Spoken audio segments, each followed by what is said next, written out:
or not a super obnoxious echo tonight? A little bit of an echo, okay. Good evening, everybody, and welcome to the Easton School Committee meeting of Thursday, April 17th, 2025. This meeting is open to the public. We will have public comment on the agenda actually at 2 points tonight. So we will offer public comment regarding the budget presentation at the conclusion of the budget presentation. I lied, it's 3 times tonight. So we have a public hearing on school choice. So public hearing by definition allows for some public feedback and comments. So we will have some, if anybody has any thoughts or opinions on the school choice public hearing, you will be allowed to speak during that period. And then we will have our regular public comment at the end of the evening for any comments on topics other than the budget presentation and school choice. This meeting is being conducted in person. It is also being broadcast by ECAT and via Zoom. And all school committee members are present in the auditorium this evening. All right, so with that, our meeting is called to order.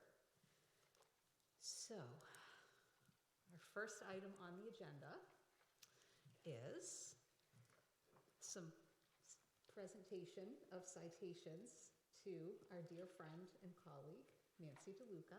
And I would like to invite her husband, Jack, to come up and say a few words.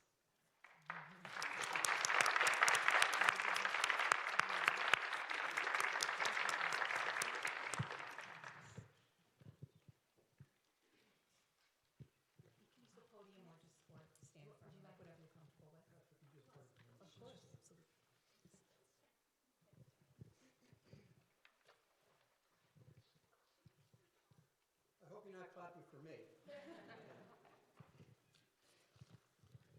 So, I'll tell you a little story. I started putting some words together to speak tonight, and I inadvertently put them in a shared folder, and Nancy found them. So I was explicitly told not to show up tonight and not to say anything when I got here, if I got here. I've been here for Nancy's 9 years. I've always been to the first meeting of the year for her, and I felt it only appropriate to be here for her last, okay?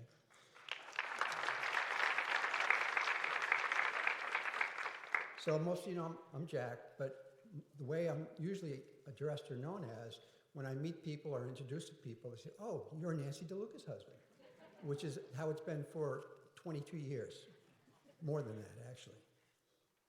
So again, I'm not going to say too much, but anybody who knows Nancy, it's very hard to get a word in edgewise with her.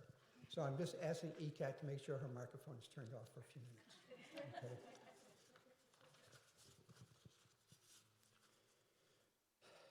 I'm not going to tell you, I'm not going to tell you a lot of things that I started to put together.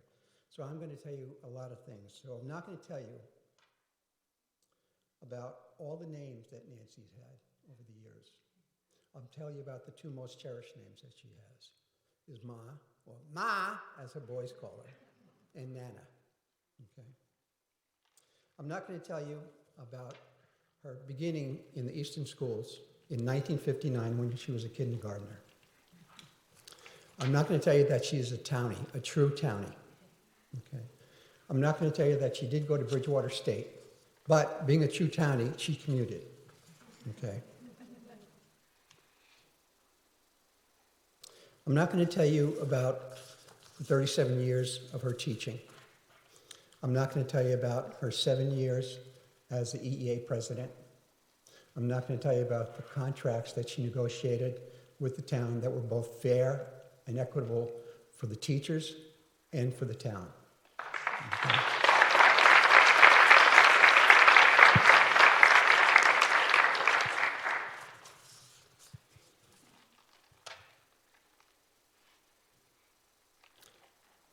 I am going to tell you a few things about Nancy. Let me go back to page 10.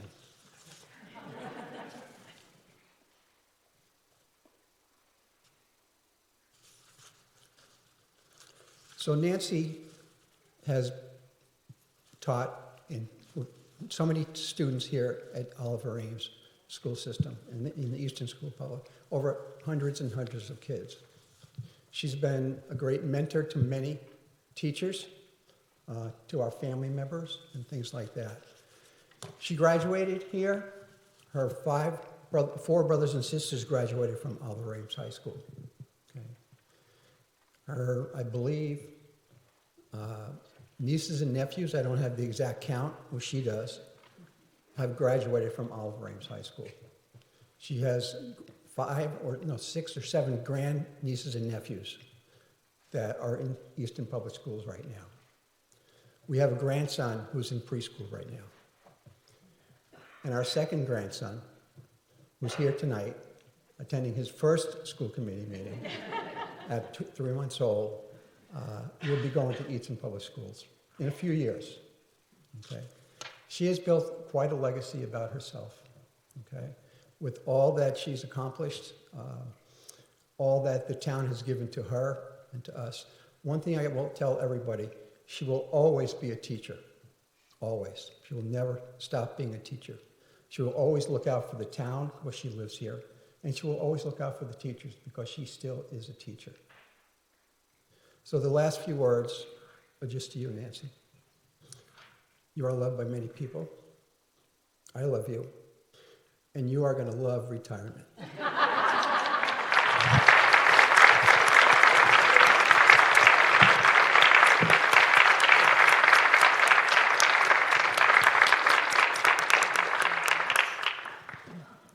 So Jack, before you head back to your seat, the school committee would actually like to present you great gratitude with a certificate of perfect attendance. Jack has been many evenings when we've had our audience of one. Jack has been our audience of one. He has been many times our audience of one, either in person or on Zoom, and has been a real pioneer with staying in, hanging in with us on the Zoom calls. We could always see Jack on the panel. No matter how late the meetings went, he was always there. And just thank you so much for your support for all of us, your friendship to all of us, and of course, being the rock that Nancy needs to be the rock for all of us. So thank you so much. Thank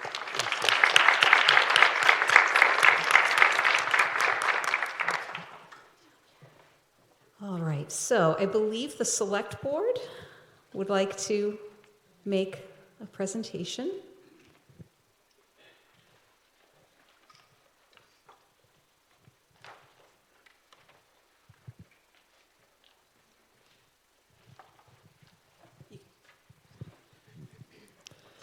So the Select Board has a citation for you, Nancy. It's titled Honoring Nancy DeLuca Upon Her Retirement from the Easton School Committee. Whereas Nancy DeLuca has served the town of Easton with unwavering dedication as a member of the Easton School Committee since 2016, having been re-elected by the community in both 2019 and 2022. Whereas in April 2022's town election, Nancy DeLuca received the highest number of votes amongst all candidates, a testament to the community's trust in her leadership, commitment, and vision for the future of Easton's public education. And whereas in addition to her role on the school committee, Nancy selflessly contributed her time and expertise to numerous subcommittees and civic projects, including Easton Cable Access Television Subcommittee, the Municipal Building Committee, and the Policy Subcommittee. And whereas she also served on the Foundation for Excellence in Easton Education, otherwise known as FEE, working tirelessly to enhance educational opportunities and enrich the academic experience for students and families throughout the district. And whereas Nancy DeLuca brought her public service the perspective and insight of an experienced educator in the Easton Public School system, and as an alumna of Oliver Ames High School, her roots in the community have shaped her deep and lasting commitment to Easton's children and schools. And whereas her steadfast advocacy, thoughtful leadership, and tireless service have made a meaningful and lasting impression on the Easton educational community. Now, therefore, the Easton Select Board proudly recognizes and expresses its deepest gratitude to Nancy DeLuca for her years of distinguished service and wishes her all the best in her retirement from the Easton School Committee, signed the 17th day of April, 2025, by the Easton Select Board, Dottie Fulgenetti, Craig Barger, Mark Lamb, Jamie Stebbins, and Jennifer Stacy.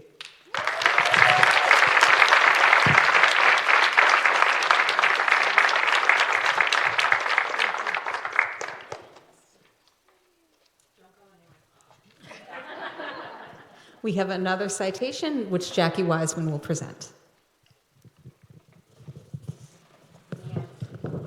Jackie. I have from the Commonwealth of Massachusetts, the State Senate, an official citation for you.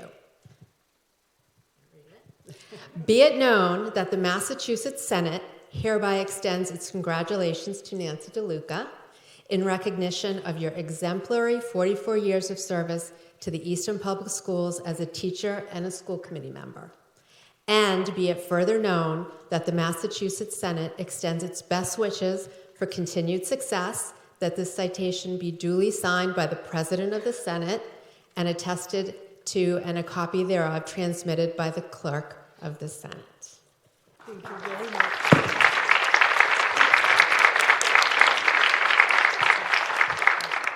Now, you can take a seat while we all say nice things about you, so get your tissues out. So, present first? Yes, okay. All right.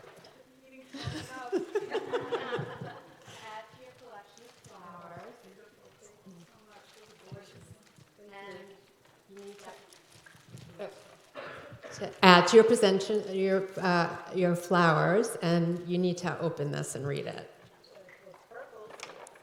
Thank you, Jack.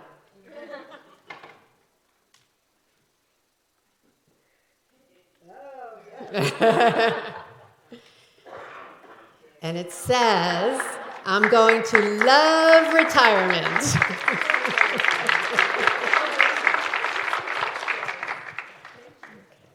So do you want to come back up, Chrissy? I know. Again, I know we have quite a meeting ahead, but I believe that 45 plus years of service deserves some time in our agenda. So, all right. So we'll just pass the microphone. Ooh, I get to start. So I want to be Nancy DeLuca when I grow up. And listening to her stories as an educator, seeing her as an esteemed member of the school committee, and having the privilege and honor of working with her has been nothing but a delight. She has taught me so much about communication, about listening, about really hearing people, and always advocating for our kids first. And I will miss our talks about baseball, so I'm going to have to still text you if that's okay. Keep you posted on my son. And when you get to Cooperstown again, we'll talk. But I don't know if you all know, she has a passion for baseball. And I will miss you dearly. Thank you so much for everything and for being such a great mentor to me.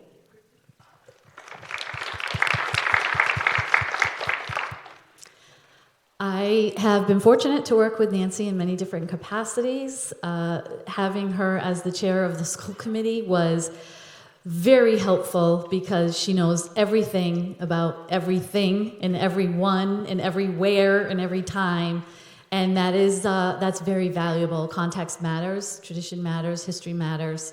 And aside from that, just have been very blessed to get to know her as the wonderful person that she is. We, of course, revered her as a teacher, but what she's then done to come back and serve as a member of the school committee, which is not as sexy and wonderful as it looks, but has done so with a lot of passion and compassion and has taught us all a lot. I will miss visits from her littles and pictures from my office and hearing about her wonderful family stories and connections. And I'm hoping that you will stay a townie forever so that you can visit and we can have more stories and connections and do it with a beverage or a lunch, and that would be a lot better. Thank you for all you've done. You've really taught us so much and been so helpful to me personally and professionally.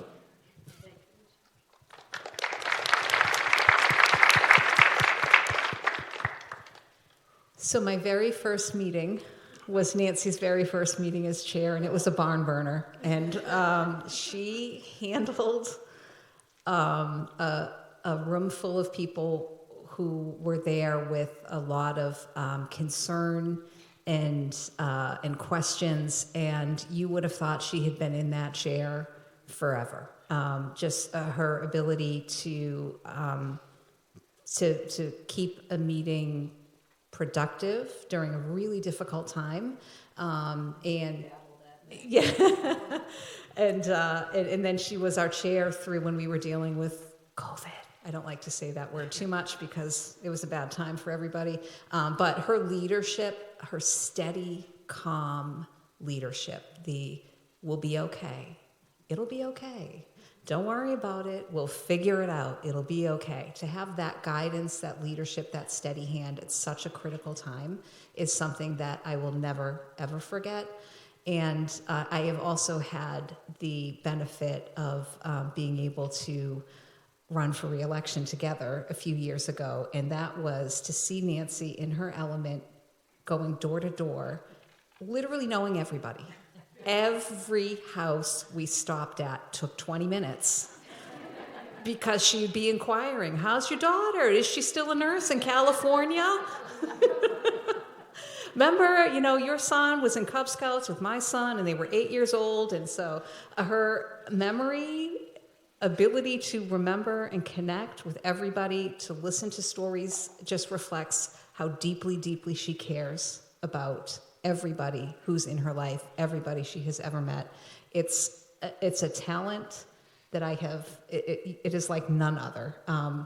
Your ability to remember, and that when you speak to somebody, you are really present and really listening and hearing everything that they say. And that's something that I will take with me as an example going forward. I'm so grateful that we've had you on the committee. The wealth of knowledge that you bring is incredibly important, but I think more important than that is who you are as a person, your integrity. You stick to your guns. You are passionate about education. You are passionate about children. We're definitely going to miss you, and I'm just so grateful that I've had these 6 years with you.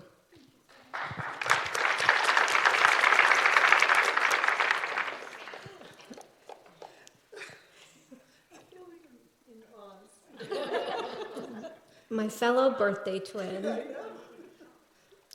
I'm going to miss you. Who is going to correct us when Pavois is spelled wrong, or even said wrong, or Lothrop is spelled wrong, or Olmsted is spelled wrong? You are an amazing person, an incredible teacher, a wonderful colleague, a historian like no other.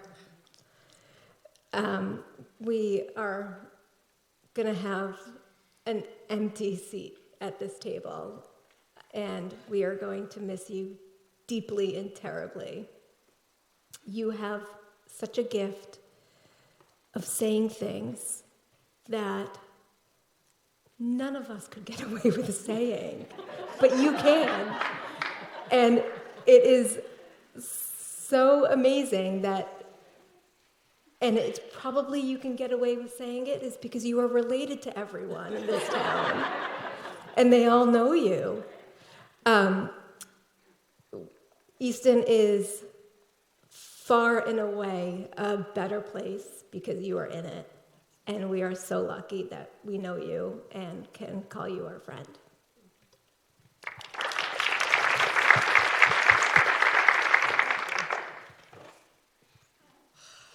Okay, I have to read because I'm not going to get through this. So Nancy. This is hard. I'm so glad I've had the chance to work with you and get to know you over these last 9 years. You have been such an important member of the school committee. Your knowledge of the history of Easton and your experience as a teacher here has been invaluable to us.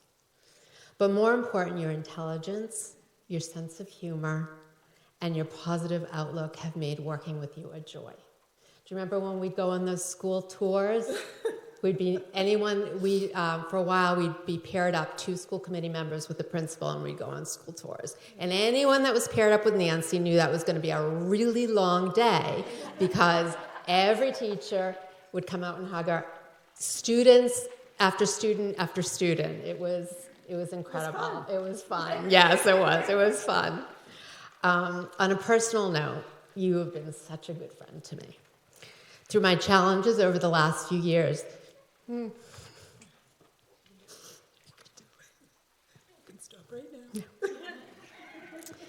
your kindness, generosity, and friendship has meant so much. I will miss working with you on school committee, though I'm glad we'll still be on policy together, which will probably go on forever. Yeah. And I know we will stay in each other's lives because you are so very important to me.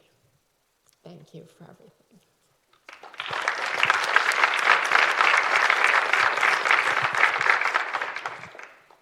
Can you handle more?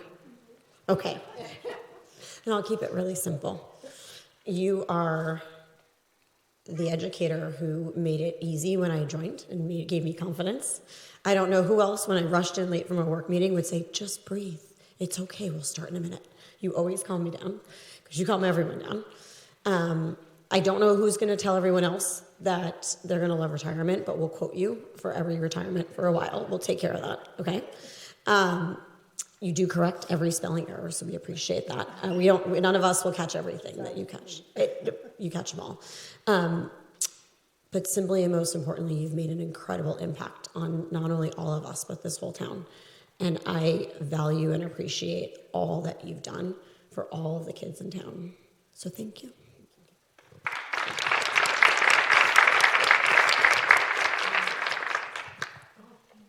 No? Students, did you guys want to say anything? Okay. Thank you. I think it's fair to speak on behalf of really the entire Student Advisory Council when I say that we will miss you too.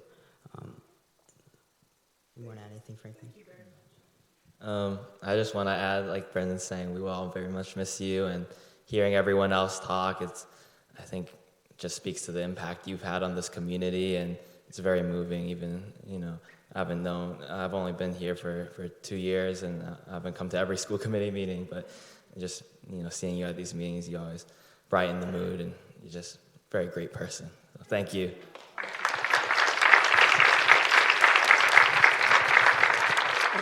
I was going to save this for school committee notes, but if I could do this now, because my mom is here. Of course you can. This is your moment. My daughter and my husband, my nieces and my sisters, and okay, I'm all set. I can use this. Okay. Hello. All right. Okay. Sorry.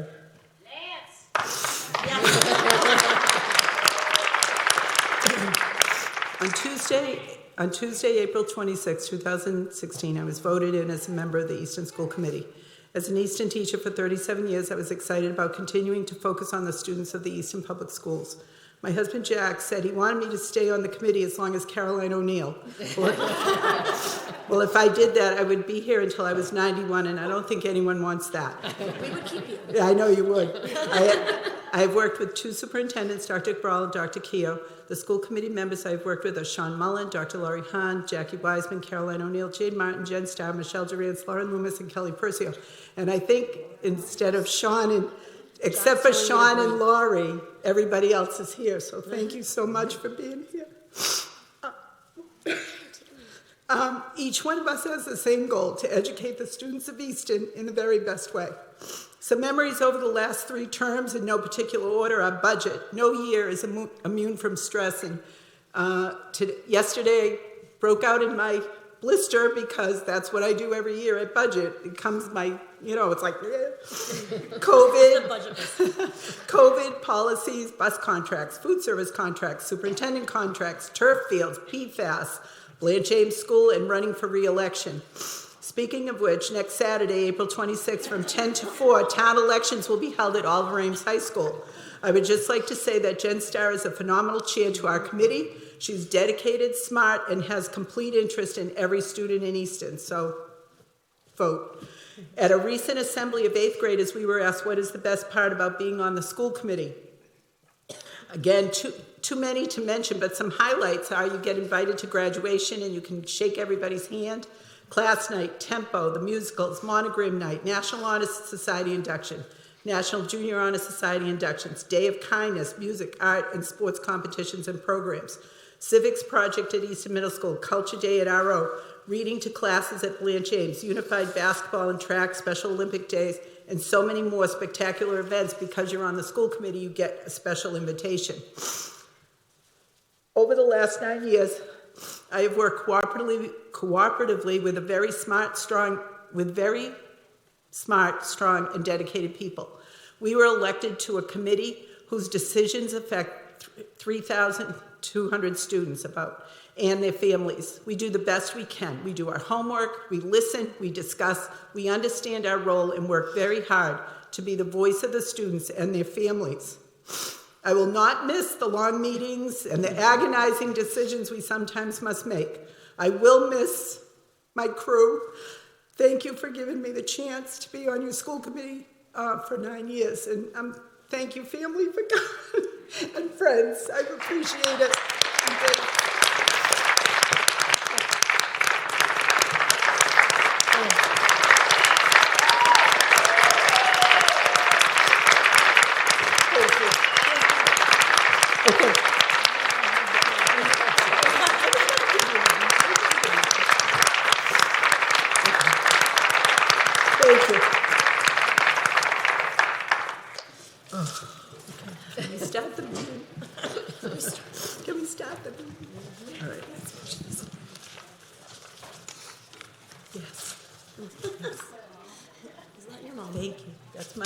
Your mom's handing you tissues. She is. She's the queen of tissues.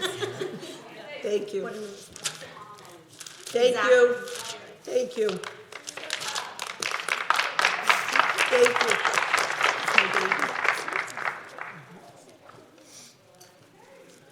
Okay. Thank you.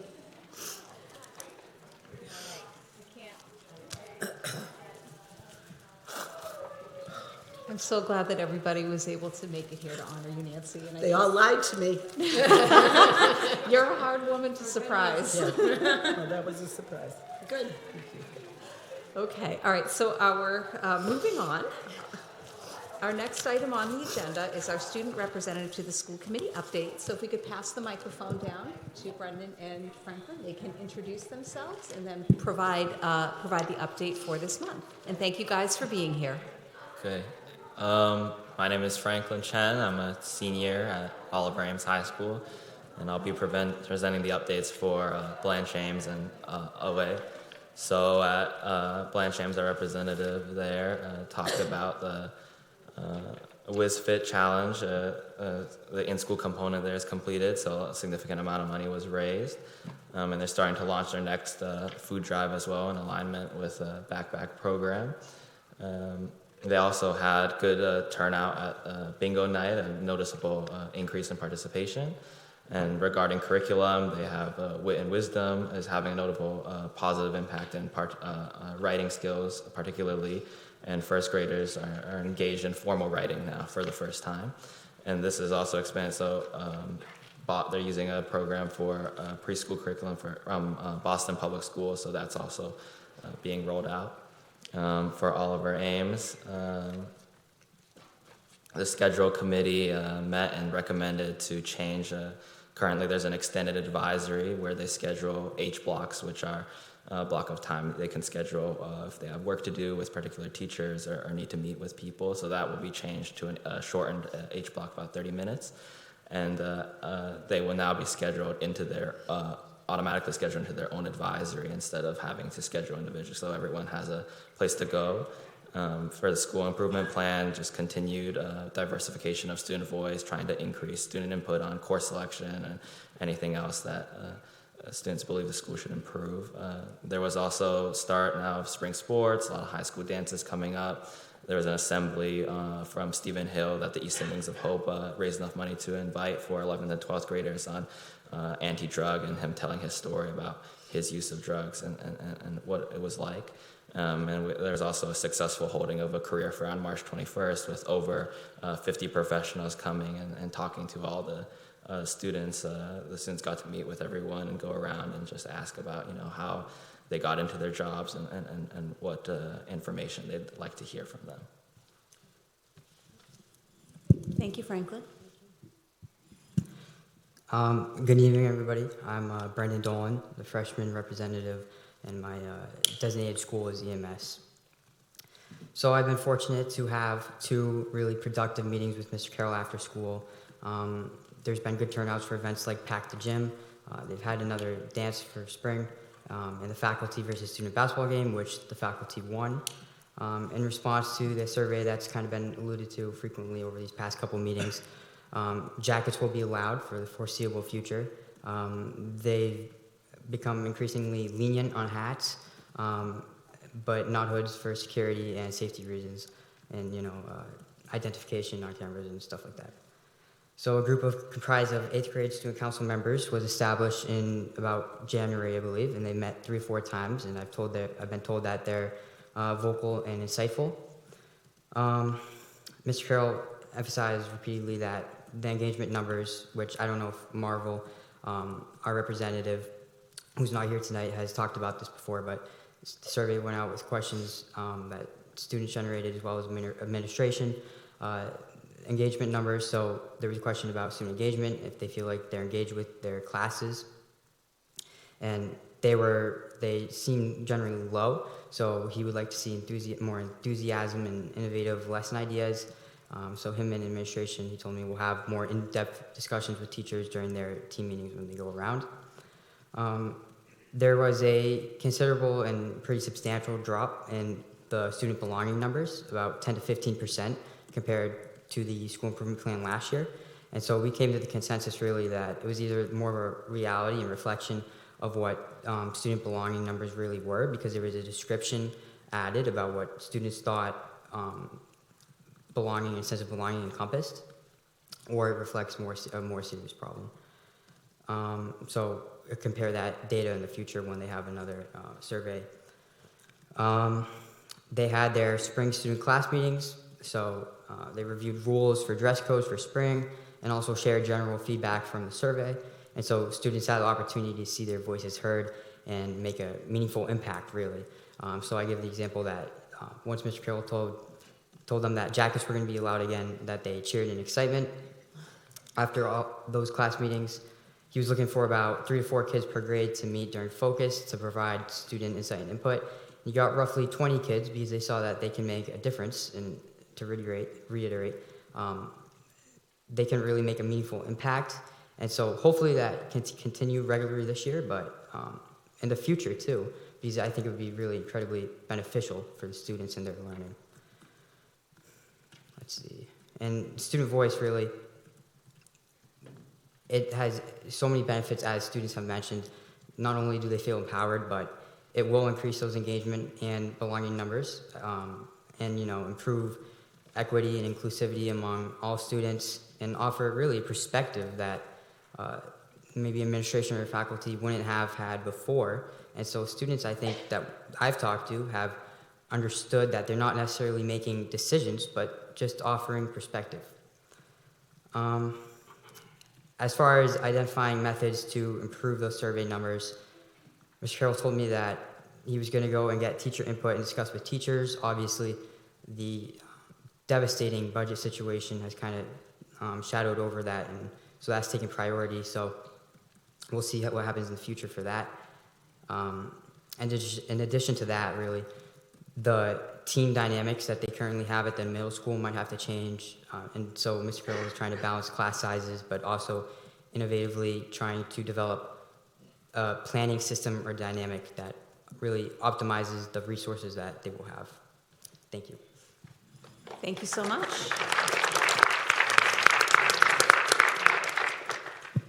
So I'll take a minute just to, because we do have more members in the audience than we normally do. So I would like to just share a little bit about the Student Representative and Student Advisory Committee program. So we began this 2 years ago. So we're coming up to the end of our second year of having our formal Student Advisory Council in place. So this is thank you to former chair Michelle Durrance, spearheaded this while she was still on the committee, and then Lauren Loomis has taken over this duty since Michelle left, and both of them worked very closely with Kelly Kavanaugh at OA, and Matt Auger has stepped in to help with coordination and leading the meetings with the students and acting as a liaison or a backup for the students in connecting with administration.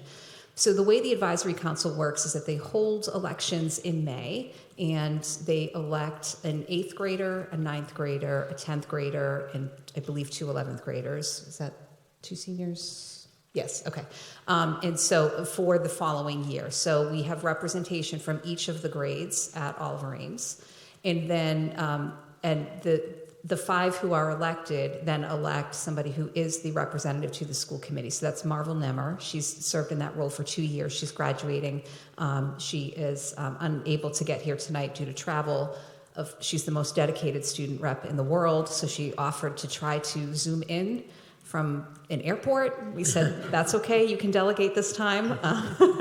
Thank you. So Marvel has done an absolutely tremendous job in that leadership role over the past couple of years and has really helped shape the advisory committee. So the students decided to organize themselves so that the one who's not the student rep, each of the other 4, have coverage of one of each of the 4 schools. So we have a dedicated student who goes out and visits with school leadership and students, typically monthly, right? Is that the goal?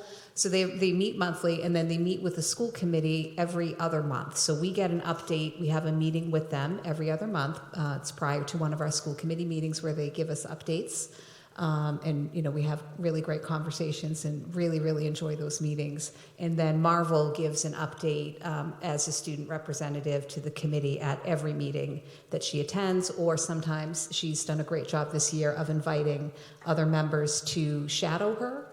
So I think every of the advisory council members has attended a full school committee meeting, and that enables them to be in a position like tonight to step into her role completely, even with a big room full of people. So I just can't say enough about the students who run to serve in this capacity. It's quite a bit of effort, and they take this with great seriousness. Brendan Dolan in particular has been a tremendous advocate, coming just into 9th grade. He was just at the middle school, and credit to Mr. Carroll for all of the work he's put in and the time he's committed to working with Brendan on really addressing feedback from the beginning of the year from students was really focused on belonging and about having a voice. And I can't commend administration in the building enough for being open to hearing that and taking the voice of the students seriously, and then putting in formal ways to hear that, to provide that feedback, and to let the students know that their voices are not just heard, but they are considered and factored into the decisions that are being made. And I really can't think of anything more important than that. And our reps, again, they're meeting, our Blanche Ames rep meets with, kindergarten, 1st and 2nd grade kids. And we're starting from the get-go, from our littlest kids, letting them know that they have a voice in Easton Public Schools, and that we hear that and we bring that all the way through. So again, just thank you to our advisory committee. You guys have done an amazing job, and thank you to Kelly and to Matt, or Mr. Auger and Mrs. Kavanaugh, sorry, for all of your work with the students as well. And the principals, yes, for taking the time to meet with each of those students. It doesn't work unless you're partnering in that effort. So thank you for that. Do any committee members have any questions or comments for Franklin or Brendan tonight before we move on? No. Okay. Thank you so much. Okay. All right. Great job, guys. Thank you.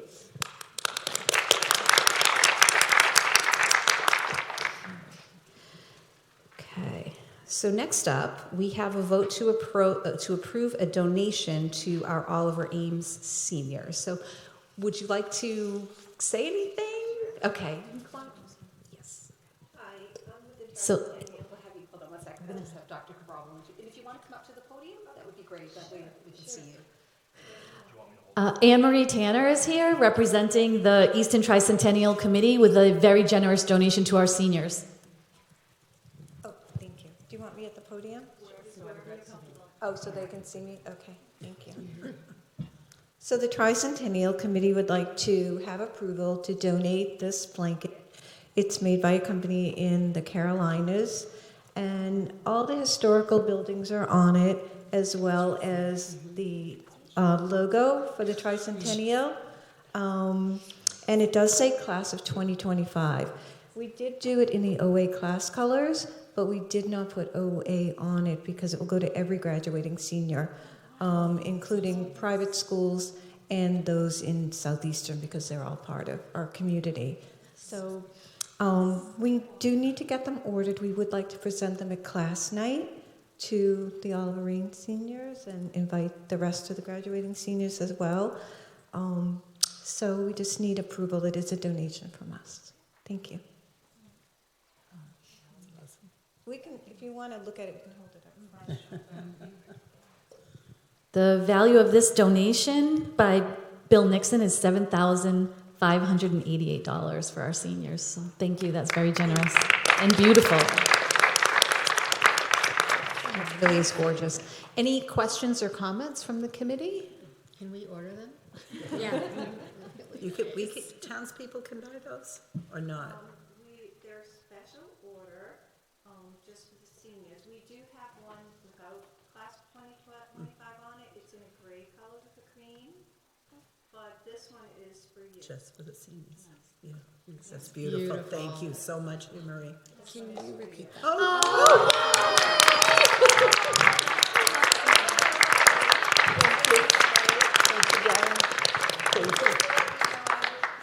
A math and capable daughter. Graduated in 2005, and Nancy has been tutoring her since kindergarten, high school, and college, and all of her 38 years of life. And our family loves her to pieces, and only thank goodness for the iPhone calculator. Thanks, Anne. Thank you, Anne Marie. Thank you so much. Oh my God! Oh, thank you. Thank you. No. That is an extremely generous gift, and it's a really creative, thoughtful idea of gifting the seniors. And I would have loved something like that when I graduated high school, and I'm sure the seniors will as well. So thank you very much. Any other comments, questions? Okay, is this one more? Yes. So I don't know if everybody in the audience could hear your comment, so I just want to repeat it because I do think it's valuable for everyone to know. So there will be blankets sold, just not with the class of 2025 available. So for everyone who is now jealous of the beautiful blanket, a gray version will become available to townspeople later to be able to purchase. So it's available now. Okay. So we'll be at Lancaster Farm at the Family Fun Day Saturday, and then in the Arts and Cultural big event we're having on April 26th. So wherever we're selling merchandise, and also if you go on easton300.org, they're on there. We'll deliver them right to your house. Awesome. Thank you. Thanks, Anne Marie.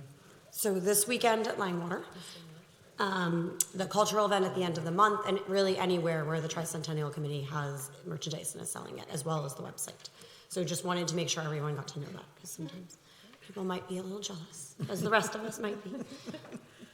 But thank you so much. Thank you. For the students. Any other questions or comments from the committee? It's so really wonderful. That blanket is absolutely gorgeous. So with that, would somebody like to make a motion to approve the very generous donation of tricentennial blankets for the class of 2025? So moved, DeLuca. Percy, second. Okay. All in favor? Any opposed? Okay. All right, great. Thank you. Thank you so much. Thanks, Anne Thank Marie. you.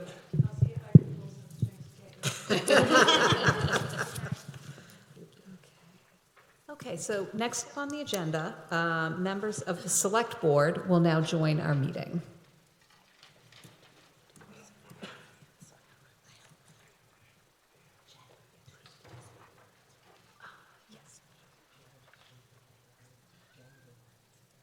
Yeah, we'll find something. And actually, so we're going to do presentation first, right? So we should probably, all right, so we'll let them gavel in to begin their meeting, and then we'll just go sit in the audience. Okay. So we'll let them, they've got to just open their meeting formally, and then we can move into the seats. Bye, Jane. Bye, Caroline. These are just moving. They want a better view. Okay.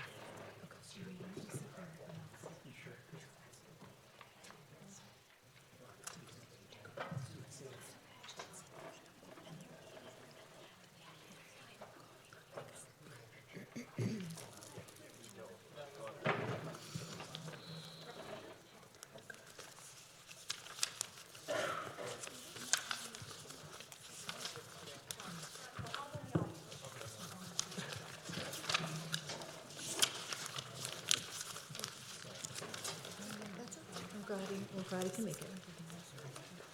So the select board is going to formally open their meeting, and then there'll be a presentation. So committee members will move to the audience at that time so that we can view the presentation as well.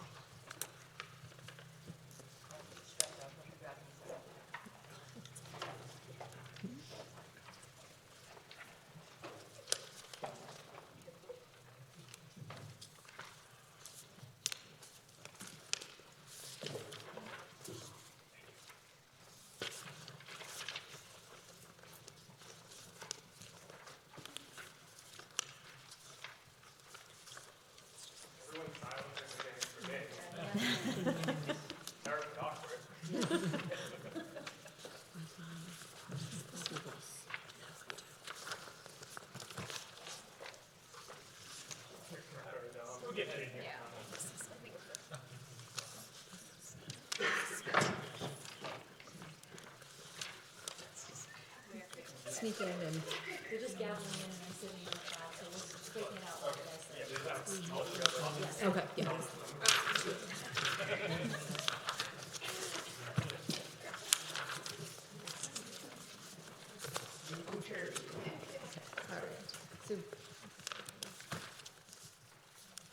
So Dottie, do you need to open up your? Oh. Yes. So much going on. Thank you for inviting the select board to your meeting of April 17th. So we'll open the select board part of the meeting, and we do have a quorum with our 5 members. So you're good? Okay, so we're going to move to the seats so that we can actually see the presentation. So you guys are welcome to do so. Sorry. After we just got here? I we had to open the meeting though, so I figured we had to be seated to open the meeting for you. So, yes. All right. Excuse me, just a second that way.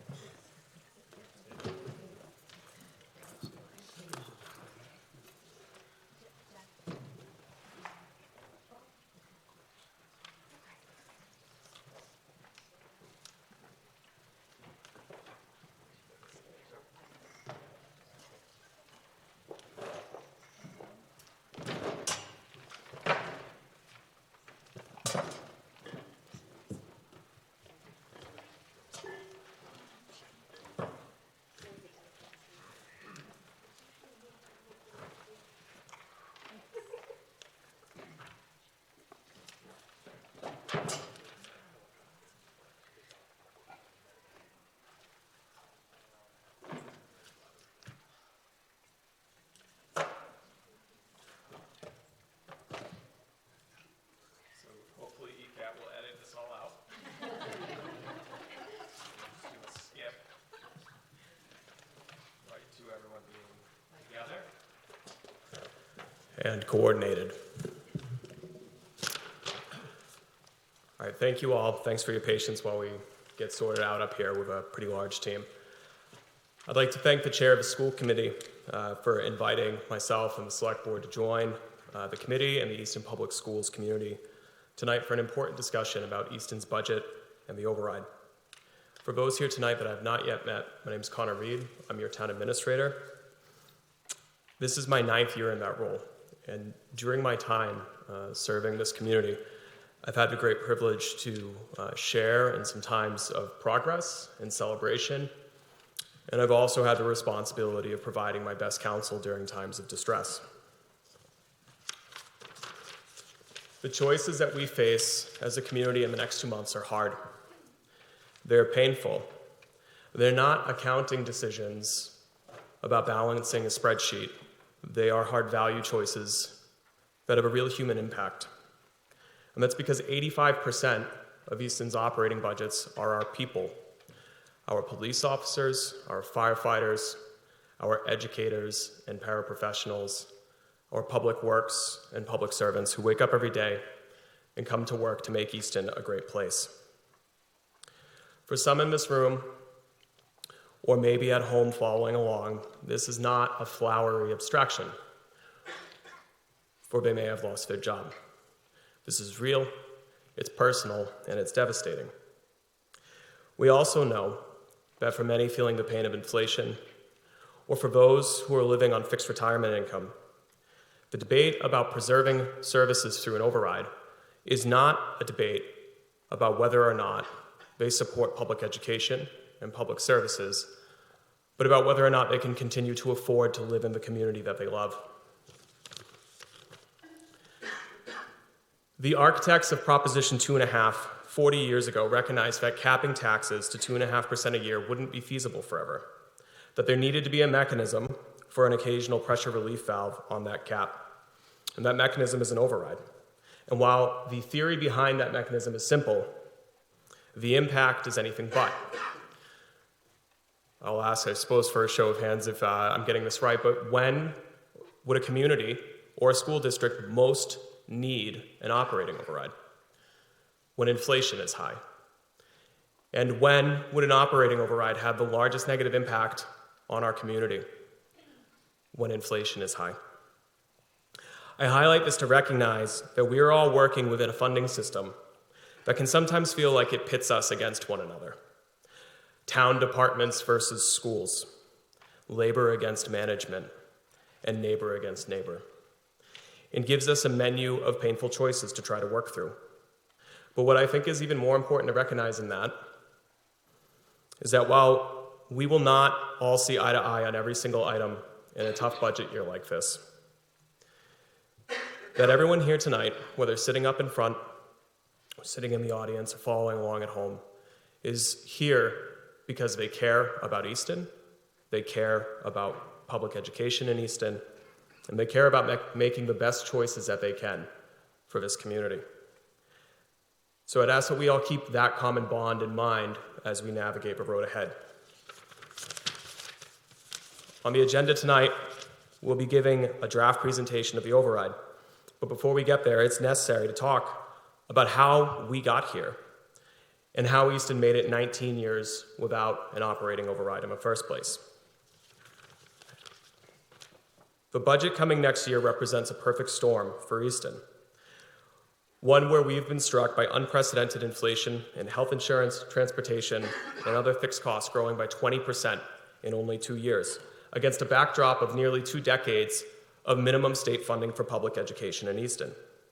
For anyone who has followed a budget process in town before, you know that we always start a preliminary operating budget in the winter with a projected deficit, a gap between the expenses that our departments, including the schools, let us know that they need to keep providing the services to the community, and the revenue that we are forecasting will be available.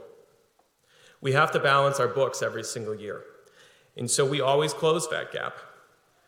The coming year, fiscal 26, is on a different order of magnitude than anything that we've seen. Preliminary deficits in Easton historically have been between $1 and $2 million.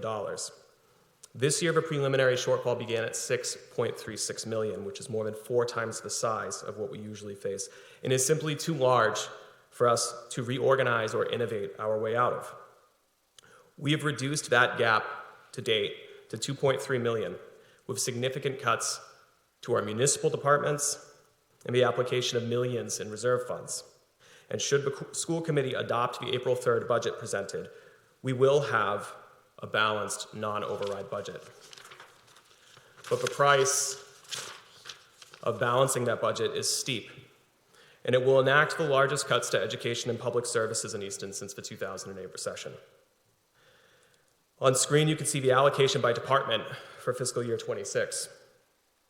Fixed costs, including those major increases to things like health insurance and regional school assessments, composed 32% of our budget. Town departments, which includes general government, public works, health and community services, the library, and public safety, collectively constitute 20% of our budget, with the Easton Public Schools composing 48%. Town department level service requests have been cut from their initial request of a 5.3% increase over the current year to a meager increase of 1.6%, taking $784,000 out of our budgets and cutting staff levels to the lowest that they've been in years, despite our departments being busier than ever. 6 positions are eliminated entirely, with 0.95 full-time equivalents of hours being reduced or shifted to fee-based programs. This figure does not count cuts that we began making in fiscal year 25, nor does it count additional vacancies that are growing due to recent resignations or long-term injuries. Collectively, the municipal departments will be entering this summer with 15 fewer personnel, which is about 8% of our workforce than we had last summer. Coupled with the significant cuts facing the Easton Public Schools, this begs the question, why and how did we get here? The challenges that we face in the next 2 months are informed by where we've come from in the past 20 years. In 2006, voters approved the last operating override in Easton. This was 1 year after approving a debt exclusion for Oliver Ames High School and the middle school. Voters in Easton have, for decades, generously supported numerous debt exclusions, which can only fund capital projects and can't support operations. But operating overrides have been quite rare. Unfortunately, 2 years after that last override, the town's revenue took a significant hit when state aid, which is our second largest source of income behind taxes, was cut during the recession. It took 8 years until 2016 for state revenue to Easton to recover to where it was in 2008. That has lent itself to a frustrating reality for our residents who see their tax bills increase reliably every year, yet hear that the town is struggling with its revenue. Those increased tax dollars have simply filled the gap of state aid, which once provided 25 cents of every budget dollar to Easton and now is 13 cents. The town sought an override in 2016 to address that revenue gap, and voters did not approve it. Austere operating budgets have followed. In the years following that failed override, Easton continued to advance work identified in a comprehensive facilities repair and replacement program that was funded by voters at town meeting in 2013. That has led to the debt exclusions to build Blanche Ames and the police, fire, and public works facilities. Each of those projects were independently approved 3 separate times by voters over the course of 6 years following hundreds of public meetings. During the 2 years specifically, where police, fire, and public works facilities were voted on, 2021 and 23. Easton's operating budget was stable with growing liquidity and reserves.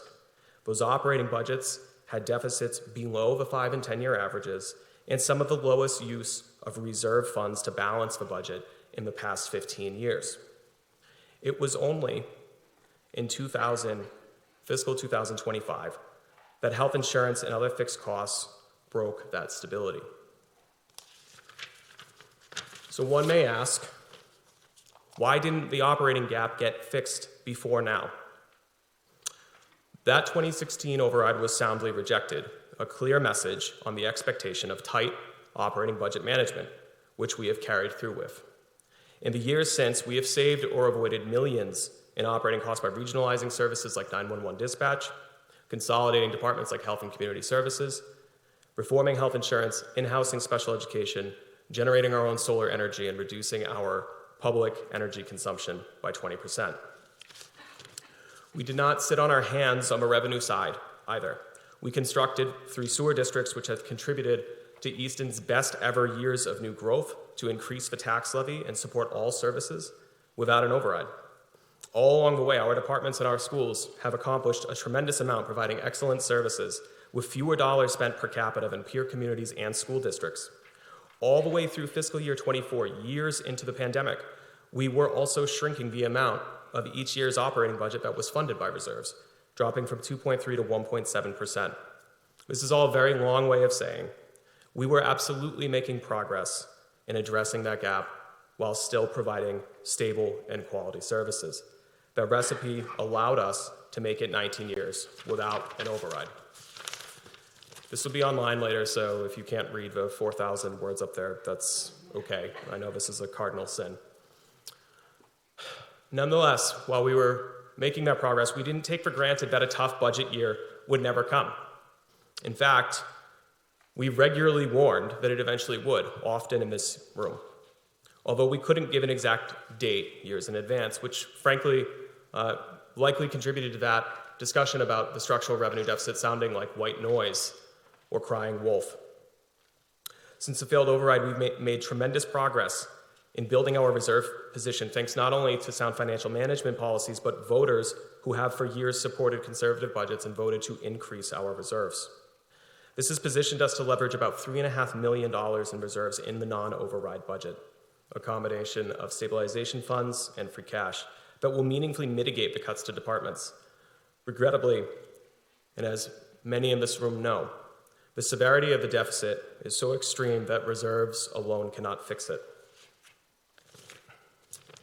And that leads us to where the $107 million fiscal 26 non-override budget stands today. On the screen to the right, you can see the total increases in each major revenue category available next year, and below it, the increases to the three major expenditure categories. You will notice that the largest increase to budgets on the spend side next year is not the school department, which would be typical because it is the largest portion of the budget, but it is fixed costs. This is the second year now where this is occurring. In fiscal 25, fixed cost growth consumed 36% of every new dollar of revenue available. This year, coming in July, fixed costs will consume half of all new revenue available. As this data shows, our expense capacity is being crushed by the explosive increase in those fixed costs, not from overspending by the town or the school department, and not from one of those departments taking the lion's share of funding from the other. When budgets as difficult as this one occur, it's understandable for a constituent who cares deeply about a particular public service to question whether they are not receiving the quality of service that they know our educators or our public servants can deliver, because maybe those funds were appropriated or sent somewhere else. And because our operating costs are 85% personnel, that discussion necessarily involves staffing. So it's important that we take the opportunity to look at the facts, not just what Easton's budgets state, but what citizen reviews like PACE or external audits or external data from the Massachusetts Department of Revenue show. And here is what that does show. That Easton's total per resident spending is 17% below the average city and town in Massachusetts. The lowest of our 8 comparable economic communities we use for benchmarking, the second lowest among all of our neighboring communities. Easton has fewer staff across the board: police, fire, public works, and that includes school and town government leadership.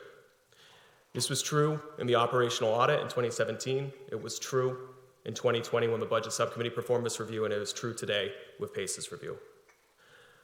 Data from the Department of Revenue shows that among neighboring towns that have K-12 school systems like Easton, that we employ the fewest town and school employees per 1,000 residents. Easton and the schools employ 28 employees collectively for every 1,000 residents, which is 27% below the neighbor average of 38 per 1,000. Were the town and the schools to staff at the average rate of our neighbors, we would need to hire an additional 258 employees, which sounds obscene. That's larger than the entire municipal workforce. What this data shows and corroborates is that Easton and Easton Public Schools spend fewer dollars per resident and pupil than most neighbors and peer agencies. We staff fewer personnel. We did not overspend our way into this challenge, and we are not going to be able to cut our way to improve services. This begs the question, if Easton is run lean and we were good stewards who built our reserve balances, we've improved our new growth, how can it ever be possible that we find ourselves in the position we're in, where we need to consider an override? There are 2 specific causes. The first of those 2, as I've alluded to, but I'm now giving you some numbers, is shown on screen. Health insurance, property insurance, pension assessments, and regional school assessments in Easton have skyrocketed in the past 2 years. For perspective, the 2-year, $2 million increase to our health insurance budget is equal to the growth of health insurance in the past decade. That $2 million increase in the past 2 years to pay for health premiums is greater than the increase afforded to the police department in the past 10 years. That $2 million is roughly the amount of money that it takes for us to run the entire Department of Health and Community Services for nearly 2 years. When you look at these 4 fixed cost items collectively that have gone up $3.6 million in 2 years, think about that number compared to our largest revenue growth, which is non-exempt tax. That's the largest growth category for our revenue next year, and it's $2.6 million. The next largest revenue growth for Easton next year is state aid, which is $361,000. Compare the growth of $3.6 million in fixed costs in 2 years to the paltry increase of $332,000 that will be afforded to every town department: police, fire, public works, general government, health and community services. It is worth diving in on health insurance. I think this one item really is something we should focus on when we hear the question, why did they not see this coming? Joining the Group Insurance Commission actually was very beneficial for Easton's budget for years. Its growth rates of about a 3% increase per year significantly outperformed the market. That changed dramatically in fiscal 25, when those rates began to grow by as much as 10%. And plans going into fiscal 26 have increases ranging from 10.5% to 17%. A single year with a 10% increase to a $10 million fixed cost is a hard year. Having this occur back-to-back is catastrophic. It's the equivalent of taking a sledgehammer to our budget position. As everyone knows from their own personal lives, your health insurance companies do not give you 3 years' notice when these rate increases are coming. We learn what our rates are for the coming July and February. The situation is not unique to Easton, because the GIC provides insurance for state employees and many other municipalities, and there are other municipal healthcare carriers also seeing double-digit rate increases. We are working on various mitigations to these costs, including ongoing discussions with our town and school labor partners that the town is extremely appreciative of, and expanding our incentive and opt-out programs. But those items alone cannot mitigate this unprecedented increase in costs. The second major driver of the deficit is Easton's long history as a minimum aid community, entitled to as little as $30 per student of new state education funding per year, which in the case of Easton Public Schools shakes out to about $100,000 against the $50 million budget. Had Easton's 2008 state aid simply kept up with inflation, today it would be $17 million instead of $12.9. When we look more closely at state aid and try to understand what does being minimum aid actually look like for a school system, the chart on screen shows the total state funding to Easton Public Schools in blue bars and local funding in orange. You could tell that the blue bar going from 2000 to 25 doesn't appear to move much, and that's because it has increased on an average of about 1% per year. In those 15 years since 2010, state aid has funded only 7.5 cents of every new dollar of budget capacity of the Easton Public Schools. During those years, a percentage of the public school budget covered by state funding has dropped from 31% to only 22% today, with local funds making up the difference. So we have two real problems. One is a long-term challenge posed by being a minimum aid community. But by making it 19 years without an override, we've shown that we've been able to manage that, difficult as it has been. The second problem is what has pushed us over the edge, and that's that $3.6 million increase to fixed costs in 2 years. We just can't take a broadside of that size for more than 1 year with such a lean operating position. Very few communities can, which brings me to the final point on the current budget I'd like to touch on. This is not an Easton phenomenon. The dynamics at play here are happening all around us in neighboring communities and throughout the Commonwealth. In the past 2 years, the number of public school districts that have slid into minimum aid status has grown to 77%, impacting the large majority of public schools and students in Massachusetts. It is not a coincidence that in the same 2-year window, the overwhelming majority of school districts had moved into minimum funding status for their second largest source of revenue, while healthcare is going up 10% a year, that the rate of overrides being sought in Massachusetts has doubled. This may be cold comfort, looking at what our peers are struggling with, but I think it's important information that our community should keep in mind as they consider the budget choices this spring. So we're here to share a draft of the other choice, which is the override budget. It's informed by the recommendation of promoting a sustainable Easton, created by an overwhelming vote of our residents in this room at last year's town meeting, who tasked the committee with a review of town and school operations and finances and making recommendations back to the community on actions needed to sustain quality service in Easton. There's a formatting error here that is cutting off some of the headers, so hopefully that's not the rest of the presentation. That committee of 19 included Easton residents, educators, first responders, and town and school leadership. And it spent months diving into every aspect of our finances, holding open houses and listening sessions to inform their recommendation of a $7.3 million override, coupled with a community compact on policy, priorities, and changes to make the override last as long as we can if voters are willing to pass it. Respecting the inescapable fact that any override is a very real impact on our taxpayers. The recommendations tonight carry that work forward. Consistent with the PACE Community Compact, the override aims to eliminate the use of $3.5 million in reserves in the fiscal 26 budget, ensuring a stable financial position and preventing further cuts in fiscal 2027. Doing so would improve multi-year stability of town and school operations and will also increase our cash capital capacity to fund things like school technology, roads, emergency response equipment, and other recurring capital needs. If we do not eliminate the reserve use in the non-override budget, should the override pass, we are setting Easton up for a fiscal cliff 12 months away from the override, all but guaranteeing millions in severe cuts, which would be unacceptable. I'm going to invite Superintendent Dr. Cabral up to speak to the recommended restorations to the Easton Public School budget.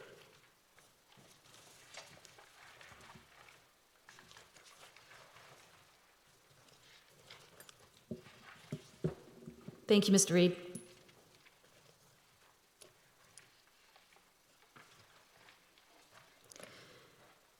Before I get to the restorations, I just want to note that the override budget that we have been working on is not being voted on this evening. That will be voted on April 29th. Later this evening, we will be voting on the operational budget for FY26.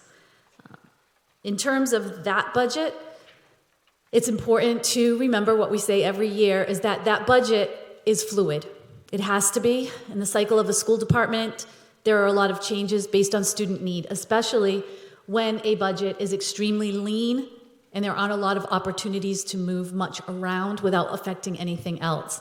Summer is huge for us in terms of our needs for September. It's also when we find out what our entitlement grants are going to be. It's also when we find out what the state budget is, even though we vote on a budget at town meeting in May. And enrollment changes quite a bit with students who move in or students that we learn exist in terms of pre-K or kindergarten. So lines do tend to move, they have to.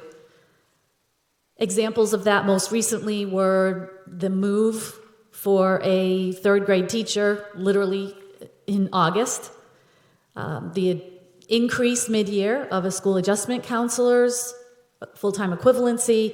These things tend to happen in a year when we are able to identify funds that we have to move from one area to another because of an increased need.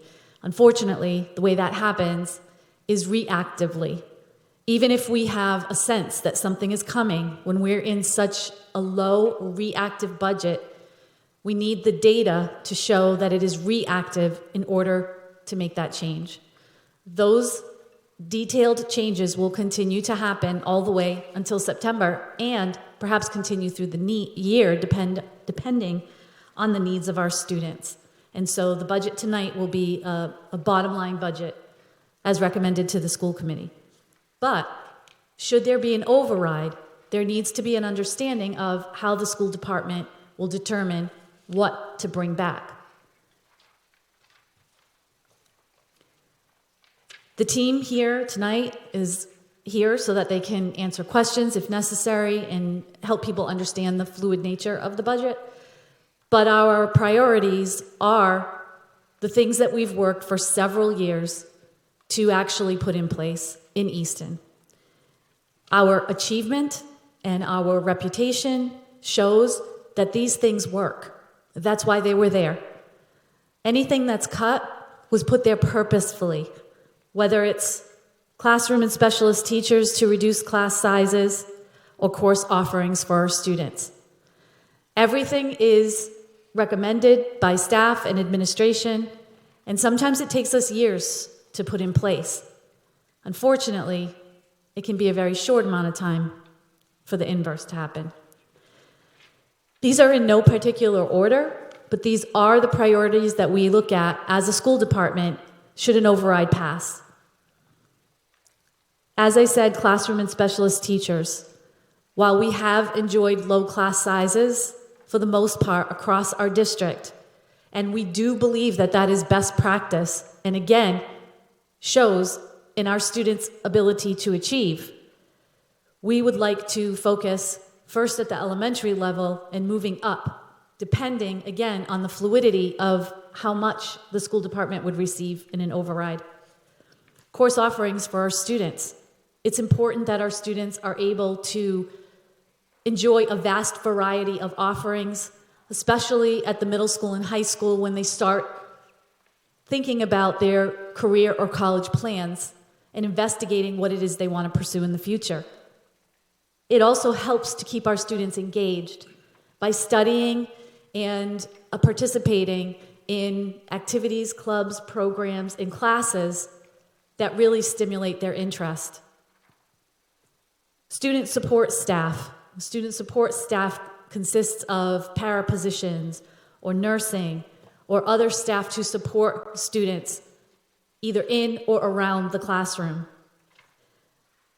As some saw in our reduction and elimination lists, programs, even long-standing programs like the NRT sheep pasture programs, had to be reduced or eliminated.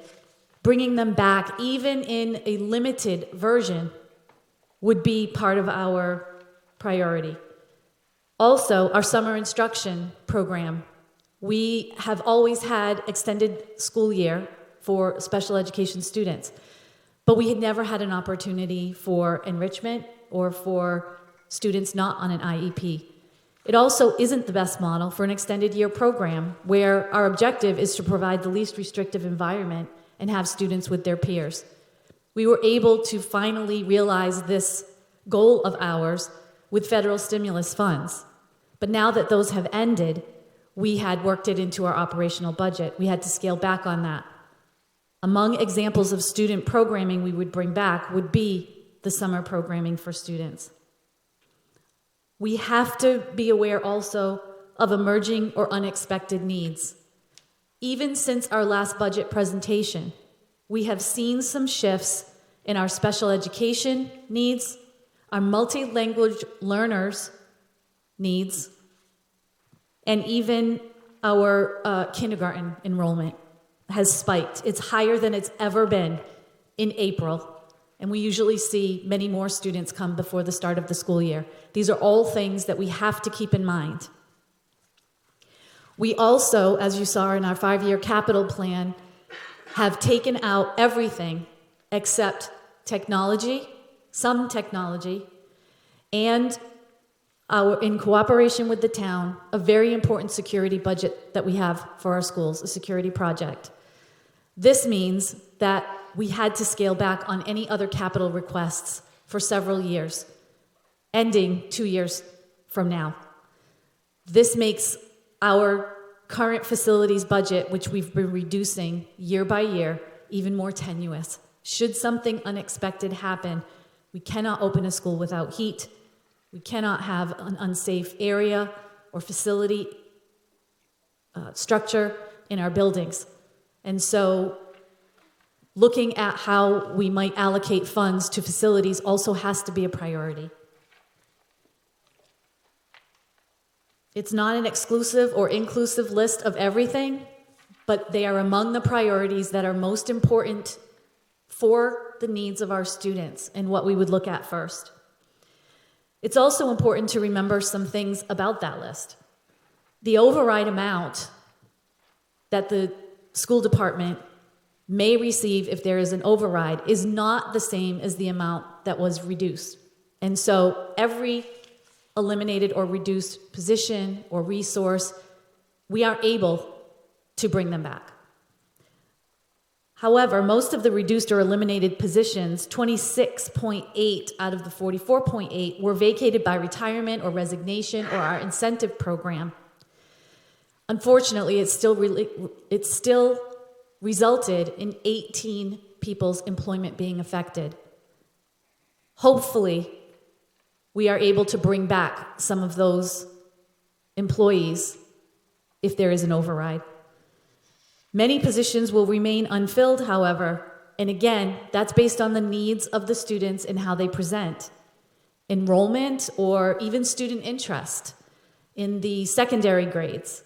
If this is a normal function every year, if there aren't enough students who enroll in certain classes, or we have a class of 6 or 7 students who express interest, we may not be able to bring those electives back.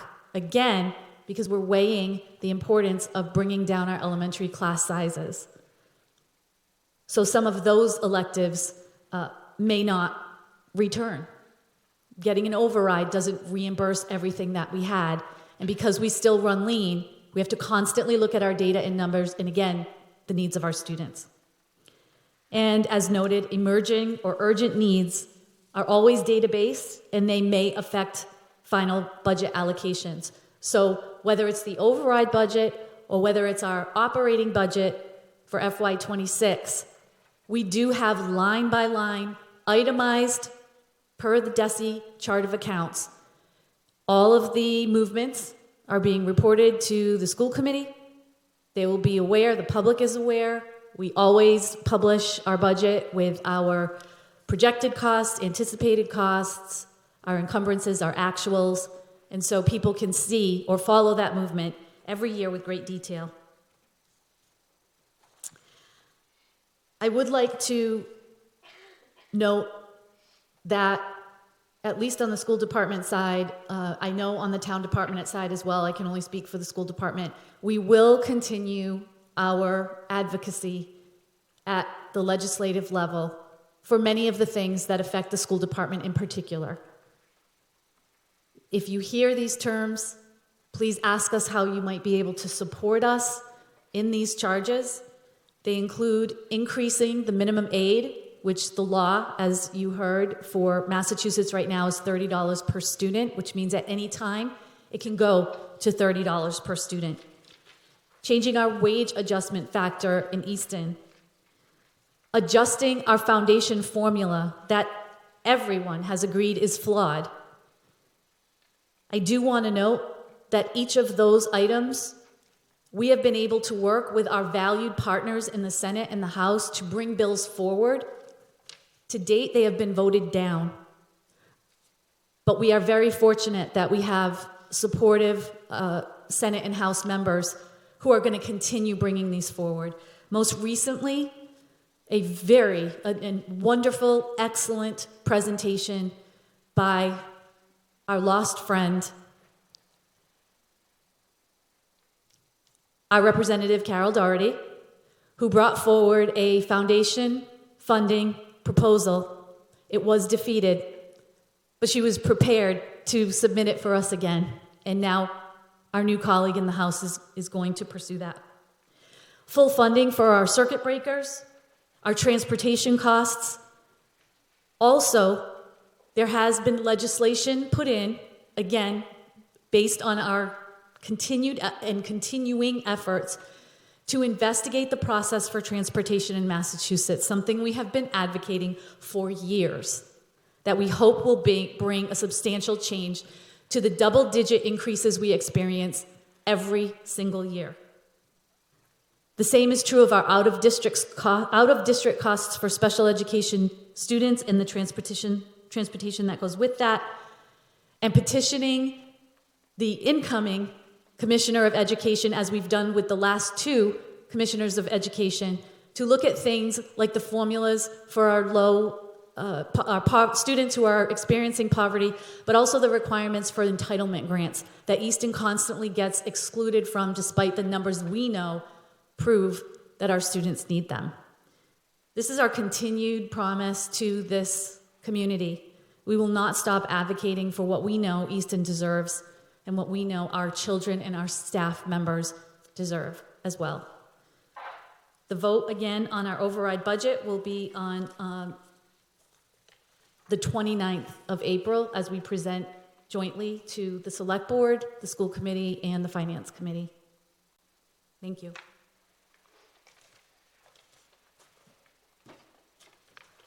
Thank you, Dr. Brawl. The third of 6 recommendations of the $7.3 million override is restoration of $727,000 in cuts made to town departments in the non-override budget. This includes some savings and budget reductions and is beneath our preliminary request, which is consistent with the feedback of promoting a sustainable Easton, seeking efficiencies. These restorations will stabilize general government and health and community services. It will allow a partial personnel restoration in public works, along with restorations in repair and maintenance for improved annual capital capacity.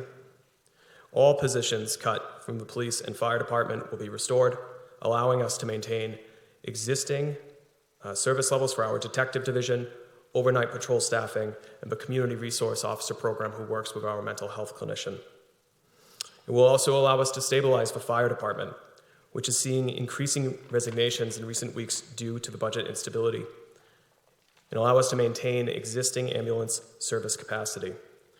Each of these departments will present their budget in detail at the hearing on April 29th when they're finalized. The fourth recommendation of the override is to increase tax abatements and exemptions for seniors, veterans, and individuals with disabilities in our community. There is no denying that any override poses a major impact, especially to those living on fixed incomes. And that's why, consistent with the PACE Compact, we are recommending a 30% increase to the requested overlay budget to increase tax abatements and exemptions for seniors, veterans, and individuals with disabilities. This funding, along with the necessary votes to accept the state statutes to do so, which are on the warrant for town meeting, can potentially double the tax breaks on most existing statutory exemptions and would index veterans' exemptions to increase with inflation so that they don't fall behind. This funding would bring Easton's expected financial assistance for our seniors, veterans, and individuals with disabilities next year between $900,000 and $1 million. The fifth item would be a restoration of $40,000 in cuts to the fiscal 26 insurance budget, which would reinstate the town's recurring contribution to the OPEB trust fund and increase health insurance allowances due to job restorations. The finalization of this budget in particular relating to property, casualty, and liability insurance is ongoing, and that'll adjust the amount or even the necessity of this being in the override budget at all. That'll be resolved by the 29th. The final recommendation of the $7.3 million override is the creation of an override stabilization fund. As was extensively documented in the public meetings of PACE, even if the override passes, current cost pressures that we are facing could challenge Easton's ability to maintain services without reducing budgets or leveraging reserves by year 3. Accordingly, it's recommended that $800,000 of that override fund the creation of a new specific override stabilization fund for purposes of offsetting future wages and insurances, which are our largest budget cost drivers. These dollars would go into that specialized savings account and could only be appropriated by a vote of our residents at town meeting to fund those specific purposes. While town and school departments could easily articulate $800,000 in worthy operating needs and enhancements to add to the restorations proposed, if we do so out of the gate in year 1, we are risking the inability to maintain services past that. Creating this specialized stabilization fund will enhance our ability to stretch the benefit of the override and stabilize our services should residents wish to approve the override. I don't expect you to read all of this, but again, it will be made available to the public. This is a comparison showing the revenue and expense adjustments for the fiscal 26 non-override budget in blue, as well as the override budget in orange. We will finalize this and all budgets by the hearing on the 29th and have full budget detail at that time. As we head into the final stretch towards town meeting, I'd like to remind those here tonight or anyone following at home to take advantage of the information that is being made available about the budget. If you haven't yet, please sign up for our weekly e-newsletter, which is at easton.ma.us/towncrier. Here are the key dates to mark down. On April 29th, we'll have the joint hearing on the budget, the final budget proposal, including the balanced non-override budget, balanced through significant cuts to operations and the use of reserves, as well as the override contingent budget. And on May 7th, PACE will hold their third and final open house here at Oliver Ames. These are great opportunities to learn and engage. Finally, voters of Easton will be the final deciders on the budget, May 19th annual town meeting, and then June 10th at the override election. We've launched a dedicated override information page where residents can review key dates, budget information, and override questions. It does not advocate one way or another on that question, because ultimately that choice lies with every voter.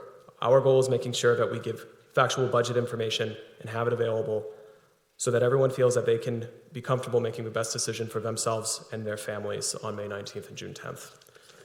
I know that was long. I appreciate you having patience and affording me the opportunity to join you all tonight. Thank you so much.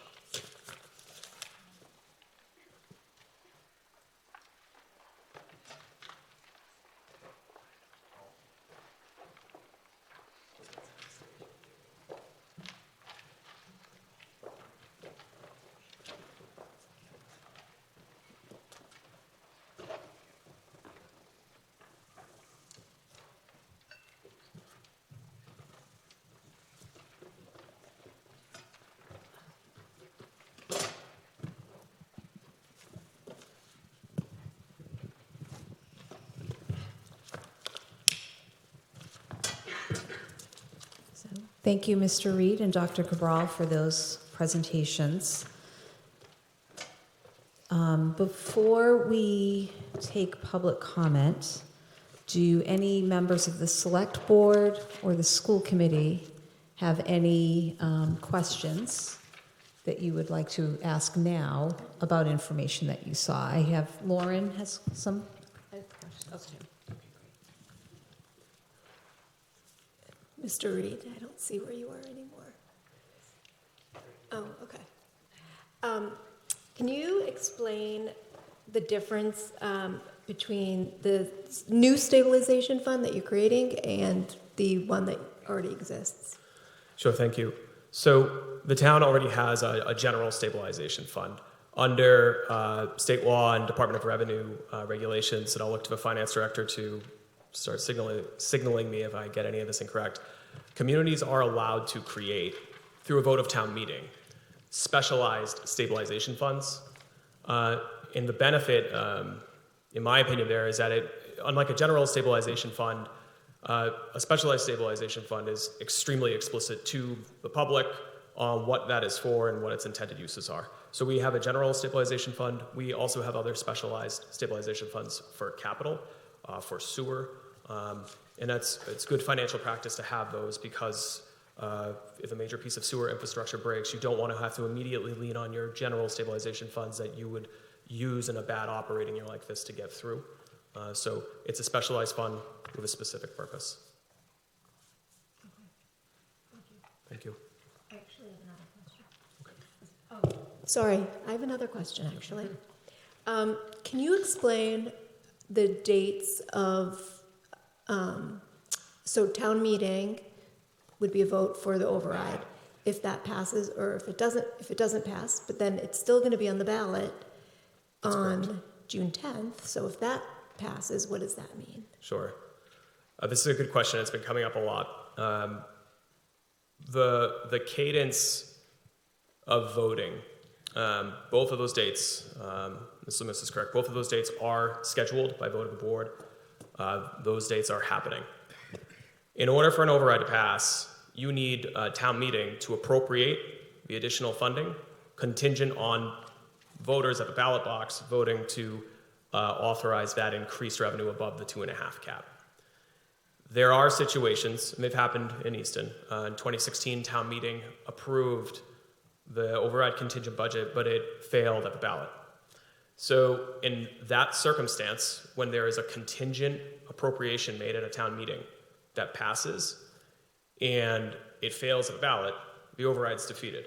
Under state law, the community can put the ballot back out, but it can never go into effect unless voters say yes to that override question before September 15th of that fiscal year. If the town meeting override contingent budget is defeated and then the ballot question passes, the community could, through a vote of the select board, have a subsequent special town meeting to appropriate those new funds. I know it's somewhat confusing, but I find it helpful to think of the two different roles of town meeting, although it's open to all voters, is appropriating the total budget and spend level. The ballot vote is the decision on whether or not we are going to allow the necessary revenue to go over that 2.5 cap. Okay, so if it fails at the ballot and passes at town meeting, no, I'm sorry. If it fails at town meeting but passes at the ballot box, then we'd have a special town meeting to allocate the funds. So the select board would need to vote to schedule a special town meeting, and then voters at that town meeting would need to vote to allocate those funds. And that would need to happen before September 15th. I'm not positive if that scenario is September 15th. I know that the ballot revote needs to be by September 15th. I did get this written out and checked with legal counsel. It is on the override page because it's complicated even for me to follow, and I fear getting into too much hypothetical. I don't want to make a mistake and have folks think that I'm trying to, pull the wool over their eyes. If you go to that website, easton.ma.us/override, it has actually these exact 3 questions. Are May 19th and June 10th set in stone? What happens if it passes town meeting and fails at the ballot? What happens if it fails at town meeting and passes at the ballot? So I probably just should have said that right out the gate. Well, I appreciate your effort. Thank you. So I have some follow-up questions from the on the school balanced budget, if that's okay? Yeah, okay. Okay, so first one is, I think you said that there was 9.31 reductions in paraprofessionals, but they're not all of people. So how many were actually people and how many were just positions that were not being filled?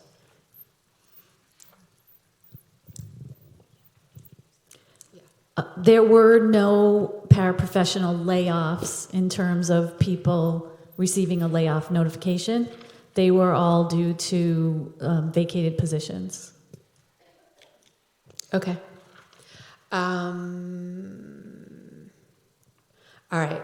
This is where I get a little confused. The role of interventionists versus literacy coaches versus reading specialists and versus learning specialists, and how these reductions won't be detrimental to our students. So in the Easton Public Schools, we worked really hard to create a coaching model. When I arrived here in Easton 8 years ago, we had 1 literacy coach and 1 math coach in the district, only at Richardson Olmsted. We now have, currently for this year, 4 literacy coaches and 2 math coaches. The role of the literacy and math coaches have changed over the past couple years to get to where we are today. This was the first year that we have been building a coaching model that has provided more of a professional development perspective rather than service to children. In the past, our coaches have serviced a smaller amount of students, but they have taken on a lot of that role as well. Our coaches also, they supervise our intervention program at Blanche James, Richardson Olmsted, and Easton Middle School. And they do a fabulous job, by the way.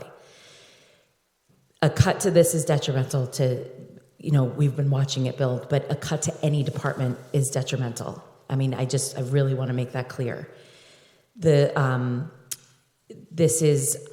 a former instructional coach, so I truly believe in this.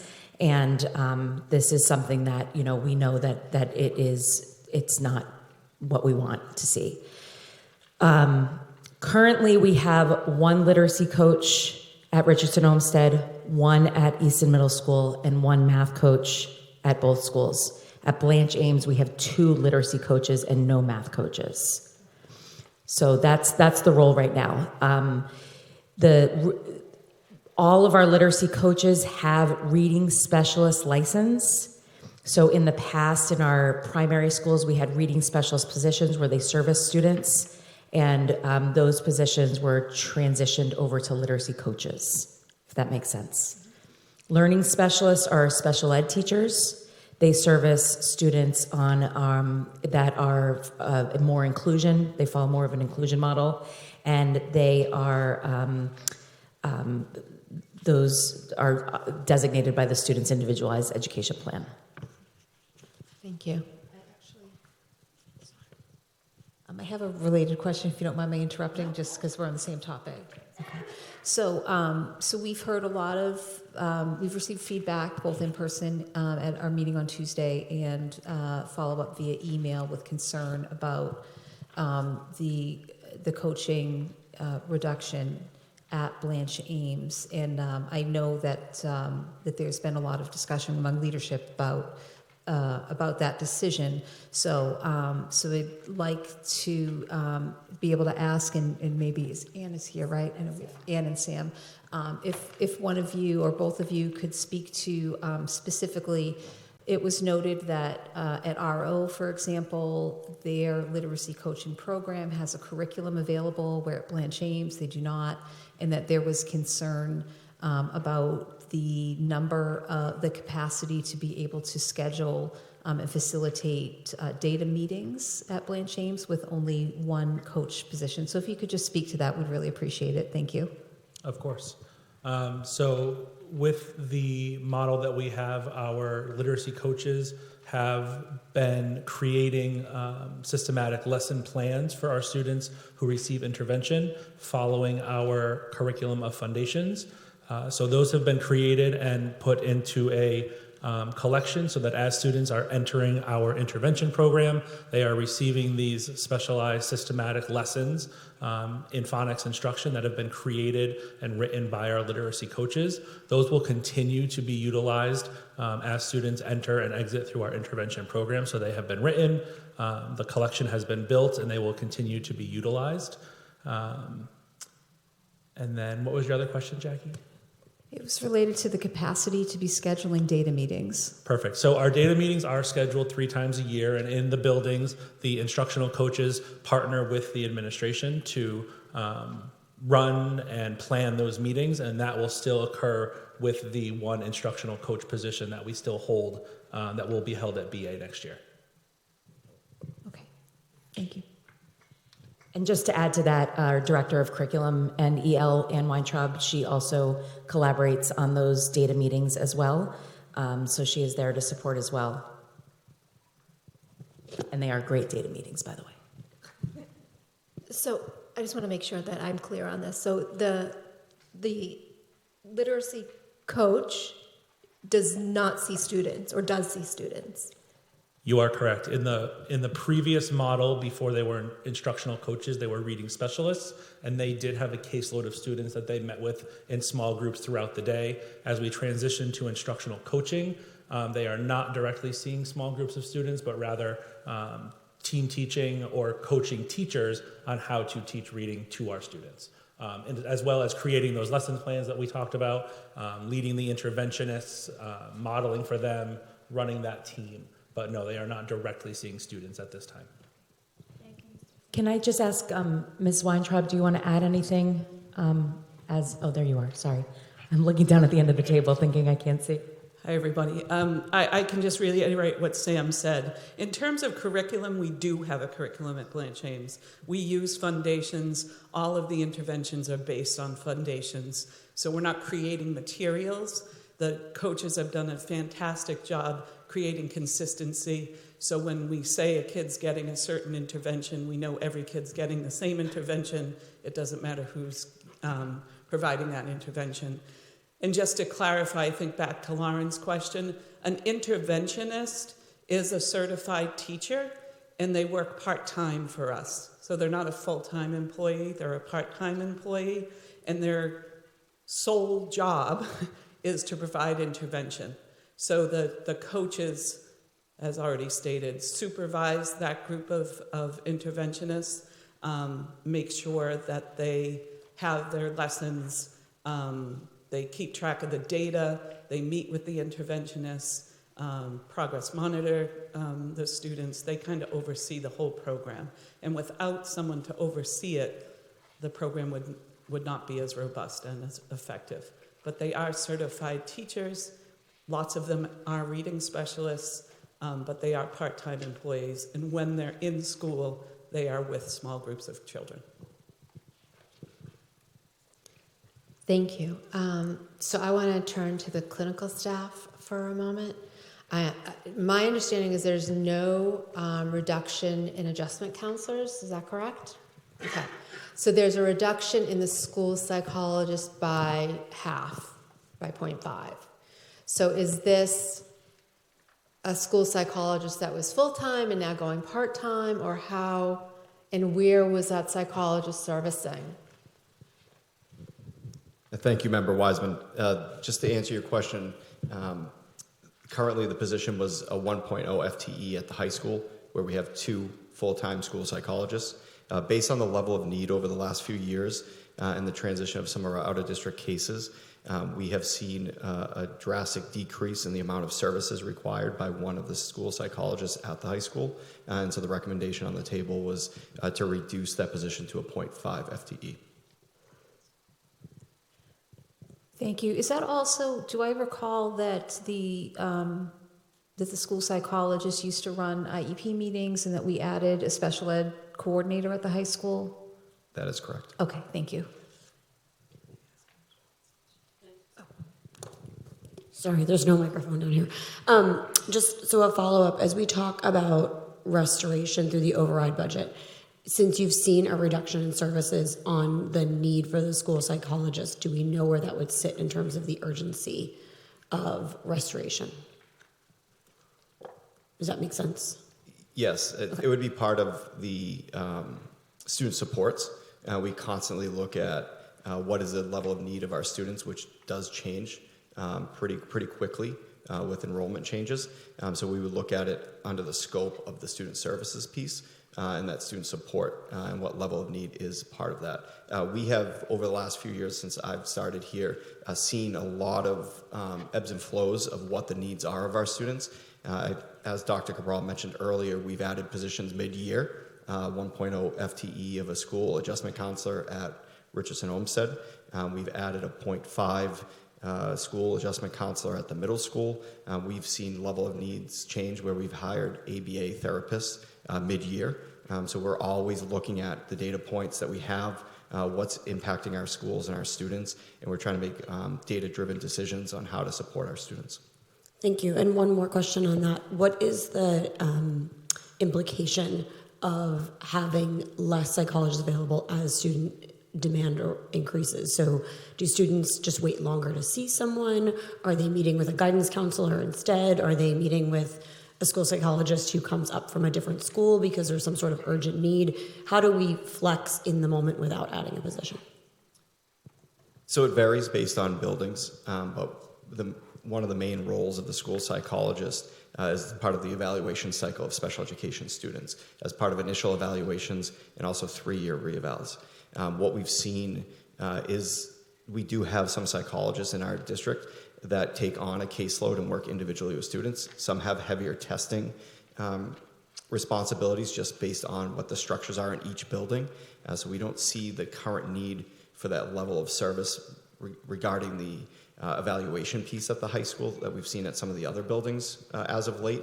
We see a lot more students moving towards not being on IEPs over time, so we have less evaluations as we get a little bit deeper into our educational years, and also having 2 full-time psychologists at the high school, there was more flexibility on who was providing some of those out-of-district evaluations, covering out-of-district caseloads, and a few more responsibilities that were outside of our school buildings. As we've added school special education coordinators throughout the years, they've taken on some of those out-of-district cases, and actually all of them at this point, and really have driven the need of that position to be reduced to a 0.5. Thank you. I also just want to add that there is no reductions of school adjustment counselors, which is one thing that you had asked before. Thank you. So next I'd like to turn to the nurses. We had a very helpful presentation by the nurses on Tuesday. And they, were shared with us the number of visits they get, the different kinds of issues that they deal with, some of which I had no idea, the serious health issues that they deal with.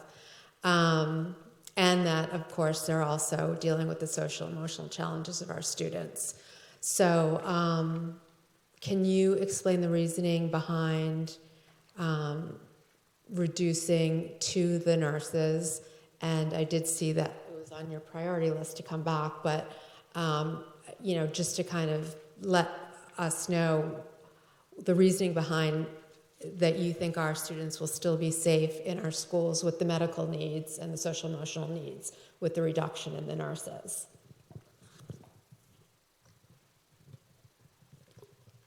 Sorry, I had to turn the mic back on. So thank you for that question. I don't think anyone in this room tonight doesn't know how important our school nurses are to the safety and well-being of our students and staff. We greatly appreciate what they do each day. When we looked overall at our entire educational landscape, we really saw not a single department was going to make it through this entire situation without feeling an impact. We've seen the needs of our students increase over the years, and before I was here, under the guidance of Dr. Cabral, we increased our nursing staff throughout the years to get to the point where we are today, where we're able to meet the needs at an exceptional rate of our students within our buildings. When we looked at the impacts of our buildings, we as an administrative team believe that we could meet the needs of our students with the reduction of 2 positions within the nursing department. We saw that sharing nurses between the 2 buildings is not ideal. I don't think anyone thinks it's ideal. None of us would believe that is the best interest overall of our district, but at the time we believe that at that level we would be able to keep our students and staff safe. I know the nurses on Tuesday night really presented some great data points for us to really take a look at and break down and see those high-level needs within the buildings at certain times based on the amount of acuity in their buildings, what their children are really facing health-wise within the buildings. But we at this time believed that our buildings would be covered with 8 staff members within that department. It would take a lot of creativity on what the coverage would look like, but with the 8 current nursing staff members in that department, we would have the buildings covered for the majority of the time with 2 staff members in each building. There will be times where there would be only 1 registered nurse in a building, but those times are half days at times during a rotating schedule. But we would be looking at 2 staff members in each building for the majority of the day, for the majority of the week. I would just add that we have an extremely knowledgeable, capable nurse coordinator as well, who's keeping a very close eye on all of this. And at any time, if there were a situation where she recommended to the leadership team that we needed more coverage in a particular building, or even long-term coverage, she would bring that to the leadership team, and that is an example of the fluidity of our budget and making sure that we put people exactly where they're needed, and whether she will work on that through substitutes or whether she will recommend a more long-term solution to the problem, that is a continuous conversation. We pay very close attention to that because, of course, she is our expert on our leadership team. What is the allotment per school that for nurses and also LPN? So for RN and LPN. Right now? Yes. Right now, there are 2 RNs at each school and a nurse coordinator who is an RN and an LPN. So 10 staff members.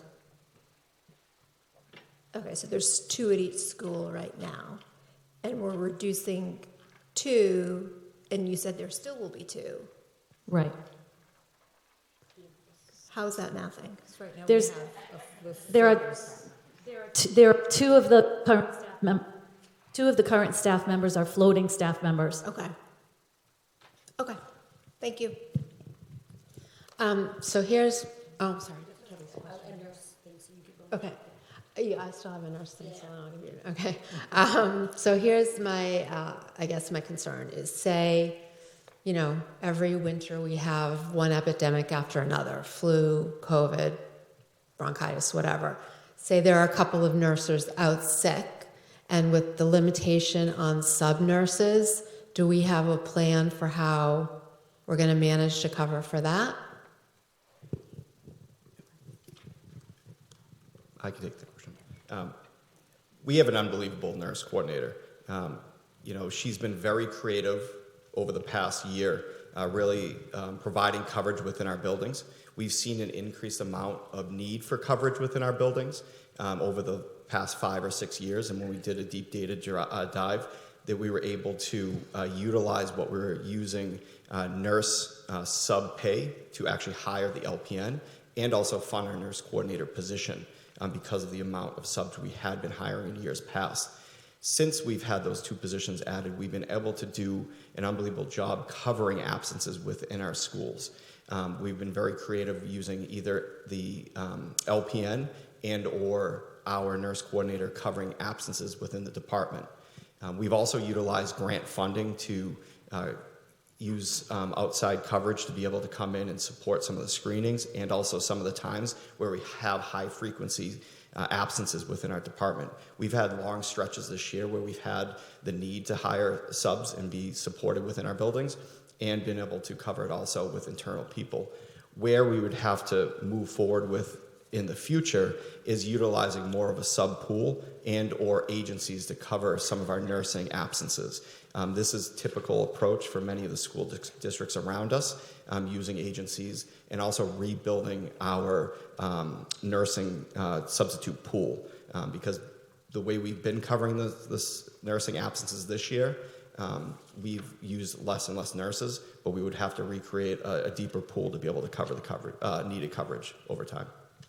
And just as with the reduction of any position, the responsibilities, if it's not a position where enrollment has gone down, which it has in some cases, or when need has gone down, as it has in some cases, when it's a situation where it hasn't necessarily gone down, then other staff, including the administration, takes on responsibility. So in this case, our nurse coordinator will have to take on more responsibility from the nursing perspective as opposed to the administrative, as she's been doing to get some of our proactive policies and committees and things in place to cover.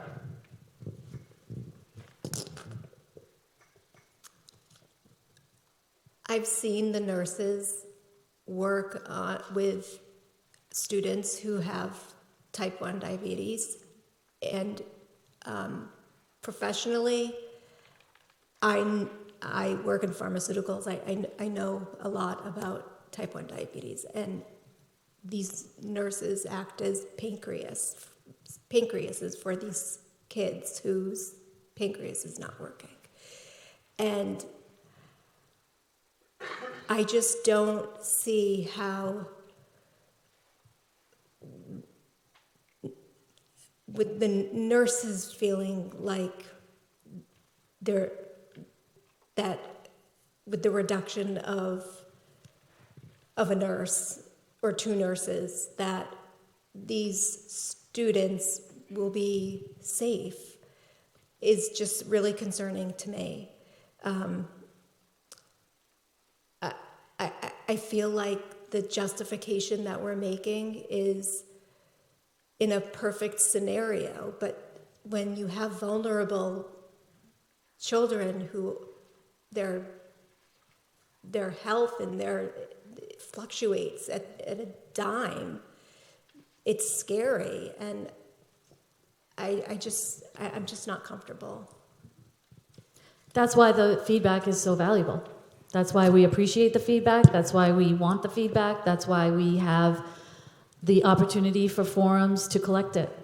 And that's exactly the point of the conversations, and that's why our budget is not set in stone so that we can't change anything, because it's based on the needs of the students per the professionals. And so that's why we continue to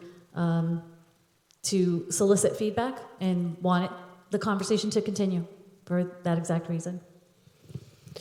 So I will re-echo a bit of what Lauren said. I have thought extensively about this because every position that's been impacted is valuable and important to our kids. I am not comfortable not having 2 nurses in the buildings at all times, especially given the additional reductions on the side of our emergency response system. I am concerned about medically fragile kids, and I would ask us to find a way to ensure that there are no times when there is only 1 nurse available. I think that puts too significant of a risk on our kids, on our staff, because I know that the nurses don't just respond to the kids. And I know that my understanding is that all of our buildings have medically fragile individuals in it who need emergency support. So of all of the things that we're impacting, this is one that I do struggle with, and I ask us to find ways to resolve so that we have adequate support at all times.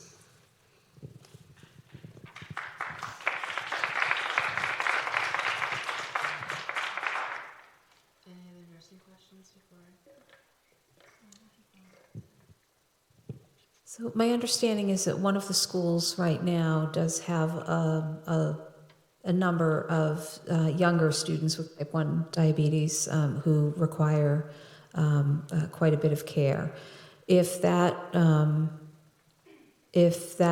population remains, similar or consistent next year, I would just ask, can we prioritize making sure that the schools that have those young children who have complex needs are prioritized for having that double nurse coverage at all times if possible. Yeah, we may see an increase in need.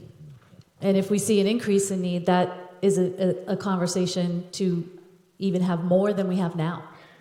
So that is not something that has to stay static. Again, everything is analyzed based on student need in real time. So if need were to increase, that could even be different than it is this year. I'll jump in.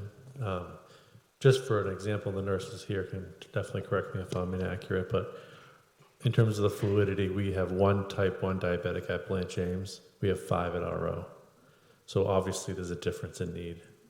So with a team, if this goes through, we have 8 medical professionals. There's a total of 7 RNs and 1 LPN. And in a year like this, when it's 5 at RO and 1 there, that would be justification to have 2 RNs perhaps at our school more often. Whereas next year that could change. So we hear the nurses loud and clear, as Dr. Cabral said. We are also very concerned, but we are going to work with our nurse lead and our nursing team to allocate the remaining 8 medical professionals as safely and as efficiently as we can. Yeah, go ahead. I'll also add that with the reduction that the fire department is having with paramedics, then that's also concerning. Which is what they brought up at the last meeting. And a potential reduction in ambulance, too. Yeah. Yeah, this is something I think we're all very concerned about. I have a question about the expansion of the TLC program. Mr. Davidson, can you explain that, please? Like, why is there with all these reductions, why is there an expansion of this program? How it'll help the students overall? Of course. So for those that don't know what our TLC program is, it's the Therapeutic Learning Center. We have a TLC program in each of our 4 buildings. They look pretty similar to each other. We are seeing a need to expand our programming at Oliver Ames High School to meet the needs of students that could use core academic subjects in a sub-separate program, which would be 8 students or less with 1 teacher, or 12 students or less with a teacher and a paraprofessional in the room. The level of need is what is driving this expansion of the TLC program. There are students that are currently out of district who are being recommended to return to in-district programming into a sub-separate special education classroom. If we don't have the sub-separate special education classroom that meets the needs of students that are being recommended for a return to district, we would then have to work with districts in the area to tuition our students into such program. We also have students in the high school currently that require a level of service this program could meet their need. And so when we presented at PACE back in November, we had shared some of the budgetary costs that go along with expanding programs, but you can also see what the cost of out-of-district programming is. I also know that Town Administrator Reed and also Dr. Cabral shared some of the increased numbers we've seen over the last 3 to 5 years in special education services outside of our walls, and they are drastically increasing year in and year out. Transportation costs are increasing, about 5 times higher than when I first started in my position about 7 years ago. And so there's a financial impact to our district and a financial responsibility for us to also create this programming. But the driving force behind it is meeting student needs in the least restrictive environment and giving them the ability to be educated with their peers in their own town and giving them the opportunity to be in their one of their 4 schools. And so we take pride in the ability to expand this program, but there's so many aspects of it that also have implications on our overall programming and our budget that at this time it's a very proactive move for the district to create this type of level of programming to meet the needs of their students. Do you have a number of students that you anticipate being able to bring back? I don't feel... Or is that too Yeah, personal? I don't feel comfortable Okay. answering that question. Sorry. Just All about right. the No, confidentiality. that's fine. But I just want to make sure I understand. So if a student is out of district and is identified as being capable of going back to their home district but in a sub-separate program, then the choice is either go to the program if we have one in Easton or send them to another sub-separate program in another district. It wouldn't be to keep them in their out-of-district placement? That is correct. That would be a Okay. more restrictive environment for the student to be educated in. Okay, thank you. Does anyone have anything on that? No? Okay. Multi-language learner program. I know that it's expanded in the last couple of years, but can you give me kind of a sense of how much it's expanded and how we're addressing that? Yes, so in the past 2 years, since 22-23, we've increased 38 students. We had 102 students in that 2 years ago, and now we have 140. It fluctuates daily. The DESE has recommended service hours for students depending on their language proficiency. They can range from newcomers to students who are close to proficiency and their service depends on that language proficiency. We are doing a great job improving, meeting those recommendations, but we are currently not meeting those recommendations at all levels. We have increased our staff, thank you. In the past 2 years, we've added 4 teachers and a paraprofessional, but even at that level, we're still not meeting all recommended service. And so because of that, there are no reductions in that Correct. staffing? That's exactly why there were no reductions in that area. And not only are there no reductions, that's an example of an emerging need. As the students continue to increase, we may actually have to consider multilingual staff, even though it's considered level service, because we're not adding something new, we're not adding a program, it's just the number of students in the service is increasing. The other implications of increased enrollment with our ML students is for our content area teachers.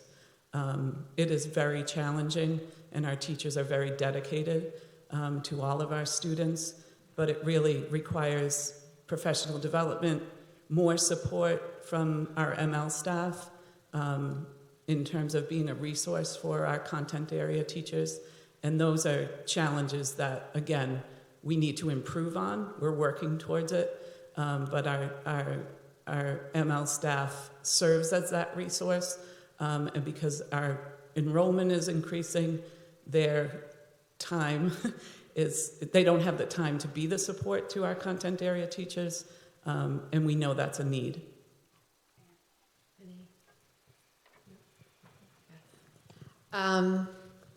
So my understanding is that there have been increased requirements when there are allegations of bullying and civil rights violations. I know there's I'm not asking you to go into detail about what the process is, but can you just briefly address this and tell us who's mainly responsible for this, for carrying out these investigations and writing the reports, and who you have to report this to? And give an approximation of how many bullying allegations have been filed this school year so far, and how many civil rights allegations have been filed this year. I'm concerned that I don't want this to fall through the cracks. Yes, so the investigations have to be done by an administrator. Normally, it is done by the assistant principals in the buildings. I, as the civil rights coordinator and the bullying coordinator for the district, oversee the process and make sure that our policies are staying in line with any state and federal regulations, but also that they're being revised every year, or we could have some findings from the Department of Education. One of the other things I do is also report alongside the technology department. Together we compile the information and report it both to federal and state agencies to make sure that we're getting the correct funding. An example, so far since I've gotten to Easton, I've applied to 5 different competitive grants, and because our data was not, there wasn't anyone overseeing the data on a day-to-day, they suggested that we're not a competitive district to get the finances. That would have gone to a lot of preventative programming as well as supports for our families. And I think, what was the other questions? Sorry. About how many of each for this school year so far? So I would have to get back to you because I have to count them. But are you asking for found bullying cases or just bullying investigations? Because those are 2 different numbers. We report to both the state and federal the number of allegations for student to student and adult to student. And then we also break those down by harassment, race, harassment, sexuality, harassment, religion, harassment, gender, and by whether the students are EL, English language learners, or if they are on an IEP. Okay. So as you can see, I'm going to need a little bit of time, but I will get you those numbers. I also want to share with you that this is a perfect example of a compliance that has changed in the past 3 years. So prior to Carol's being here, we did not, or I'm sorry, Director Perez being here, we did not have to report alleged, or somebody that alleged bullying. We only had to report if there was findings of bullying. Now we are required to not only provide provide information to federal and state agencies if we have alleged bullying, but also broken down by the categories, like she has said. So the time that is spent on reporting that has increased drastically. 2 follow-up questions on that. So one is, I've seen a lot of questions trying to understand other districts don't have a position similarly titled as Dr. Perez's, as Ms. Perez's, but I wanted to understand how are other districts meeting this reporting need, if not through a role like this? I was just going to say, many of my colleagues, when I speak with them, there are other positions that are targeting things like this. One thing that I found with the director of DEIA now on board here in Easton is that this all falls under the umbrella of equity, right? We want to make sure that all of our services are equitable for all students, including our bullying, our civil rights report, the way that the investigations go on. I know that other districts, I sat with a district that the 5 administrators that they brought to the McKinney-Vento training that I went to, one of them was a specific director of compliance. But that person sat next to the director of DEI and the director of homelessness. So there's many other districts that have various levels of where they fall. I know, in the past, I had bullying. I remember the last year when they said, you now have to report everything. I was like, how am I going to do this on top of everything? So I know that this is something that there's so many different variations and positions. I know that many districts are actually changing titles because especially what's happening at the federal level to ensure that that equity can still be targeted. Thank you. That is helpful to clarify. I know we have talked about it in the past. I've asked you directly that question, but I haven't asked it so everyone could hear. I have one other question related to this. Member Percio, can I just add just a few more pieces to that? Of course. As Ms. Pruitt was talking about just the changes in the regulations, the bullying regulations and also the civil rights regulations, along with Title IX, the investigation pieces have become extremely detailed. And so when you look about 10 years back, the regulations were a lot different. Just in the last 10 years, you've seen a lot of the reports go from maybe a 1-pager to about 12 to 15 pages. Part of the reason behind that is PRS has changed what their operation style is, and also what the notification system is for their department. So the Public Resolution Center is now receiving them through an online portal. And so PRS complaints have quadrupled in the last 3 years. A PRS complaint around a bullying investigation makes the school department send the bullying investigation in redacted. They review the entire investigation, and then they will look into your findings and then give their own findings to the investigation piece. So our bullying investigations are now in line, obviously, with the Department of Education, but the whole recording of the situation has increased. It's a small item on the checklist, but it takes up an extremely deep amount of time for our administrators, and also Director Perez, is around support plans. I remember when support plans weren't a mandated part of a bullying investigation. That has changed. Now the alleged aggressor and the alleged target both receive a support plan that has to be developed We also receive a lot of support from our counseling team and our clinical team around that development, but there is a huge piece of the regulations that changed in the recent years. That support plan then needs to be reviewed with all the educators that work with that specific student, and so it's very time-consuming addition to the process. That's the same across all three that I mentioned, so bullying, civil rights, and Title IX. Those are all federal regulations that we have to follow now, and state regulations that have increased over the last about 10 years. I appreciate that, and I think it's great context for those who are watching and may not understand. A lot of people will refer to however many years ago my child experienced, right? But the change to provide that support for all of the kids involved in that situation. We know that bullies often experience bullying. That's where they learn it. So I do understand the purpose behind the regulation and all of the increase there. One follow-up question on a comment that was made on the fact that we could be found out of compliance. Can you just provide for the public who's trying to understand this a little bit more information on what it means to be out of compliance and what that could do for our district? Sure.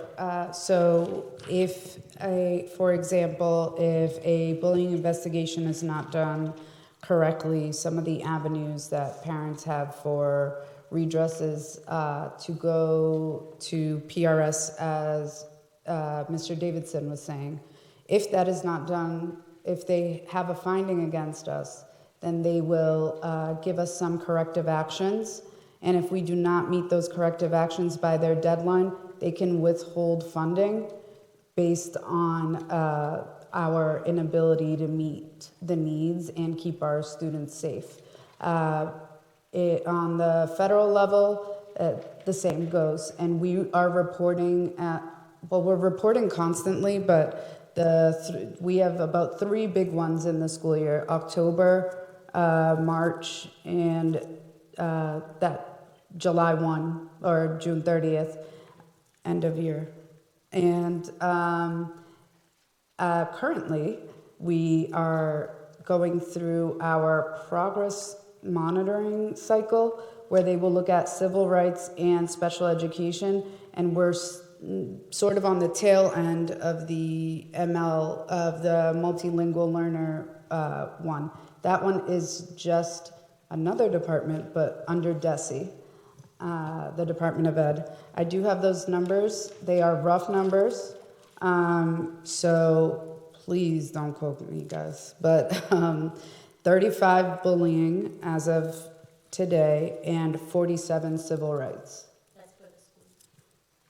For the district. The district. For the school year. The school year, yes. Yes. I also will add around the progress monitoring, Director Weintraub, that the EL portion falls under her, so she does that. We also have all of our grants are audited every 3 years. So that's also additional reporting that we do to the state. And just to piggyback off of the corrective action plans that Director Perez mentioned earlier, it has a fiscal impact for our district. I've worked for a district that was found out of compliance in a bullying investigation that then required every single administrator in the district to either attend a 1 or 2 day training and or bring in their own attorneys for such a training, which then impacts us fiscally. Right, that was part of what I was going to say. Like, a lot of times the corrective action has to do with purchasing programs, bringing in speakers, providing professional development that everybody has to sign off on. It can get extremely costly. All of that, everyone's talking about the financial implication because we're talking about budget tonight.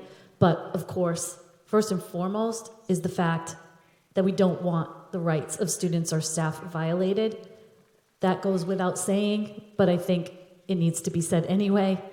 We're focusing on budget because it's a budget meeting, but obviously our rates are increasing drastically, and we want to have a safe environment where everybody feels as though they belong and everybody wants to be in school, wants to work in our schools, and is free of any sort of even inadvertent equity or inclusion issues. Can you share? Oh, sorry. I just wanted to add one thing that, you know, as we're sitting here going over some of the things that central office employees do, it's not to share with the public, woe is me. You know, I just want to name that.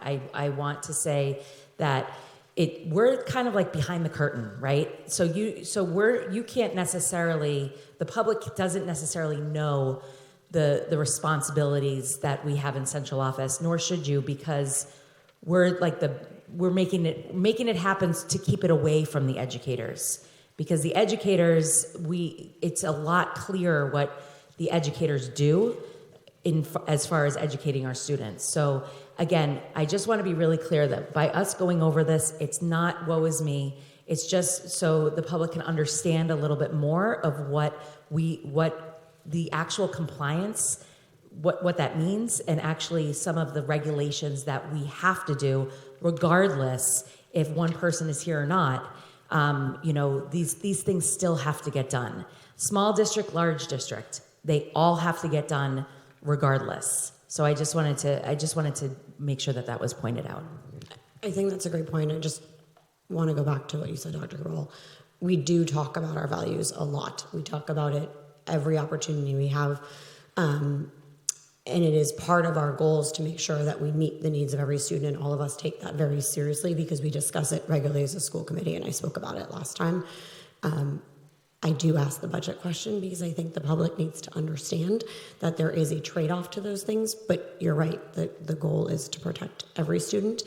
And seeing students who have spoken to us about their experiences in the public schools before we had a position that protected them and the difficulty they had coming to school, it is important that we keep that in mind because we, as a school committee, have an opportunity to attend sessions and hear those things that I don't think the general public always understands. But we've had very brave students who attended the school system 5 or so years ago and have spoken about those experiences and have helped us understand the importance of that, and that's why that's part of our values. So I do appreciate you doubling down on that because we talk about it a lot. Lauren, we have deferred you from your question. And I have a really simple question, but can you share how the definition of bullying has changed?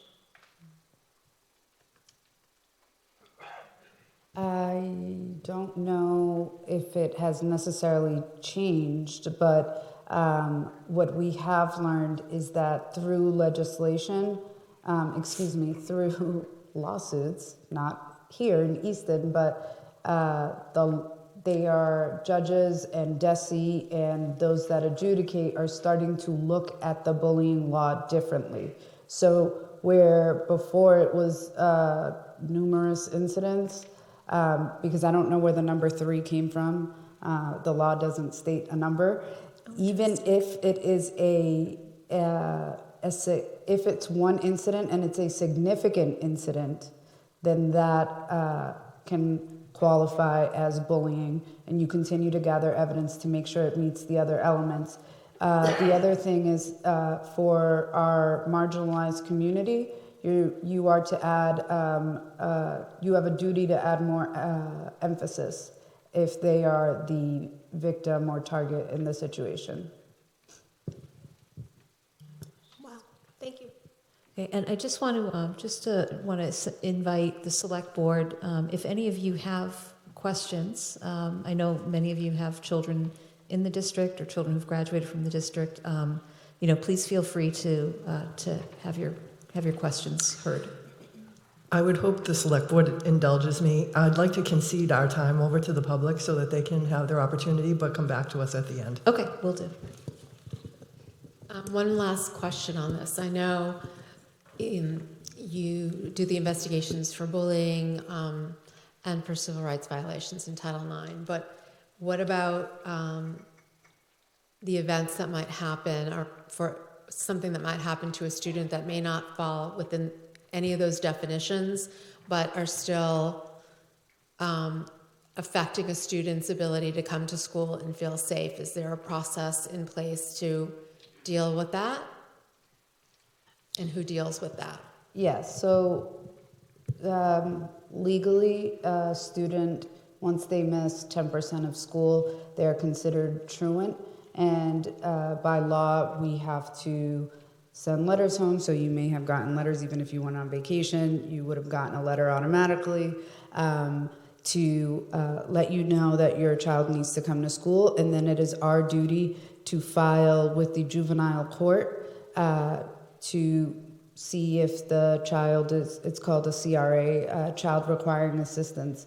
And that's, most of the time, that is not punitive. That is to get the student and the family the support that they need. But, and that's me, I go to court, and I represent the school department. But also, I work a lot with the community, so I'm working with the town social worker a lot to make sure that while our students are not in school, they are still getting the same services that they are normally used to while they are at school. So whether it's February, April break, or whether it's summer break, that we have that wraparound service for our students and our families. I also want to add that for many instances, our adjustment counselors and guidance counselors work closely with families to support them to get their children back in school.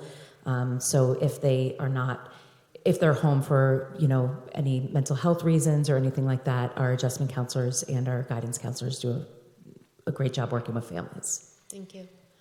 Out of the number of staff that were laid off, how many of those were with professional status?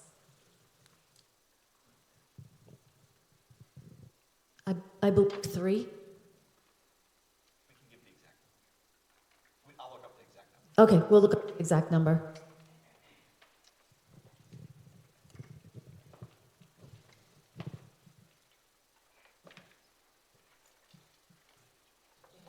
Oh, yeah, sorry. So how did that work? Was it because because I know usually the procedure is to go with employees who do not have professional status? Is that how you do it? Or is it just based on the position and what you need? Well, fortunately, it's not common. So it's not a regular practice. But the way that we develop the budget in the first place is by the budget targets: strategic, proactive, and reactive. And so the inverse is true in this process. So if, for example, if we had the most junior person in our public schools was a kindergarten teacher, but we get 30 more kindergarten students, we cannot reduce a kindergarten teacher. So it's by programming. There's no names or people at first. We only talk about numbers in terms of students. We look where enrollment has gone down, or where needs might have changed, or where enrollment might have gone up, or needs may have increased. And we look at what do we have that we've worked really hard to get that has moved into either a strategic or a proactive posture. Okay. And we determine it that way. And so then we start assigning, okay, who are the people involved with that, and who are the least senior people involved with that. And then from there we have 6 bargaining contracts, and they all operate a little bit differently, and then we just have to follow very closely the procedure for how that is done in each contract. Thank you. Do you have a question with this? It was, just so you know, 3 PTS staff members are affected. 2 of them are reduced, and 1 was fully eliminated. Can you explain why there are current openings listed in the district right now? Sure, for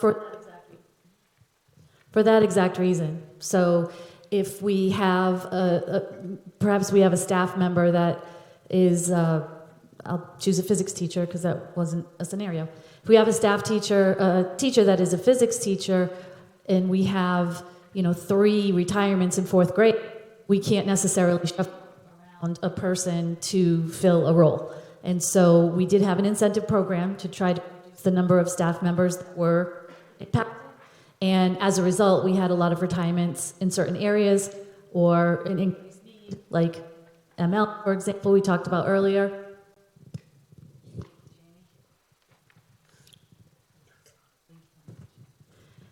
And so because of that, and based on student need, it may require us to have an open position. So. Any other questions? Do we have a sense of what the reduction may be in the free meal reimbursement from the state and how that's going to affect our budget? I mean, I know we're not going to know by the time we have to pass the budget, but... Yeah, last year we found out in August, and it was very difficult because we worked with our food service provider. Did you want to answer this? Yes, I Okay. want to add to this. As far as our free lunch program goes, the funds that we're receiving from federal and from state are going into a revolving fund. So it is outside of the operating budget, and we'll continue carefully monitoring information that comes out of the state to report back to school committee on what that impact is. We do have at the next school committee meeting tentatively scheduled to discuss our school lunch and breakfast program fees for next year to hopefully offset some of the potential losses that program will have if it's not 100% funded in the next fiscal year. Right. When we engaged in a panicked session with our food service provider to try to account for what it would mean if we didn't have the free breakfast and lunch program, it at the time resulted in a $250,000 deficit. Unfortunately, the governor's first iteration of her budget does not fully fund that line. So we anticipate that we may not get that full funding.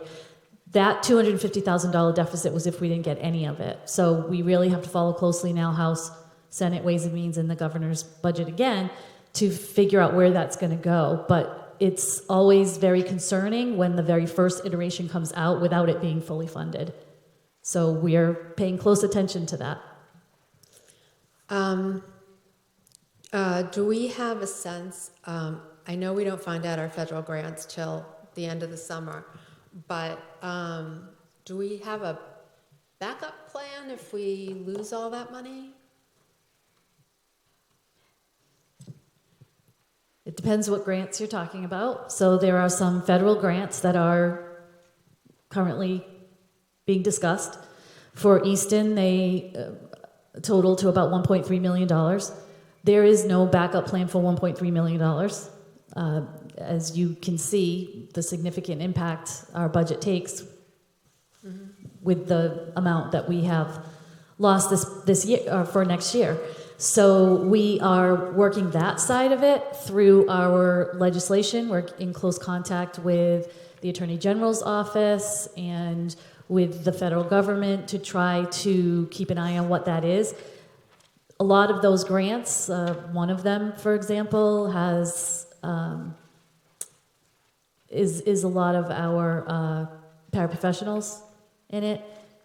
We cannot just not have paraprofessionals. Right. So it is possible that those grants will have a huge impact on our operating budget because much of that will need to be moved into the operating budget. That's an exercise we hope we don't have to engage in. Thank you. If I could piggyback on that, that does tie into the importance of maintaining the community's overall reserve position.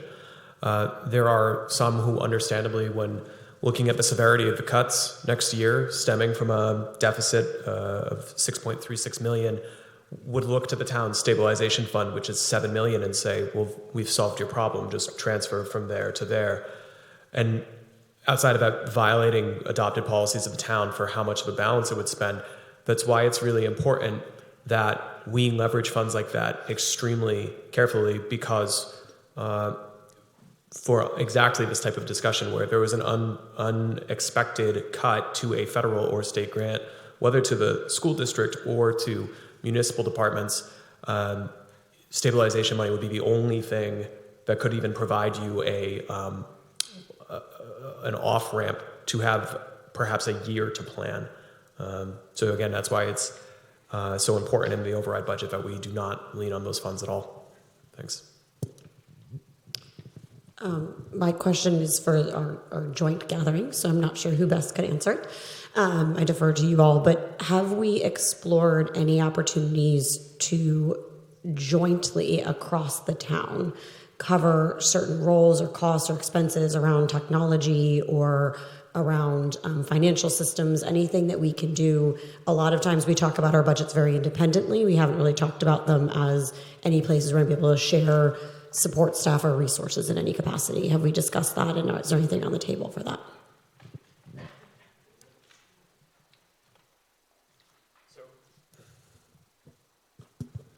So the superintendent and I do meet regularly throughout the year to look at what kind of shared resources we have across departments. A really good example is Public Works working with school custodial staff and sharing duties there to make sure we're being as efficient as we can be without overlapping one another. Speaking from a town side, our collective total staff for IT and human resources is 2.5 positions. So there's certain, in my opinion, just absolute bare minimum essential functions that we need where the policies, procedures, collective bargaining agreements for municipal employees, for firefighters, civil service requirements, not that the HR staff at the schools are not professionally and academically competent to intellectualize that it's just an additional 7 unions in a workforce. So there are some areas where we do have that shared collaboration across departments, but the 2 specific examples you've used, at least on the town side, we have such a bare minimum staff and spend investment already that we have maintained it. But we have entered into agreements, and we do some of this already. The town carpenter, the town plumber, the town electrician, for example, are roles that we share across our buildings and across our budgets, so that we're not outsourcing those costs, and we are able to utilize them in the town, on the town and the school side. And at risk of keeping everyone here even later, I think Director Perez made a really good point alluding to the town has 1 FTE mental health clinician that works with the Health and Community Services Department and our police department, and they all work on a interdepartmental team, including the schools, called the CARE team, which is the Community at Risk Empowerment Team, where we bring folks, whether it's a building inspector who might see something in a house in an inspection, a health inspector, a guidance counselor, to make sure that whether a student is in school, out of school, that there's that communication and shared resources so that we can do the best job we can with the resources that we have. Thank you. One question for Dr. Cabral on the override budget. So I'm pivoting us away from this year's budget for a moment, or the current budget on the table, I should say. On the override budget, just in terms of what's being restored, obviously we noted not everything is being restored.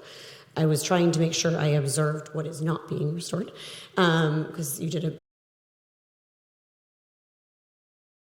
What I believe I saw is that some positions would remain unfilled due to enrollment numbers and or student interest in certain courses. Not all programs might be restored fully. For example, the sheep pasture, we might not go back to the full level of programming that we had for all of the grades in which we had it. I did not see the computers on there. So we've talked about no longer distributing computers. It was a big hit for us to have all of those computers start to hit their expiration point post-COVID. Are those accurate? I see you both nodding. And is there anything else that I've missed? So again, it's still on a sliding scale, because obviously every dime we get, we're going to reinvest back into the district. And so things that, even small elective classes, if we are able to finance that based on needs elsewhere being satisfied, we would try to provide those opportunities again. So it's really on a sliding scale. It's hard to quantify the items that we had on there, which is why we don't have specific positions, because then we'd need to know the specific salary in order to deduct that from what the override would be. So engaging in that is really premature for us, because we don't know if we're going to get the override. Once we do, we start going to our priority list and actually inserting the actuals for salaries, the actuals for what is a reduced sheep pasture, for example. And once we have the actuals, we just keep reinvesting until we've used the funds available. That cutoff could mean many different things depending on where that is. If I could just quickly add to that, one of the primary drivers behind the first recommendation of the override budget to eliminate the use of reserves Reserves is not just the stabilization fund, which you could think of as your savings account. It's also free cash, which is functionally either excess revenue you collected in that year before or unspent operating funds. Ideally, free cash should be going to exactly that type of thing, which is cash capital for things like technology, laptops, equipment for the fire department, the police department, roads. Our current operating posture is forcing us to cannibalize that cash capital capability to mitigate the cuts to operations. So capital has its own process. It goes through a citizen committee, has to go through that process, come to town meeting and be voted on by voters. But again, that's another downstream benefit of that recommendation, was that it would increase that capacity for other opportunities to fund those needs for the town and for schools and students. Thank you. And I just want to go back to something you said a few minutes ago, because I do think it's important to everyone to understand, and I want to make sure I have it right. We do have, on the school level, what I heard was 1.3 million of federal funding that could be at risk. Obviously, there's even more that could be at risk. In a situation where there is no override passed, while we might be able to use those stabilization funds for 1 year, we would be in a significantly more dire situation given everything that we just cut and everything that we just hit. Were an override to pass, we would be working to continue managing against that, but it would be a way to help us mitigate against what could be another devastating cut. So I just want to make sure I have that right, because I don't think everyone understands fully the potential impact that many of us are concerned could come down the pike as well this year. You do have that right. That is one of the important benefits. Without the override, we will be using a third of the stabilization balance that we have spent a decade building. The town's policies cap how much of that fund that can go into a budget at a given year at 33%. So even if you just do the quick math there and you go from 7 million down to 4.7, you're already looking in fiscal 27, if we were to recommend leveraging that full third, which would be risky for downgrading our bond rating, at dropping closer to 1.5 million. So that's already another multiple 100,000 round of cuts that you would need to take out of operations, and that would be another weakening of the 10 years of work that we've done to position the community to be able to weather not just unexpected cuts to federal grants, but economic downturns, supply shocks, things of that nature. So yes, it's a really, really important point. Thank you. Thank you. I'm sorry, I just have one more question. It's about the special education reserve fund we have.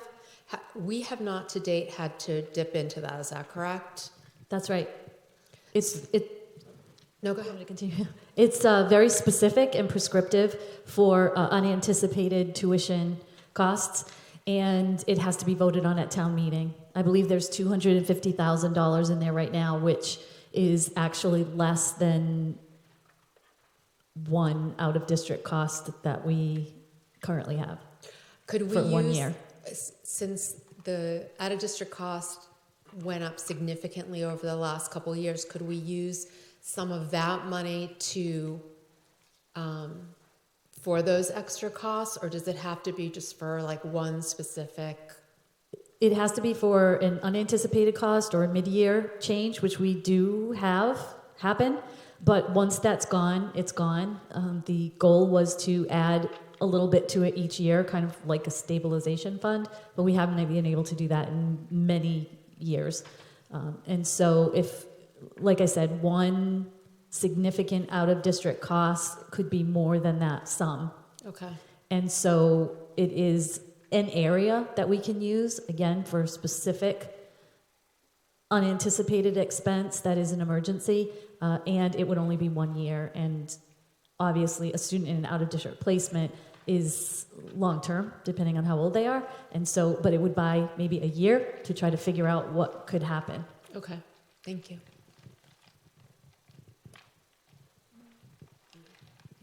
I have one question. It's actually not related to the school budget, but it came up in a school-related meeting this week.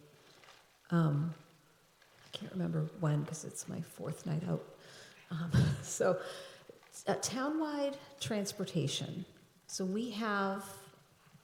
there's a town transportation service, right, that can be used on a limited basis, right, to provide to provide rides for folks in need. And I know it came up in the context of some wraparound services and supports for families, maybe kind of new to the district, who had limited transportation options and had to take care of getting rides to maybe get immunizations or take care of other things. Can we hear a little bit more about that program and how it will be affected in the upcoming budget without an override? Without an override, we will be impacted in the number of drivers that we're able to put behind the wheel and actually transport people. So you are correct. Back a couple of years ago, Health and Community Services went to BAT, which is where we get our buses from, and asked, negotiated, and were able to change our model from just being senior transportation. If you go through other towns, you'll see the buses say Council on Aging on them. You won't see that here in Easton. They say Health and Community Services on them, because we are able now to transport anyone in town within a certain radius. We have our limitations to anything that's necessary for their health. We count that as social, we count that as emotional, we count that as physical. Yes, getting someone to vaccines. Yes, getting someone to a therapy appointment. Yes, getting someone to the pharmacy to pick up what they need. Yes, getting them to a programming option that just gives them a chance as a family to meld with the rest of the community. We're always providing rides for elections, for town meeting. The downfall to that structure is that because the buses come to us through federal grants through BAT, we are not able to charge. We are able to put out a suggested donation, which is $2 each way in town, and we don't decline anybody if they're not able to pay that. We're currently, another just great area that we are expanding and we're seeing growth in right now is I think we're up to, as of this month, 12 of individuals who have graduated out of the programs for the developmentally and other challenges, as well as people that are attending at House of Possibilities that are being transported to actual jobs or job trainings. So anybody interested, anybody wants more information, Health and Community Services, we're at Frothingham Hall. Just pick up the phone and give us a call. We have had families utilize the service for bringing children to doctor's appointments and things of that nature, pharmacy, etc.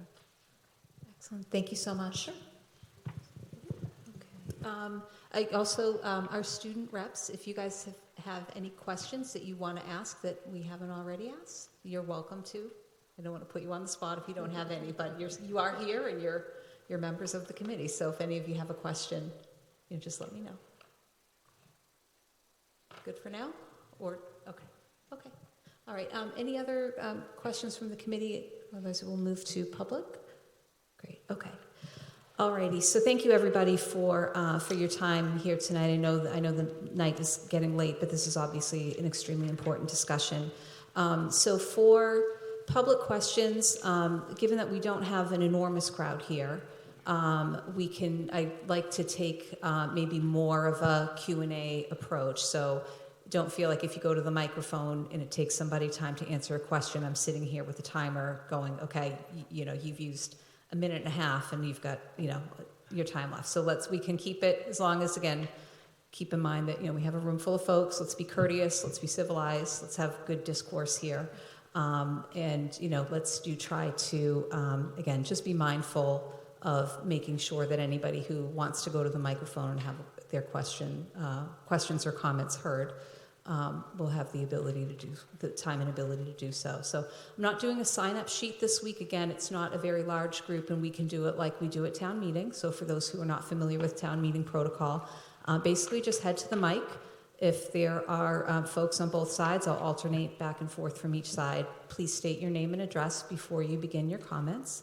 And then you'll have an opportunity for any of the subject matter experts up here will be able to respond to your question in real time if it is a question.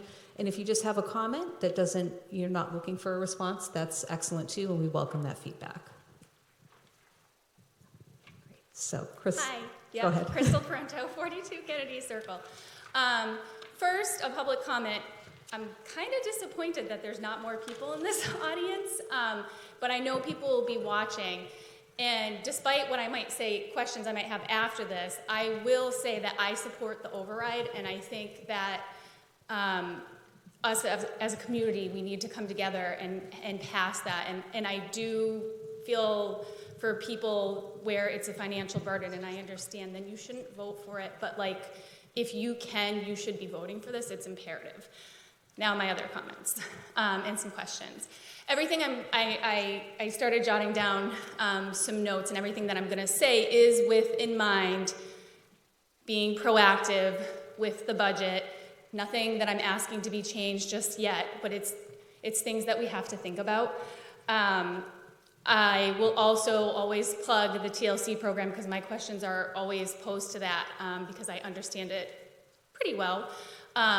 I think the staff does everything that they can to help and support our students.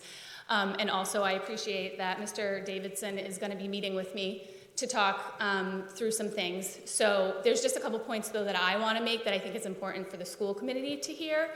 And also if you ever want to reach out to me personally and talk to me on the side about some of the TLC stuff, I think it would be very insightful for you to have a parent's view, having had a kid that's been in the program since pretty much it started. So one question that like instantly struck me was, Mr. Davidson, you were talking about how you reduced the school psychologist role, but also have been talking about how we're trying to bring some out-of-district students back in. And there's a little bit of a disconnect there for me on that, because if you're bringing out-of-district students back in, like a psychologist is going to be pretty vital because those kids are going to continuously probably need to be evaluated and such. So I don't know if there's a question there, but I just wanted to mention it because it's a concern that I have. I've said this before. I think I've had conversations with you and Dr. Cabral about how expensive it is to educate those out-of-district students, and it is. And trying to find ways that we can have students stay in district. But again, and I said this last time and I'm going to say it again, it is not proactive to start a sub-separate classroom at the high school level, because the student has already gotten to the point where they need so much help. It should have been addressed when they were younger. So I just want to make that point. And this is a question I have, because I was told that there is not going to be any additional staff to this program, but instead there was no cuts to special educators at OA, and there's going to be restructuring to be able to have that sub-separate classroom. So could you speak a little bit to that?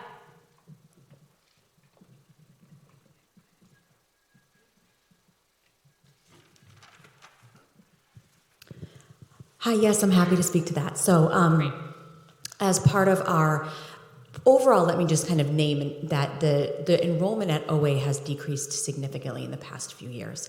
When I applied to be the principal 4 years ago, it was 1,161 kids, and we're slotted to have about 980 next year. So in general, we've seen a decreased need in terms of supporting the number of sections we have of classes, and that is included in the special education department. So by looking at,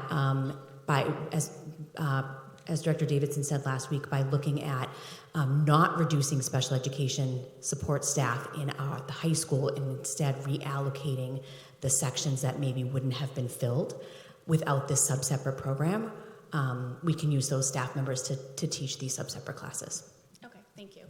And then one final little section.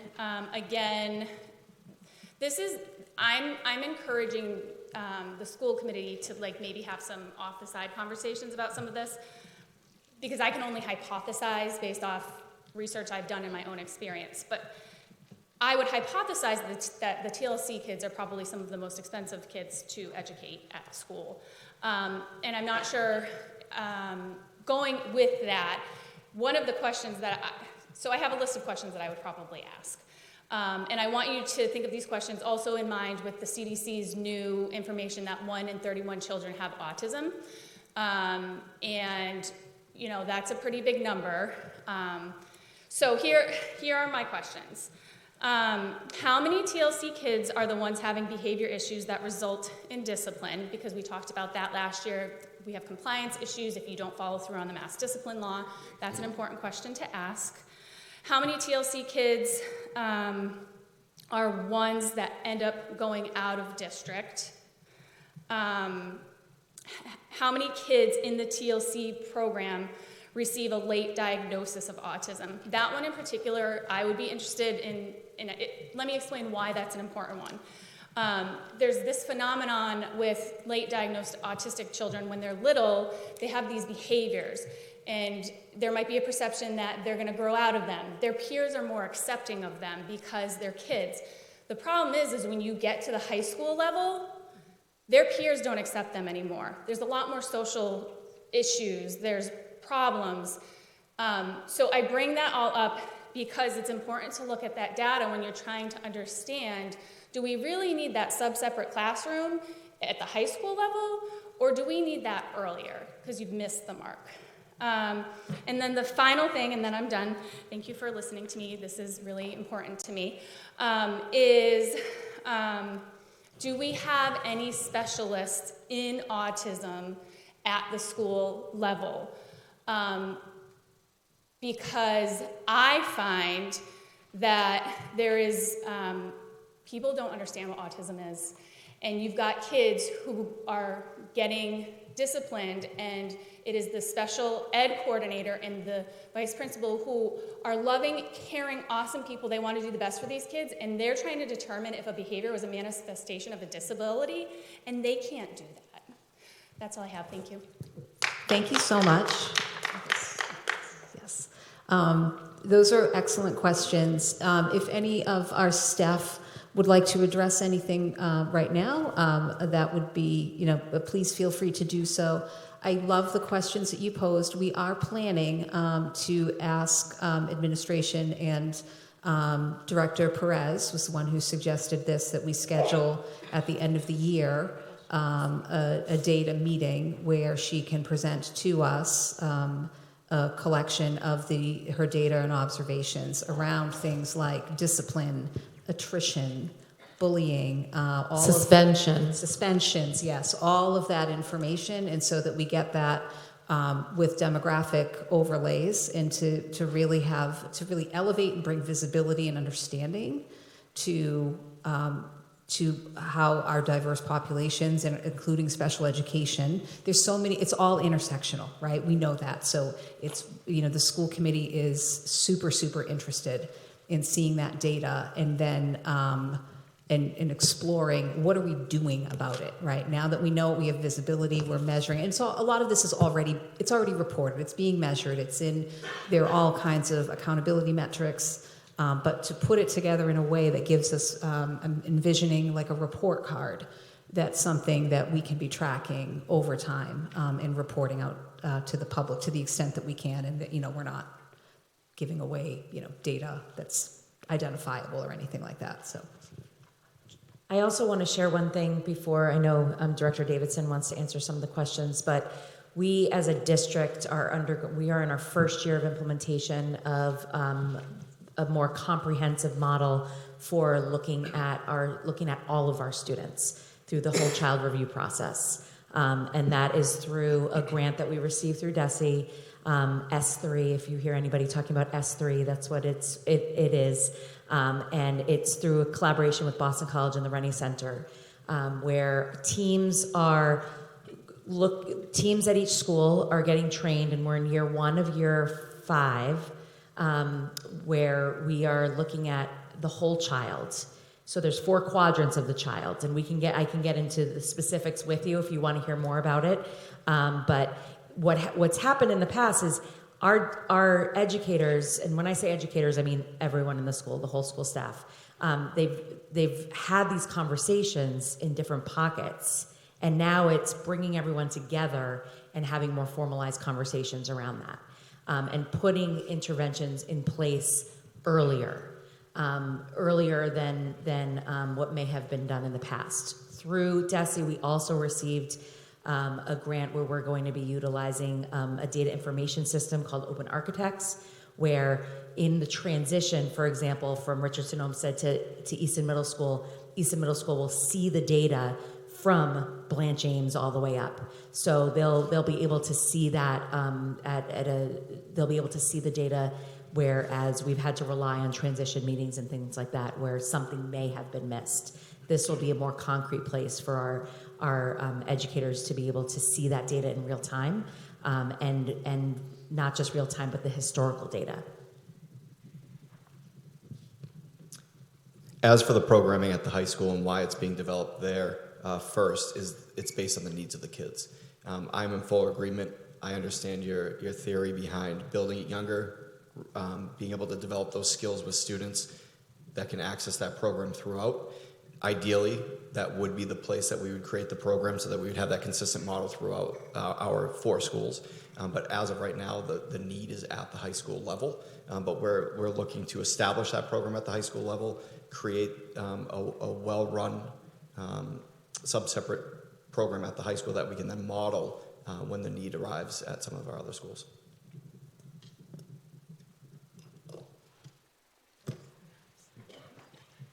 Thank you. Okay. Let's let the public. Great, Hi. thank you. Go ahead. Just can you state your name and address, please? I'm Jenny Dunkley. I live on 9 Meeting House Lane, and I just want to say that the best way to prevent the need for discipline, shaming, seclusion, suspension, and special needs that send a child out of district is not to have the need to consider them. So give patience with me. I appreciate your time. I'm Jenny Dunkley. I've been a special education consultant for over 25 years, representing hundreds of families and attending well over 1,000 IEP meetings. I've been a trainer for the Federation for Children with Special Needs since 2008, contributing to the content and conducting workshops on basic rights, IEP development, transition, and learning styles. I'm a parent representative and past chair of the Massachusetts Special Education Advisory Panel. I'm serving now for the second time, now as a special education surrogate parent, which is an educational decision maker for students in DCF custody that are in congregate care. As a core stakeholder for the IEP Improvement Project, I help ensure that parent and student concerns remain at the forefront and at the front of the IEP, and that the first and central, the student voice was for the first time included as a vision statement.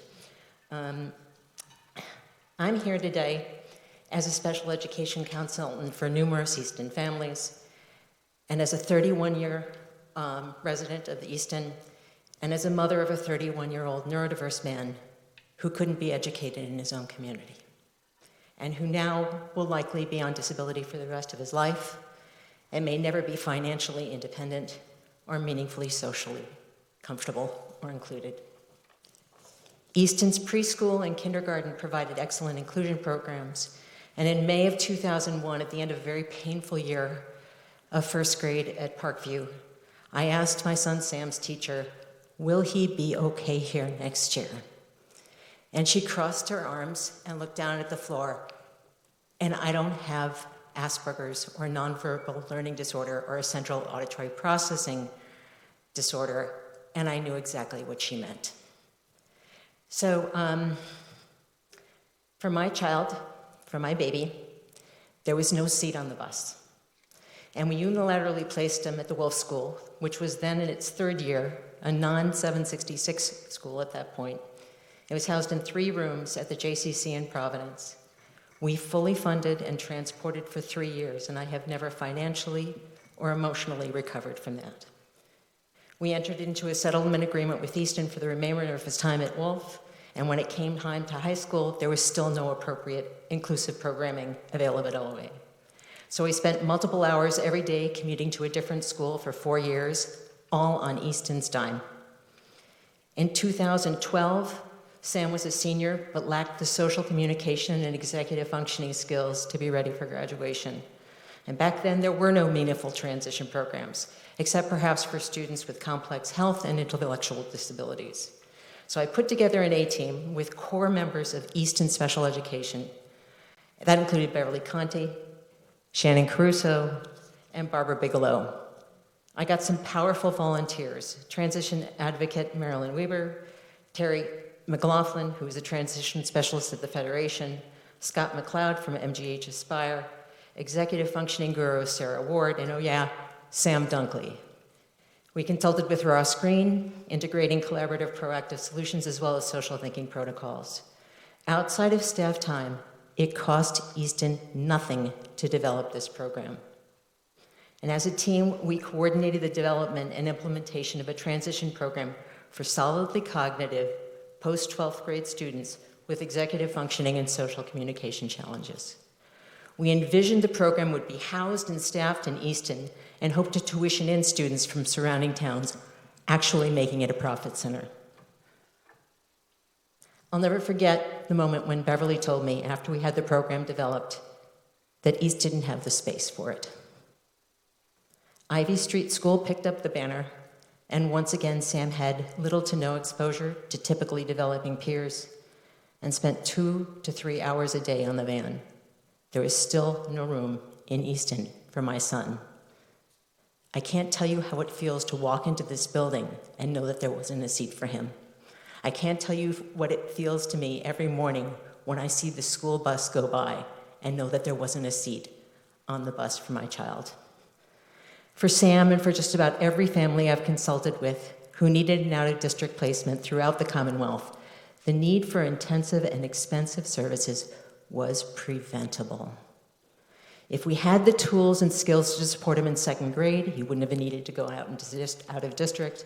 If Easton had had an appropriate program in high school, if we had made space for the post-12th grade transition program, I suspect he would have a more independent and contributing adulthood, and Easton would have been able to save hundreds of thousands of dollars, and that's with circuit breaker for just one student, my son. The system is set up to kick the can down the road, to not label, to wait for the burgeoning gap, and for there to be a suspected disability, to wait for a child to fail before responding. And then we blame school administrators and our teachers for not having the tools and resources they need to meet the needs of students with disabilities in general ed settings. There is a conflict of interest embedded in the special education process. The people that need to evaluate are the same people that have to provide and deliver services. And too often they're forced to check their calendars and their caseloads before they make individual recommendations for frequency and intensity of needed individualized services. And SPED directors, even the really great ones like we have here in Easton, have the worst job in the whole world. Hey, Greg, here's $100. You can educate 100 children or one child. Go ahead, do your job. And oh, by the way, you can't talk about money, but you still have to be fiscally responsible. Their only option is to prioritize needs and kick the can down the road for lesser needs until those become too big to ignore.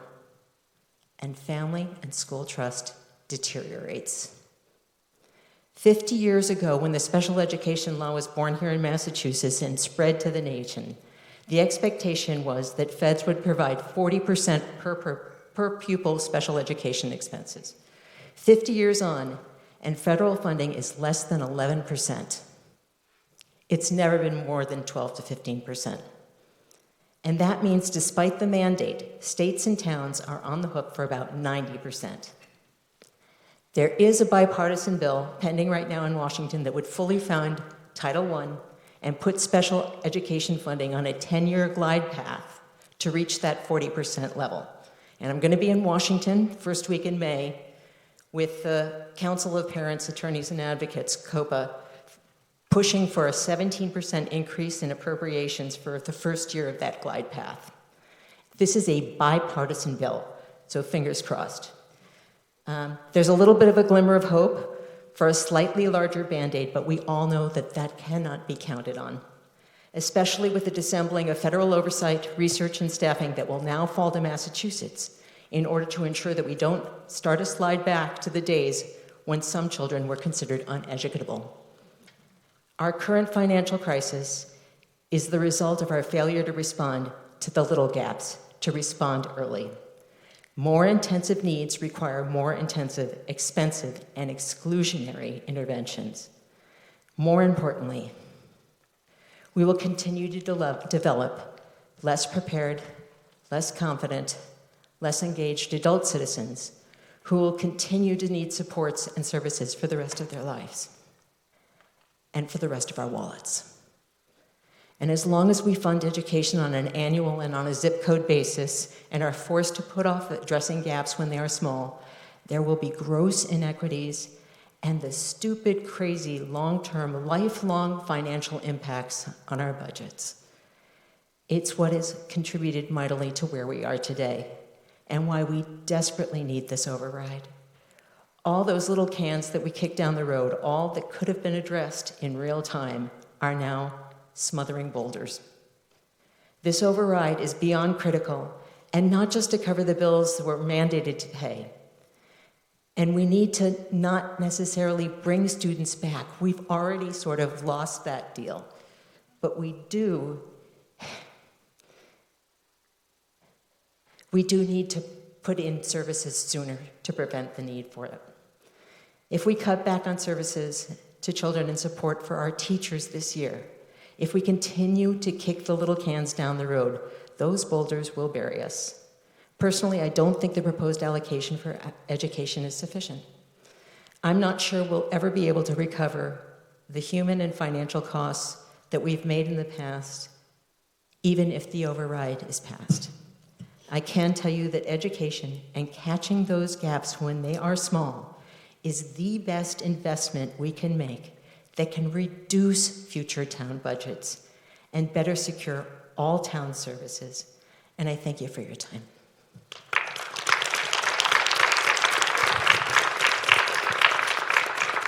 Thank you.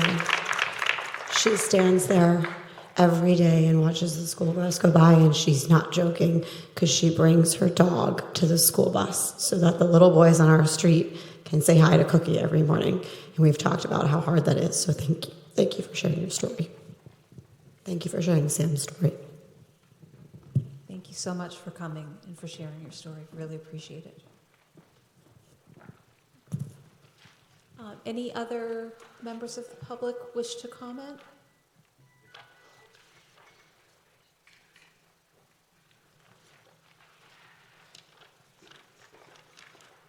Thank you to those who went to the microphone. I know that it's very hard to be up there and to be sharing personal stories that are so personal but so important. The perspective that you bring to the cost of not funding education properly cannot be overstated. Thank you. Okay. Select Board, I know you had asked to hold any time for questions until after public comment, so if you have any, please proceed. I just want to say thank you very much for your stories as well. Very hard to hear, very true, and very meaningful. Does anyone on the Select Board have any comments or questions? I have a really simple one, well, it should be simple.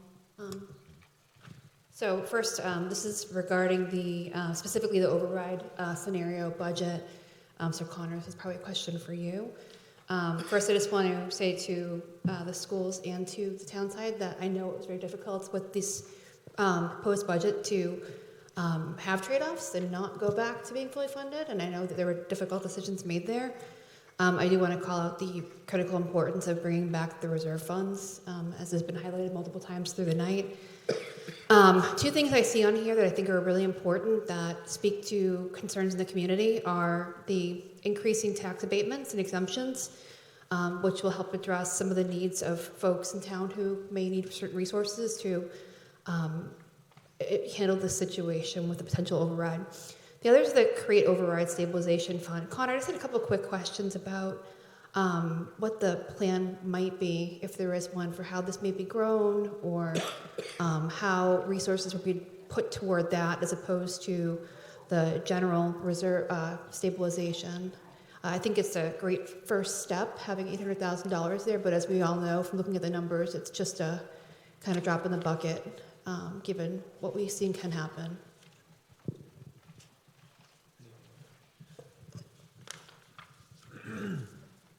Thank you.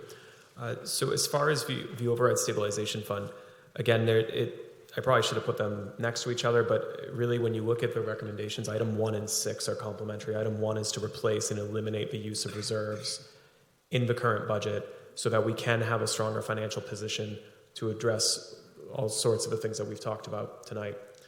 Our stabilization fund would be in a healthy place if it weren't for this year. Our stabilization fund today is actually the highest it's been.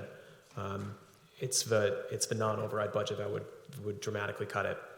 The purpose, or I suppose I'll speak only for myself, and I know there's some PACE members here that could weigh in on this. When looking at the $7.3 million, I tried to be very thoughtful about what we heard as a team, but what I heard as town administrator from citizens on PACE and from citizens at the open houses, where usually the first salvo of questions is kind of understandably, how on earth are we in this position? And then if we can have that conversation and get past that, the next question is, well, how are we going to make this last more than 1 year?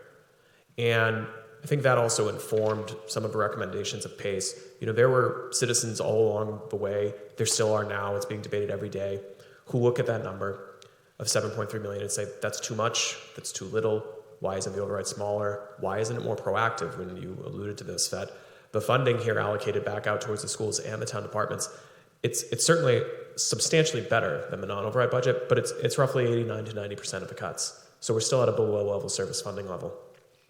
But that was reflective of the kind of, I think, the aggregate consensus of the voting members of PACE of not going for entirely a revenue side solution, understanding the financial impact and potential harm that could place on our residents. So part of PACE's recommendation was 800,000 in efficiencies or cuts. And so we all discussed in open meetings how that was somewhat amorphous when the budget challenge that PACE identified was slightly larger and different than the accounting-based deficit. And that's okay, because PACE wasn't asked, what's the accounting-based deficit? You don't need 19 people. Me and Wendy can tell you that. It was, I think, reflective of looking at the 5-year trends, because we were using 5-year modeling for all of this and saying, what do we think the gap is between our revenue trends and expenses? And so that 800,000 of efficiencies, if I were to take that literally, allocate the 7.3 million out to the town school departments, but then cut them, that you're kind of just moving money back and forth. And so that is some of the inspiration that led to taking that number and putting that into that stabilization fund. And then recognizing as well, both from the conversation with committee members, but from the public, from our labor partners, the concern about the ability, even if this sort of consensus override number were to pass, just to sustain, right? And I think that's part of the challenge that we're in is this is a meaningful override. However, the cost factors that have pushed us here in the past 2 years are so severe that this would just kind of stabilize where we are. If those cost trends continue, and we're going to work very hard with our unions and with the board and do everything we can to try to mitigate some of those growing healthcare costs. But if those continue, we don't want to be in a position, and PACE explicitly did not want to see Easton in a position in year 1, explicitly in their community compacts said absolutely no free cash, which to me means also absolutely no stabilization funds. In year 2, don't use more than 15%, and then only in year 3 and thereon you could rely on existing financial policy. So to myself, I think that 800,000 presents an opportunity as a small pressure relief valve for a very specific set of things that we all know will be coming, which is contractual wage obligations or insurance increases that we can lean on first, frankly, as sort of a canary in the coal mine, to not immediately resort to spending our general reserves. So again, I see a handful of people from PACE. If you want to jump in, if you feel I maybe missed the mark there, I won't hold it against you. Tom Broussard, Chair of PACE. I need to go to the mic. It's a short walk. I wouldn't say anything was missed. The only thing I would emphasize is that we are keenly alert that our mandate was multiple years out, and we're also keenly alert that there are many partners, unions, for example, that made commitments for only a single year or for certain amounts, and that we're trying to do the best that we can by, if an operational override is possible, to make sure we can set up those conversations for future years as well. And I only use the unions as one example, but there's risk across our P&L in many cases, whether it's federal funding, whether it's school lunch, so on and so forth. So again, having a dedicated fund specifically for our largest asset, which is our human capital, is, I believe, smart, prudent, and again, wish it could be more, given how important it is for our people. Thank you. Did I address your question? Thank you. Yeah, I just want to, no, it's not a question, it's actually a statement that Craig, I'm Craig Barger. I just wanted to compliment the school committee on the depth of your understanding of your budget, the questions that you asked, the compassion that you show towards our students and our parents in this community. And I applaud you for that, and I really appreciate it.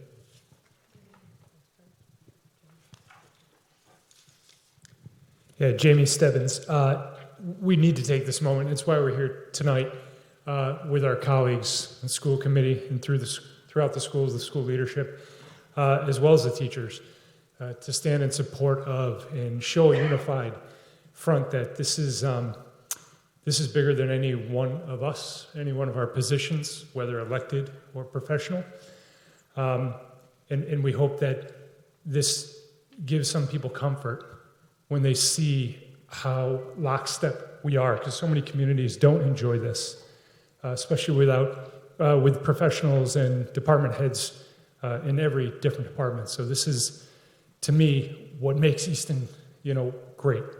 And having been here 15 years, raising 3 kids here, having chosen this town for these values, so I'd hate to let any of it backslide, especially as we see so many other pressures on all of us, our families, our lives are at so many different levels, right? From the national level, trickling on down, and we don't have to follow that path.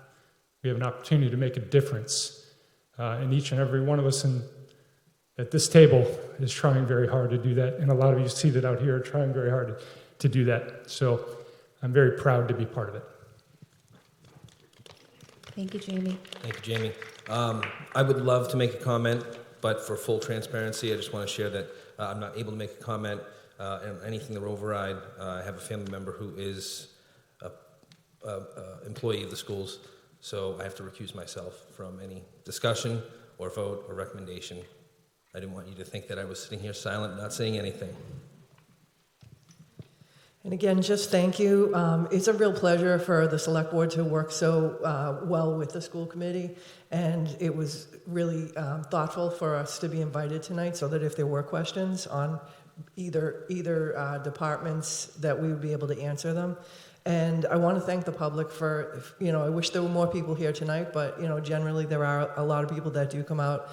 Easton is such an amazing community, and I feel like sometimes when you get into these really stressful periods that you can just really get down into the stressful part of it and not look around and see that we come together as a community, we can get hard things done, and we're all neighbors, and people need to vote the way that works best for their families.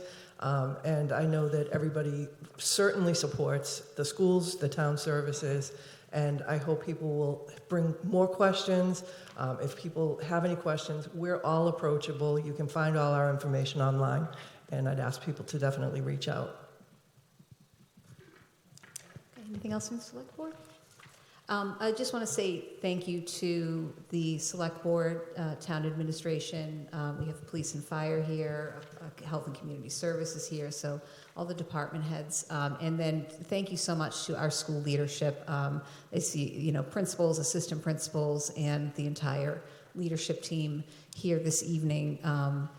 I can't thank you enough for the collaboration and really hard work that has gone on over the past year, especially the past few months and weeks, And we are certainly not the only community that's facing these fiscal problems and that has to problem solve. And I am very grateful that we are in a community where we can, we're not always, there's a lot of disagreement and pushing and pulling and looking, creative thinking, and maybe we can do this, maybe we can do that. So we have a lot of those conversations, but I just appreciate so much that they're done respectfully, with genuine curiosity and a genuine resolve for problem solving. And we don't see that in other communities. I get to speak with other, we keep tabs on other school committees and other towns, and there's some of their stuff is making headlines in the paper because of breakdowns and dysfunctions and rifts that happen between the schools and the rest of the communities, and you end up pitting one department against another, and that doesn't help anybody. It's really terrible. We're all residents of the same town. We all want the same thing. At the last meeting, I was remiss to not address that directly. There was a comment that indicated, that the schools were in this position because of decisions made by the town. And I just want to say, I think this shows that we don't agree with that sentiment, and that we have all, as voters and as elected officials and professionals, have made the decisions over the years that have gotten us to this place together. And I hope that we can continue to problem solve and find our way out of this together. So thank you again to the Select Board for attending tonight. Before we go ahead, and I know on the agenda we have you leaving after we vote, you are welcome to sit here while I ask Andrea some extremely detailed questions about shifting line items in a DESI budget. But if you would rather exit, I definitely wouldn't argue with that. Well, not that we don't love spending time with you, but I will ask the Select Board if someone would like to give me a motion to adjourn. So moved, Barger. Second. That's Barger and Stebbins. All in favor? Unanimous. Thank you, everyone. Thank you. Thank you so much.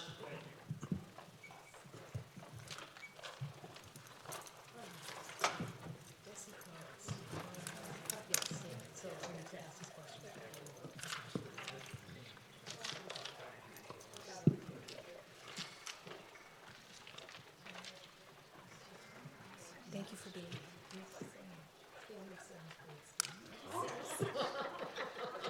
Good me now, right? I'll catch up with you. Thank you.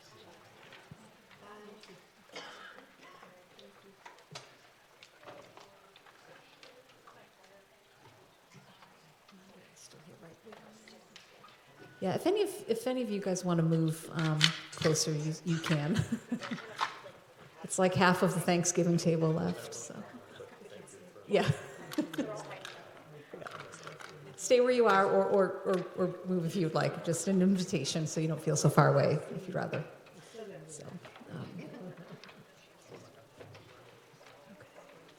So before we vote on the budget, the school committee does vote on the budget as detailed in the line items that we submit to DESI. So I just want have a few questions to clarify some of the movement that we're seeing in current versus the fiscal 26 request by budget. And I know from prior conversations that these are reflective of refinements in accuracy over, DESI's chart of accounts, and just moving things into the correct chart of accounts. But just for the record, in case somebody asks and says, why is there an 80% drop in the school committee budget, we can have on record that we asked and discussed and got the explanation for that. All good? Sounds good. Okay, thank you. So first, the 80% drop in the school committee budget. Yes, so that is a reflection of us removing close to the $100,000 that was appropriated last year at our annual town meeting.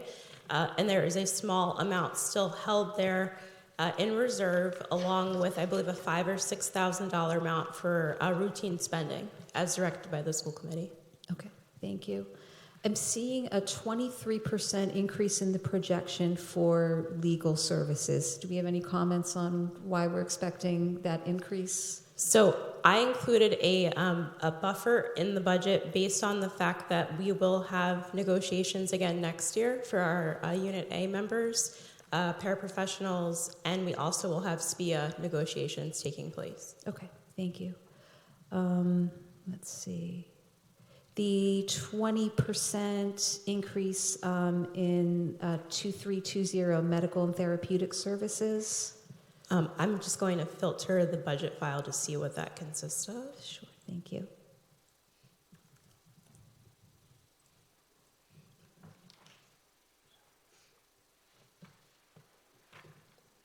So overall, those are speech therapists' salaries, ABA salaries, and also our, looks like paraprofessional salaries as well. I am making an assumption that the increases are related to salaries. There are also contract services we have included in that line related to special services and therapeutics. I believe some of those increases are related to projected spending that is expected for the next year for special services. Those look like the larger drivers as far as the dollar amounts go outside of salaries. Okay, thank you. I'll call it out, but it's a small amount. But the 208% increase in distance learning, going from $650 to $2,000. What is the DESI state code number? Sorry? It is 2345. Yep. Okay, so let me take a look. I'm going to look at the actual expense line.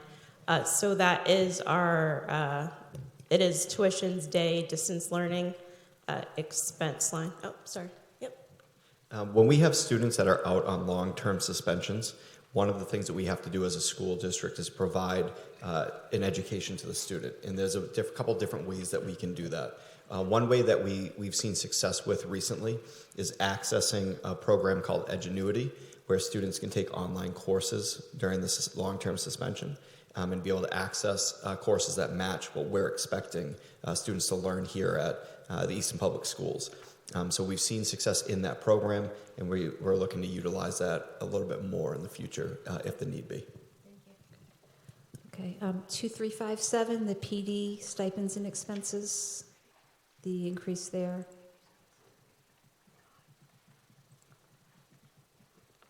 So that looks like just all the different items that are included within.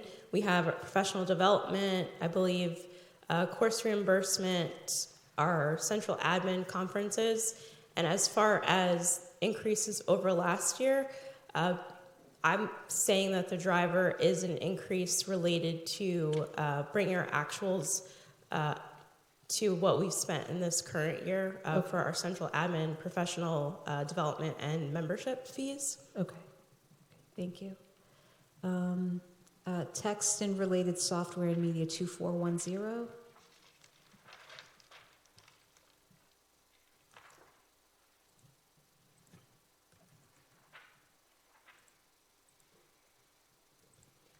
So we increased the textbook amount to what was budgeted last year, not for what was appropriated, but what was budgeted and then reduced because we use grant funding for some of our larger textbooks or curriculum materials throughout the district. So historically, there's been a $100,000 to $120,000 amount in that line.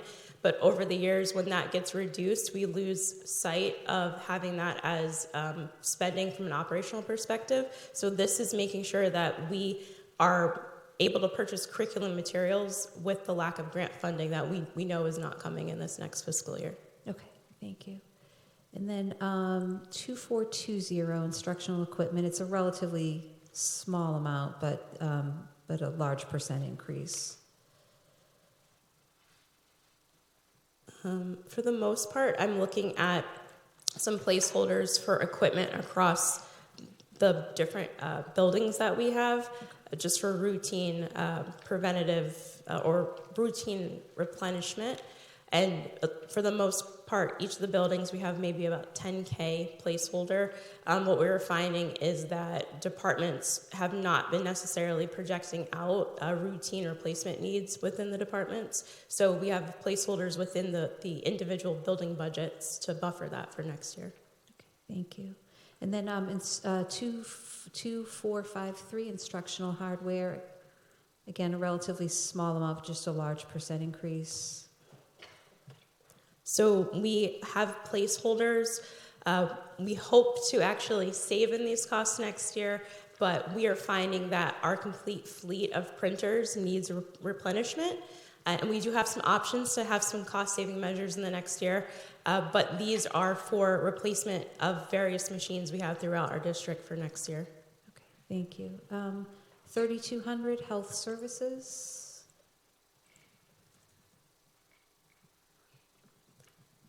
So I would say the major driver here, we increased some of the medical supply lines for our nursing budget.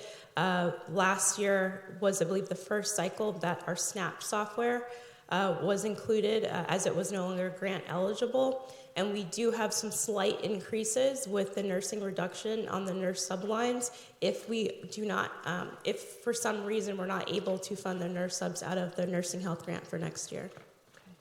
2440, other school services. Did I ask that one already? No.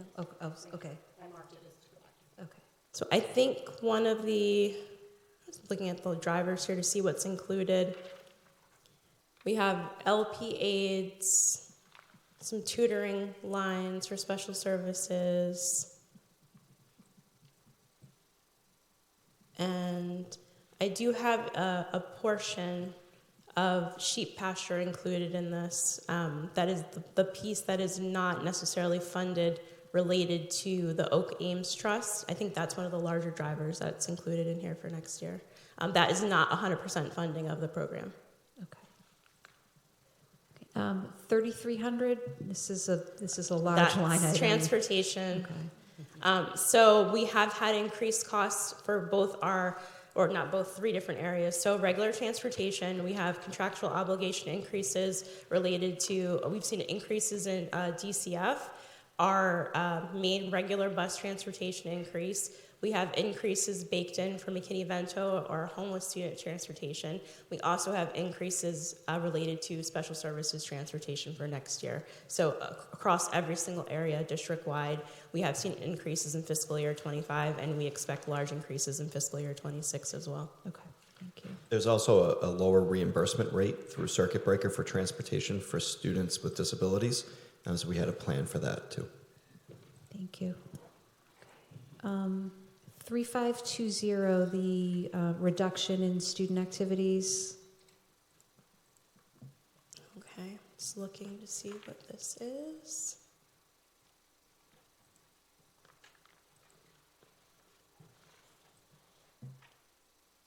It looks like our 2025 budget, we had a large lump sum for student activities. I believe this is not, even though the naming convention is student activities, this is related to some of our individual department lines as far as like discretionary items within their budgets. But it looks like last year there was a large amount budgeted in one single line for Oliver Ames. I'm going to call this a correction in this year's budget because it is a decrease across the board. Okay, thank you. School security, line 3600.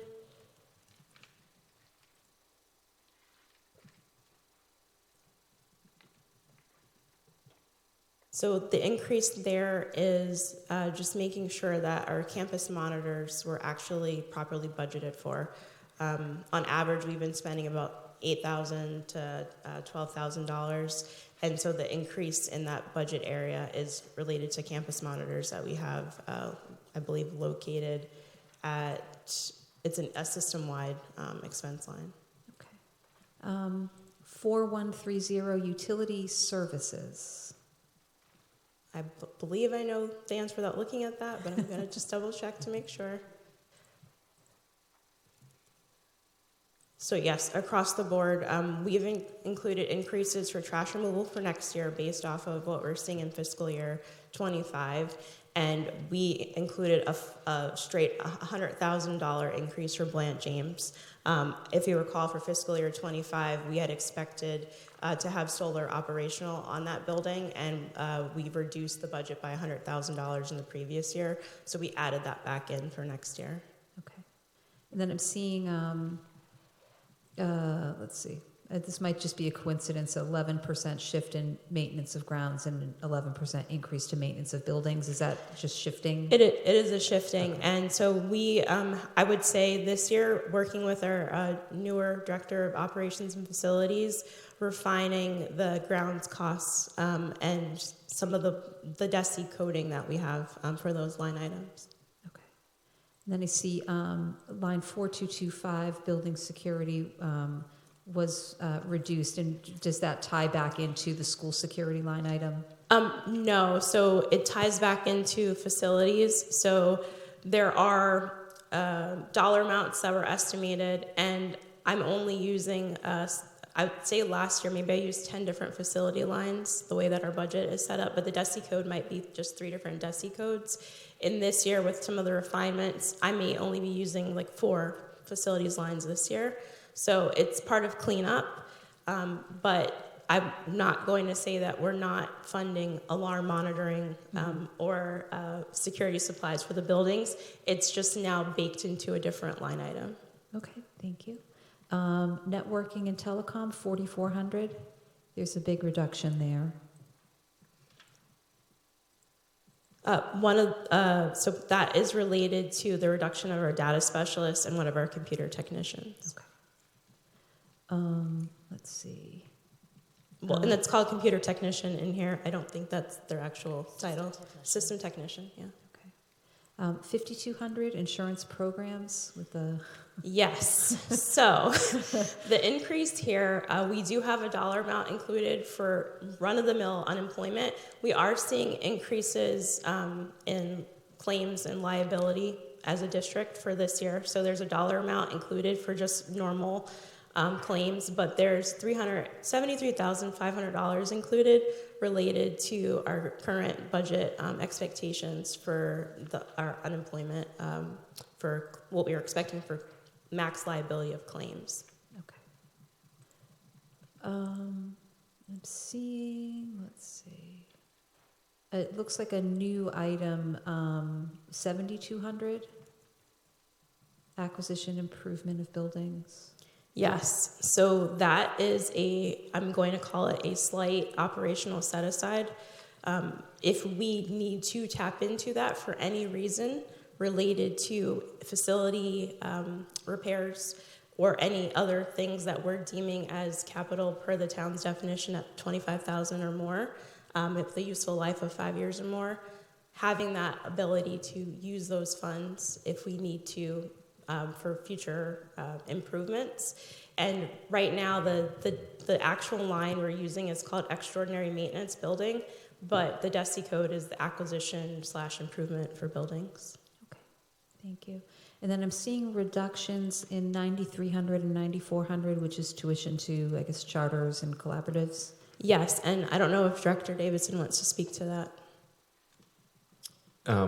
We were looking at the budget lines for next year in our current graduating class.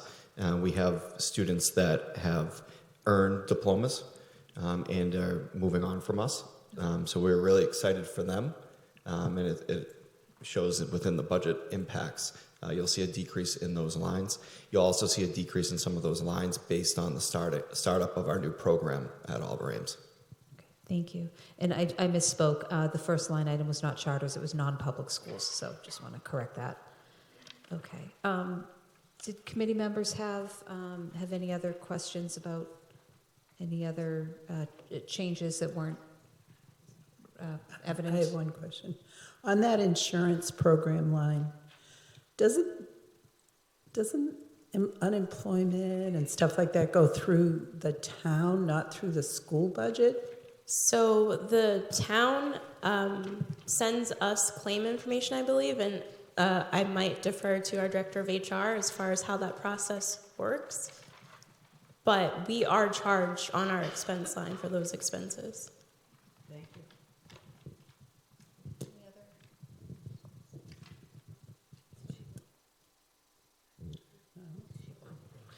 I have two I just wanted to go back to. Can you, perhaps this is a question for the superintendent's office, but can you provide a little bit more context on the PD line? I was surprised to see that go up, but I don't know if that's a shift in how things are allocated more than anything else.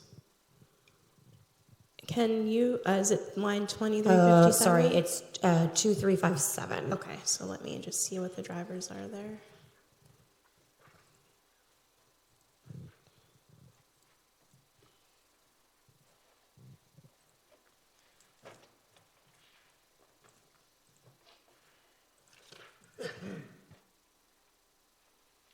So that consists of professional development workshop lines, our standard course reimbursement line that is a function of our contractual obligation, travel allowance, professional activities. We did include additional dollars related to facilities for professional activities as far as memberships go for this next year. And then the professional activities line that I had highlighted earlier for our central admin, we have various memberships that we pay for, NPD, that go through central admin versus system-wide location code. So that was moved to match what was spent the last two fiscal, well, I said one fiscal year, but the last two fiscal years.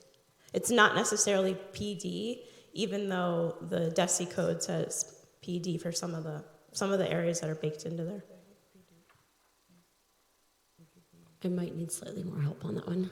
Can you pass that down, please? You did an amazing job explaining the actual pieces of it. I'm trying to wrap my head around what exactly that means in layman's terms. So thank you for the clarification of like the example of MPDE, because that is an organization that we belong to as a district that provides professional development at no cost to educators, but we do pay for that type of membership. I think that some of this is correction as well, as far as moving from one place to another. I know that we've been looking at that very closely.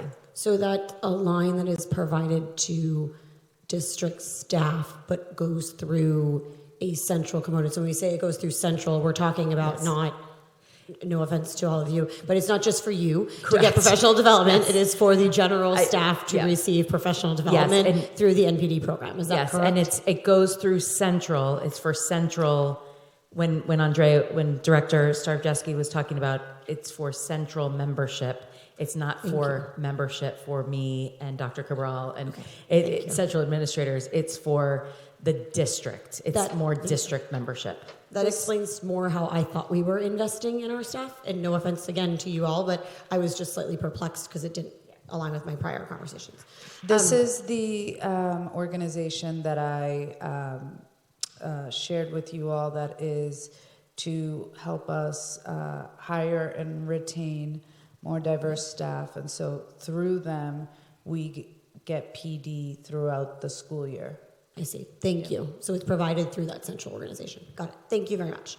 And then my other question was just... I'm sorry, I just want to just say one thing. That's not the only thing in there. That is not the only driver. That's an example of... Yes. Thank you. Thank you again for clarifying that. That is one of the drivers of that. Thank you.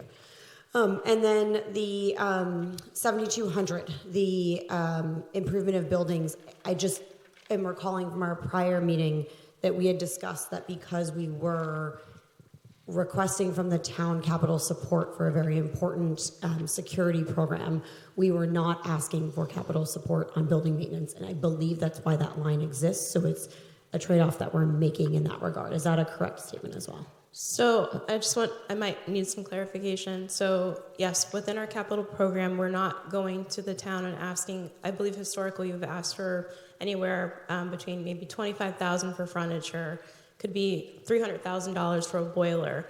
There still could be something that breaks and we have to fix over the course of next year that rises to a $10,000 repair, $25,000 repair, $40,000 repair. So this budget would help us make sure we're covering that cost if something more extraordinary were to come up to fund that versus having to go to the town or look for other funding sources such as looking at revolving accounts that could help fund that cost. Thank you. That's great clarification. So it is not obviously going to catch everything, but it is an attempt. Okay. Thank you. Thank you for that. That is the last of my questions. Okay, if there are no more questions about individual line items, okay. Alrighty, so the number here is the non-override budget of, our request is for $51,539,255, which is a 3.6% increase over last year. The difference between this fiscal year and next is the $1,790,940,000. Any other questions or comments before we move to vote for that? I have one question. Sure. We are voting on an item later today that would affect our budget to some extent. It is the last item on our agenda. Oh. Is that factored into the budget that we are looking at now? Great question. Dr. Cabral, do you want to address that? Yes. Okay. So Dr. Cabral, we have, thank you, Kelly, for bringing that up. Later on in the agenda, we have a possible vote to approve a revision to the superintendent's contract. So although technically in this meeting, we have not yet approved that because we left it to the end so people don't have to sit here even longer while we have an executive session. I think I can say, yeah, I'm not violating. Yeah, okay.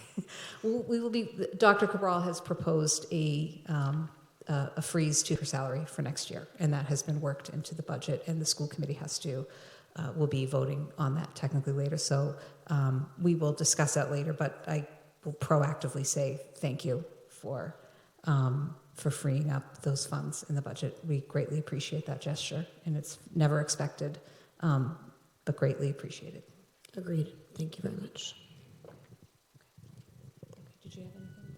Any questions? Oh, okay. Oh, okay. So, I'm sorry, it's late. Can we? So do I make a motion? Is that how I do it? No, I would just. Okay. So can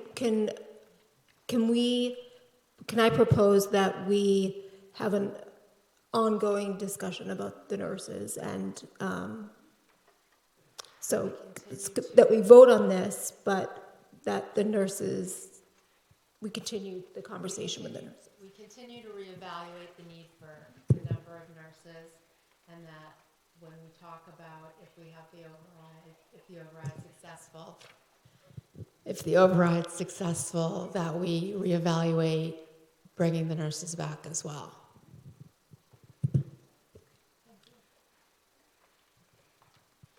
Okay. All right. So with that, then, are we any other discussion before we move to vote? No? Okay. So I'll move to approve the fiscal year 2026 non-override budget of $51,539,255. Can I get a second? Second.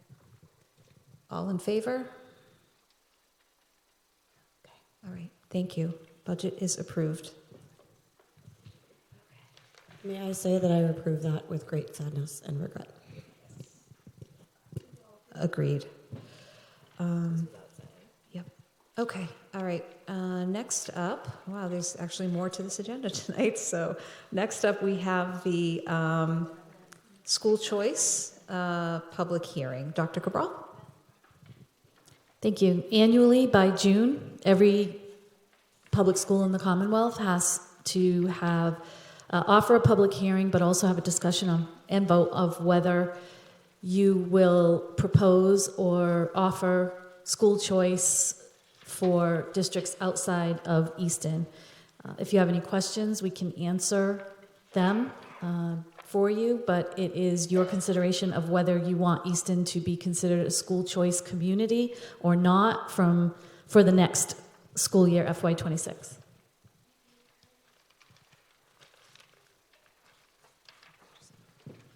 Okay, so we have the presentation in our packet, so we don't need to like go through it online. So I do have, I think this is, we've all done this at least once. I did want to, I think where we have a revenue problem, this needs to be something that we have in mind as I would propose a future discussion. I don't think at this time, given the override situation and the uncertainty with what we have for potential funding if the override passes, I don't think that now is really the time to be making a decision on school choice for next year. But I do think that given that we are talking about, we're seeing a pretty steady trend of declining enrollment in the district, particularly at Oliver Ames, that next year may be the time to have a more substantive conversation and analysis of whether or not we could consider accepting school choice students into the district. For anybody who may be watching and doesn't know, our average per pupil spending is right now a little under $17,000. And if we accept school choice students, that means they come to us from other towns, and their district pays us $5,000. So that's a pretty big delta between our per pupil spending and the potential tuition that can come from other districts. However, for districts that have wrestled with declining enrollment and have empty spaces in their buildings, you do have fixed costs that don't go away. So you need a superintendent, you need principals, you need you need teachers. There are some things that don't flex with the number of students, and so there can be situations where the math works, where bringing in those students and getting the credit for them in the funding formula. Again, it's not like a dollar for dollar trade-off for us by any means, because we're still a minimum aid district, but maybe, enrollment helps the funding formula, even though we're minimum aid.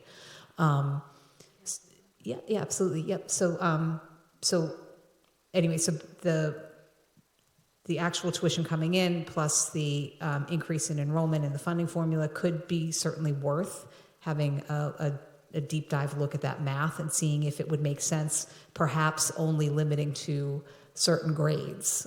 Some districts will do that. So it can be pretty surgical with where you determine where you have some capacity. And I do think that Oliver Ames in particular, Easton in particular, is a very attractive district to others. So I have no question that if we opened up spots, we would be able to fill them, but it would be, a deep dive exercise to figure out whether or not that makes sense to consider.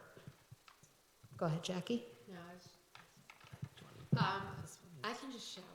I was just going to say this.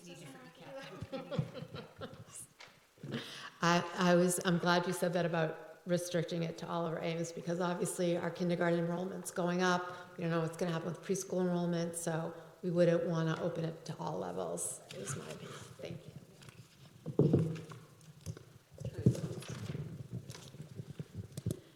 Does anybody else? Kelly, go ahead. We'll see. Oh, there we go. I think when we reopen this conversation for Oliver Ames, I would like to better understand what the drivers are of enrollment going down. Is that like a declining population? Is that a lot of students shifting to other options? It would just be good to holistically understand that as we engage in that conversation, because if the trend were to reverse quickly, we would want to understand that as well. So if we could put that on the future agenda as an analysis point, that'd be great. Absolutely, yeah. I really look forward to and thank Director Perez for offering and suggesting that the school committee do a deep dive into things, including attrition, especially from 8th grade up to Oliver Ames, to see what the relevant trends are that we have in the district. So yes, that'll be a really great conversation. Probably we can talk about the right timing. I know we've had very full agendas lately, but maybe I'm thinking June, July-ish might be a good summer workshop topic. So that'll be really fruitful, I think. Okay. Any other questions or comments about this. Any members of the public have any questions or comments? It is technically a public hearing. No. Okay. Let's see. Do we have? It is a vote, right? Okay. Okay. So then, I would like to make a motion. Again, I'm not hearing anybody who's advocating for this being the right time to introduce school choice. Okay. All right.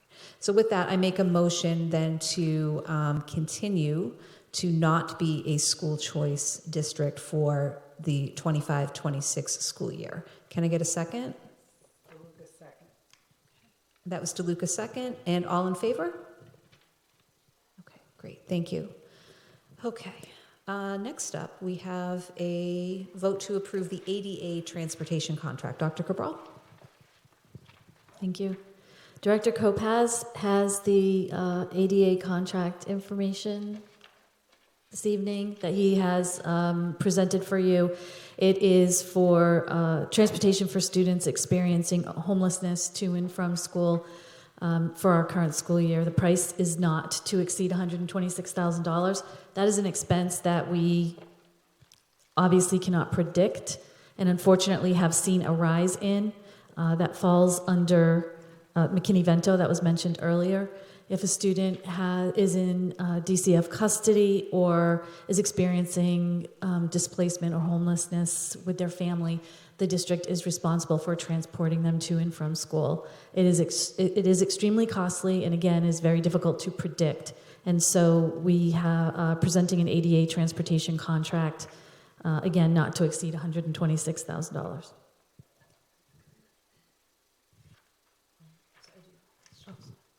So just to confirm, this contract is for this school year. Okay. And this is required for us to provide, correct?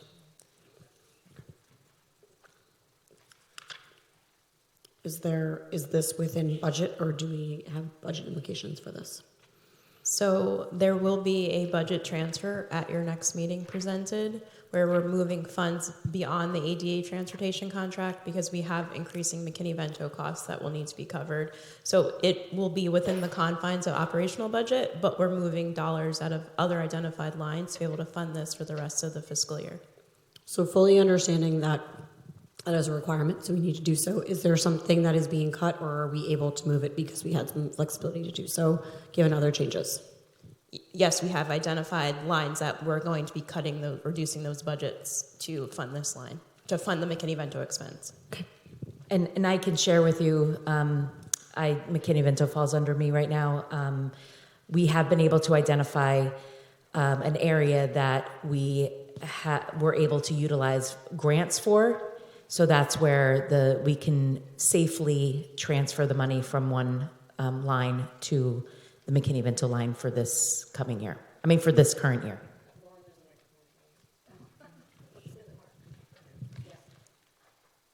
So this is for homeless families that were in our district and then became homeless. So for people that don't believe this happens in Easton, this is exceeding our budget and exceeding our expectations of what we budgeted for last year. So this does happen.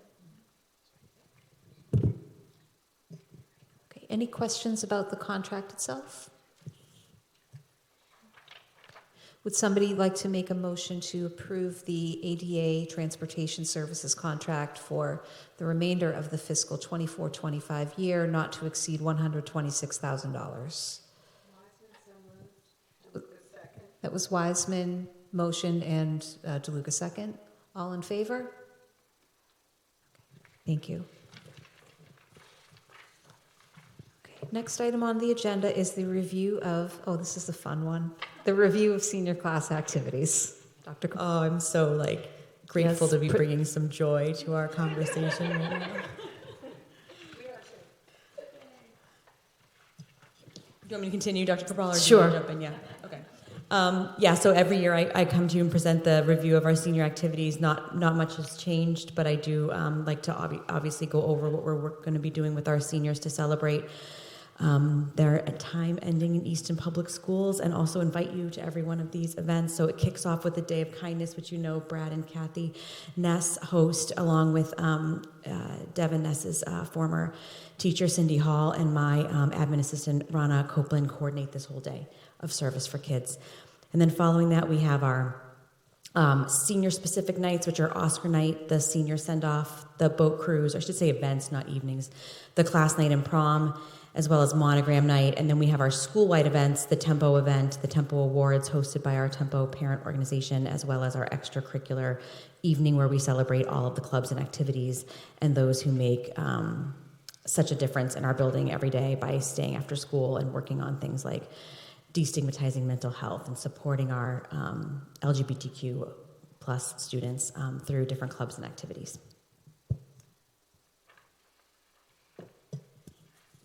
Okay, any questions or comments about the schedule of senior events? Oh, I did.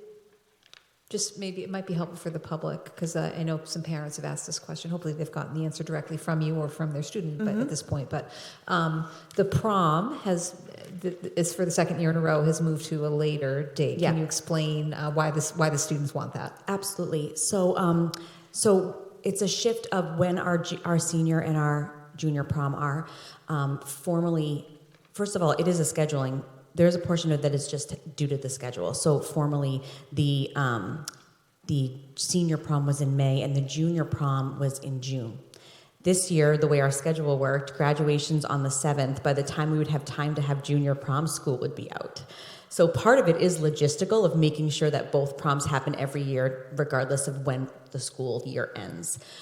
But secondarily, it adds to the celebration of the seniors that week and makes that week really special and unique for them. Excellent, great, thank you. Okay, committee, any questions or comments on this? Excellent. Okay. All right. Well, thank you for thank you for putting together all of the information. As somebody who had 2 kids graduate since you have been here. This consolidated list of everything was my Bible the years that they were graduating. So getting it all on the calendar and this hung up on the fridge, and it was enormously helpful in organizing ourselves around all of those exciting year-end activities. So we appreciate you putting it together for students and families in a way that's so helpful. Next up, we have a vote to approve the Easton Public Schools proclamations. Dr. Cabral? Thank you. So every year around this time, the Easton Public Schools School Committee, predating my joining the district over a decade ago, has read a proclamation every year celebrating teachers in our district as Teacher Appreciation Week is upcoming. However, this year it's a bit incongruous with our practice.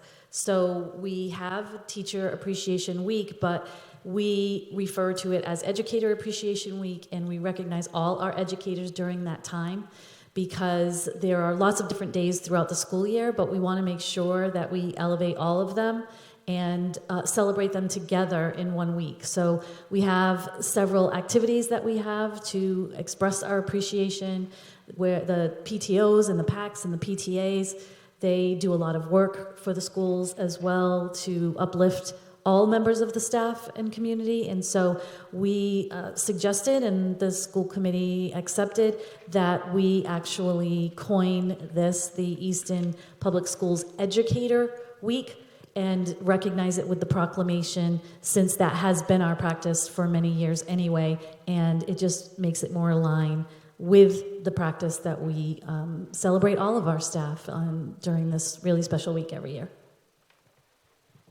And I'd like to credit Lynn Souza in the office for taking on creating this proclamation for us. So thank you for that work. Okay, so I'll go ahead and read it. Proclamation of Easton Public Schools Educator Week, May 5th to 9th, 2025. Whereas the success of our society is dependent on the knowledge, skills, and values that are instilled in students by dedicated and passionate educators. And whereas teachers and school staff create environments of discovery, growth, and learning, serving as role models and guides for students of all ages, and fostering curiosity, creativity, and a love of learning. And whereas educators continue to demonstrate resilience, commitment, and adaptability in the face of challenges, providing support for students, families, and communities, both inside and outside the classroom. And whereas educators help nurture critical thinking, personal responsibility, and social awareness, preparing future generations to meet the challenges of the future with confidence and strength. And whereas Easton Public Schools Educator Week celebrates the remarkable contributions of educators at all levels, recognizing their hard work, dedication, and tireless efforts to shape a better tomorrow for our children and communities. And whereas all school staff are recognized equally and celebrated. Now, therefore, the Easton School Committee and Superintendent of Schools do hereby proclaim the week of May 5th to 9th, 2025 as Easton Public Schools Educator Week in Easton Public Schools, and encourage all to join in honoring the educators who inspire, challenge, and empower students every day. Okay. Any feedback, questions, comments before we move to vote to adopt this? Okay, great. Would somebody, yes, would somebody like to make a motion to approve the Easton Public Schools Educator Week proclamation? So moved, Loomis. That was Loomis and Percio. All in favor? Excellent, thank you. All right, so the next items on our agenda are more routine administrative items for the school committee. We do have, we're going to approve minutes, review the schedule of payments. There's public comment. I'm guessing we're not, okay, you're not probably hearing public comment. And then we have superintendent notes, assistant superintendent notes, school committee notes, and executive session, and a return to executive session. So with that, I would like to, assuming Dr. Cabral is okay with this, I would like to invite our wonderful school leadership and administrators, if you would like to exit, because it is a very late night and your days start extremely early, if you would like to take this time to maybe exit, you are welcome to stay. We love having you here, but otherwise, thank you and good night. Thank you for coming.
I'm like, that time is 8:30 generally, so I'm like way beyond my bed.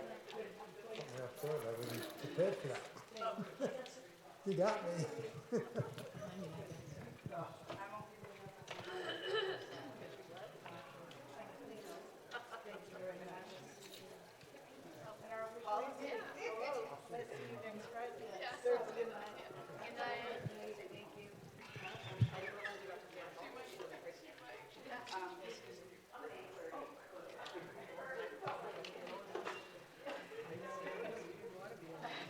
I'll take it out. I'm gonna figure it all out. Yeah, we'll watch it. Yes, come on.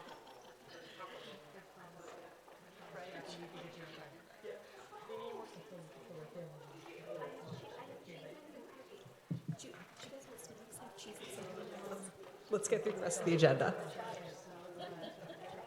Okay. All right. Thank you for anybody watching for indulging that brief break. Next up, we have a vote to approve the regular meeting minutes from February 27th, 2025. I'm sorry. Thank you. March 27th, 2025. All right. Any questions, comments, or edits on the minutes from March?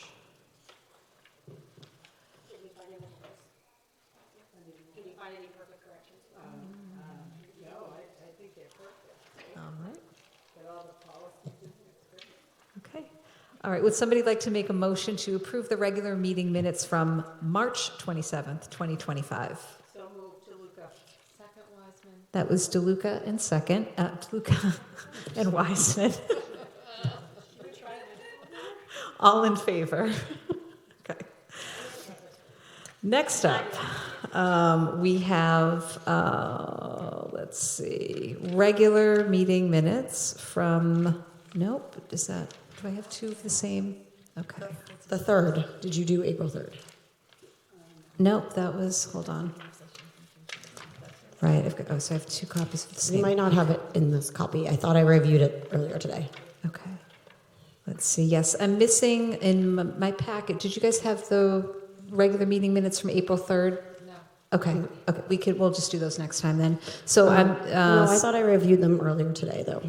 Okay. Yes, I did review these. Does anybody else want to look? So we have then the executive session meeting minutes from Thursday, April 3rd. Before we discuss whether, I guess, does anybody want to hold these for review in executive session?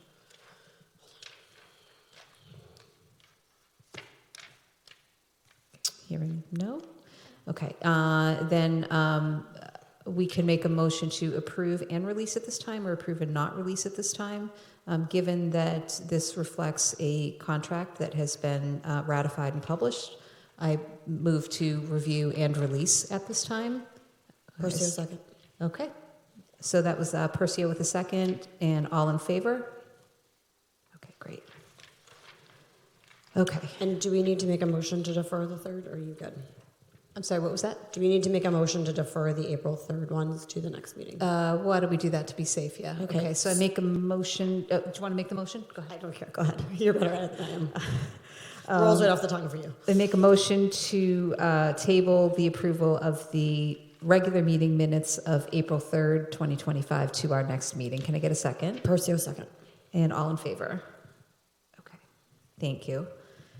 Keeping us on the right side of the open meeting law. Appreciate it. Just in case. Keep it all going. All right, next up, schedule of payments. Let's see, where's my handy dandy notebook here? All right. So since the school committee last met, we have processed warrants 057S, 058S, and 060S, and those were for routine operating expenses. Public comment. Literally nobody else in the room. ECAT, everything there. Okay, superintendent notes, Dr. Cabral. Nothing except extreme regret that this is Nancy DeLuca's last meeting, and we will miss you terribly. Obviously, we don't want it to end. Assistant superintendent notes. Same sentiment as Dr. Cabral. Thank you, Nancy, for everything, and we will sorely miss you. This is a huge hole being left. School committee notes. Nancy, do you want to go first or last? Go ahead. Is that working? Yes. I would like to thank everyone that was here tonight for me, for us. My family, who kept it from me, none. I love it. None.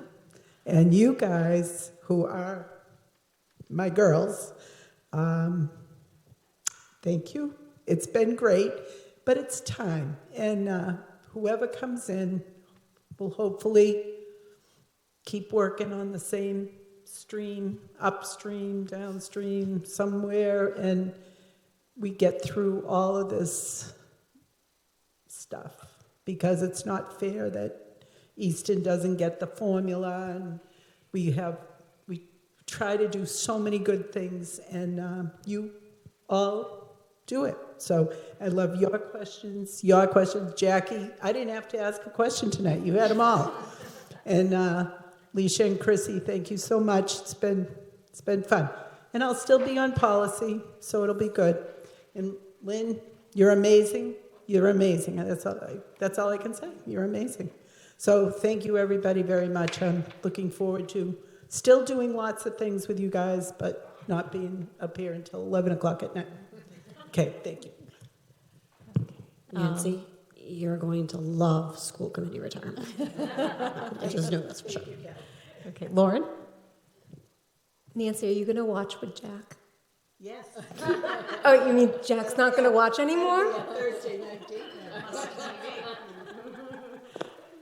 Any school committee notes for you, Lauren, while you have the mic? No, I'm all set. Thank you. Jackie? Yeah, I've loved working with you. One of the great benefits of school committee is you get to meet people that maybe you wouldn't have met. And I am so grateful that we have served together and I've gotten to know you and you are my friend and will always be. Thank you so much. Family. Thank you. Kelly? Oh, Kelly. Any notes this week? You must have something to say. Not about me, but I can change the subject if you would like. I love that. Okay, awesome.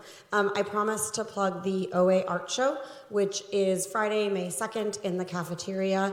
I pulled this up on my parents' square and then promptly let it close. The time is 6 p.m. to 8:30 p.m. I am forever blown away by the amazing art that our OA students produce. And so if you have a few minutes to do a walkthrough and see that incredible work, I highly encourage it. And to bring younger students through to see the incredible work that they can do when they're in high school, because it is absolutely amazing. And I'm sure there are 1,000 other events I'm forgetting at this hour, but that was one. Jen will get them because she's good at it. Well, keeping the list very short tonight. So there are a ton of events coming up, and all I can say is subscribe to the Town Crier to get the stuff that's going on outside of the schools. It's a million and one things. The Tricentennial Committee has a bunch of stuff coming up. Very important, local elections are Saturday, April 26th, 10 to 4 at Oliver Ames, as Nancy reminded us at the beginning. So the same day, the Tricentennial Committee has an arts festival that's happening, and there's just an endless array of, now that it's hopefully warmer weather, there'll be lots to do out and about in Easton, both in and out of schools. So we look forward to all of those events happening in the next few weeks. And I also wanted to just thank our director of DEIA, Carol Perez, and our curriculum and multilingual learner director, Ann Weintraub, our LPAC leader, Anastasia Ziz, and Dr. Cabral, Stephanie Santos, I'm losing my mind. Olivia Ramos. We were all there last night at the Easton Middle School for a first of its kind, I believe, multilingual presentation of our budget. So Tom and Nancy from the PACE committee came and went through the highlights or lowlights, depending on how you look at them, of the budget scenario with the PACE committee, and then and Dr. Cabral went through and explained some of the high level slides from the previous budget hearing presentation, and in real time, the ability of all of the staff in the room to translate these documents. We had some in-person attendees who spoke Haitian Creole, and the deck was translated live in real time into Haitian Creole.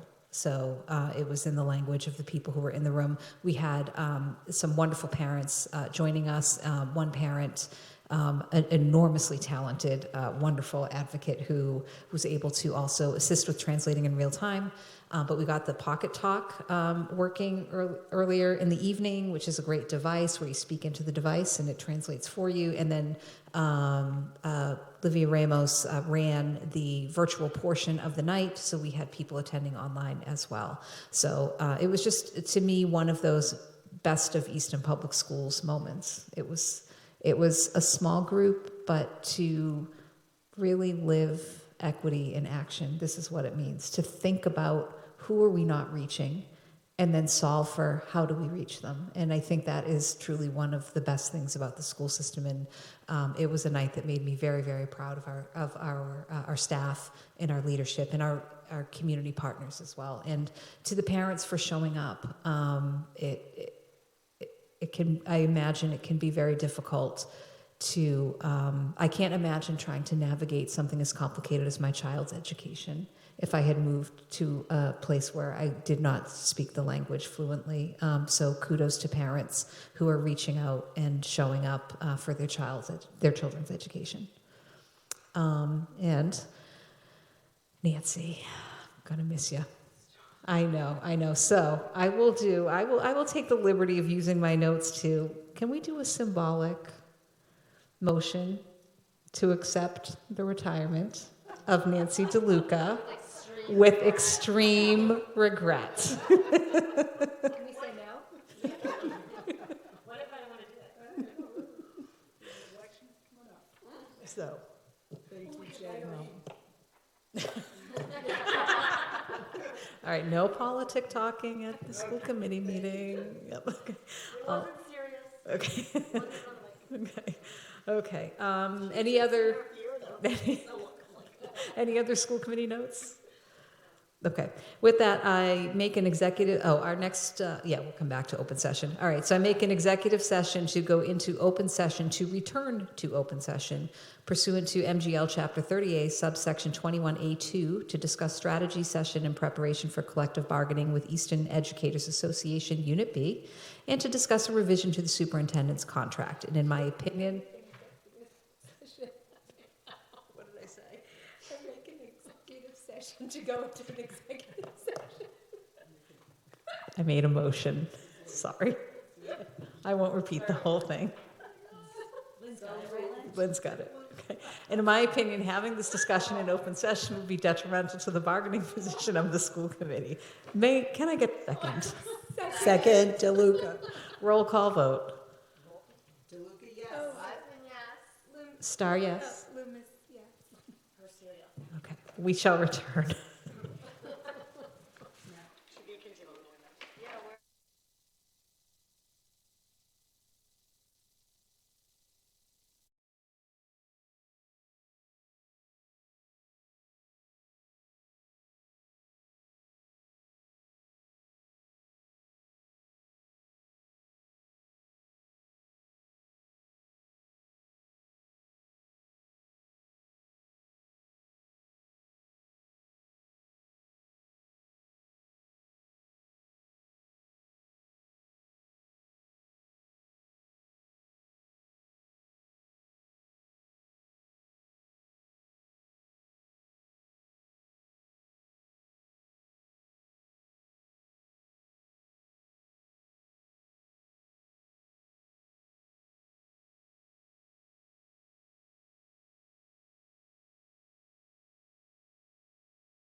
26th. You are a voting member, so despite our last regularly scheduled meeting, yep, you are part of business going forward until the 26th. Yep.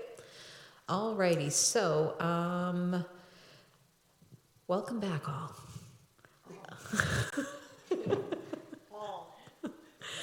All right, so I make a motion to approve a revision to the superintendent's contract, and let me just make sure that I've got I just want to get the language right.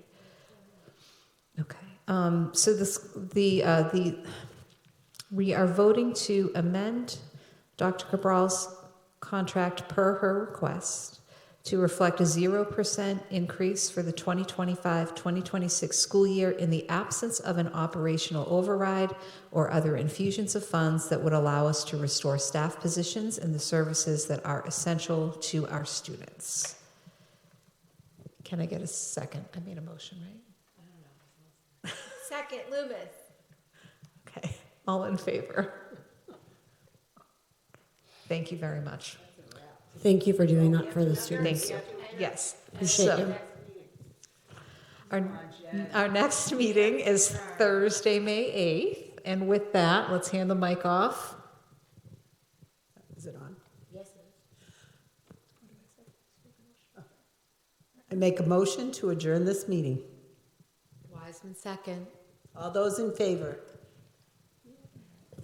Thank you, ECAT.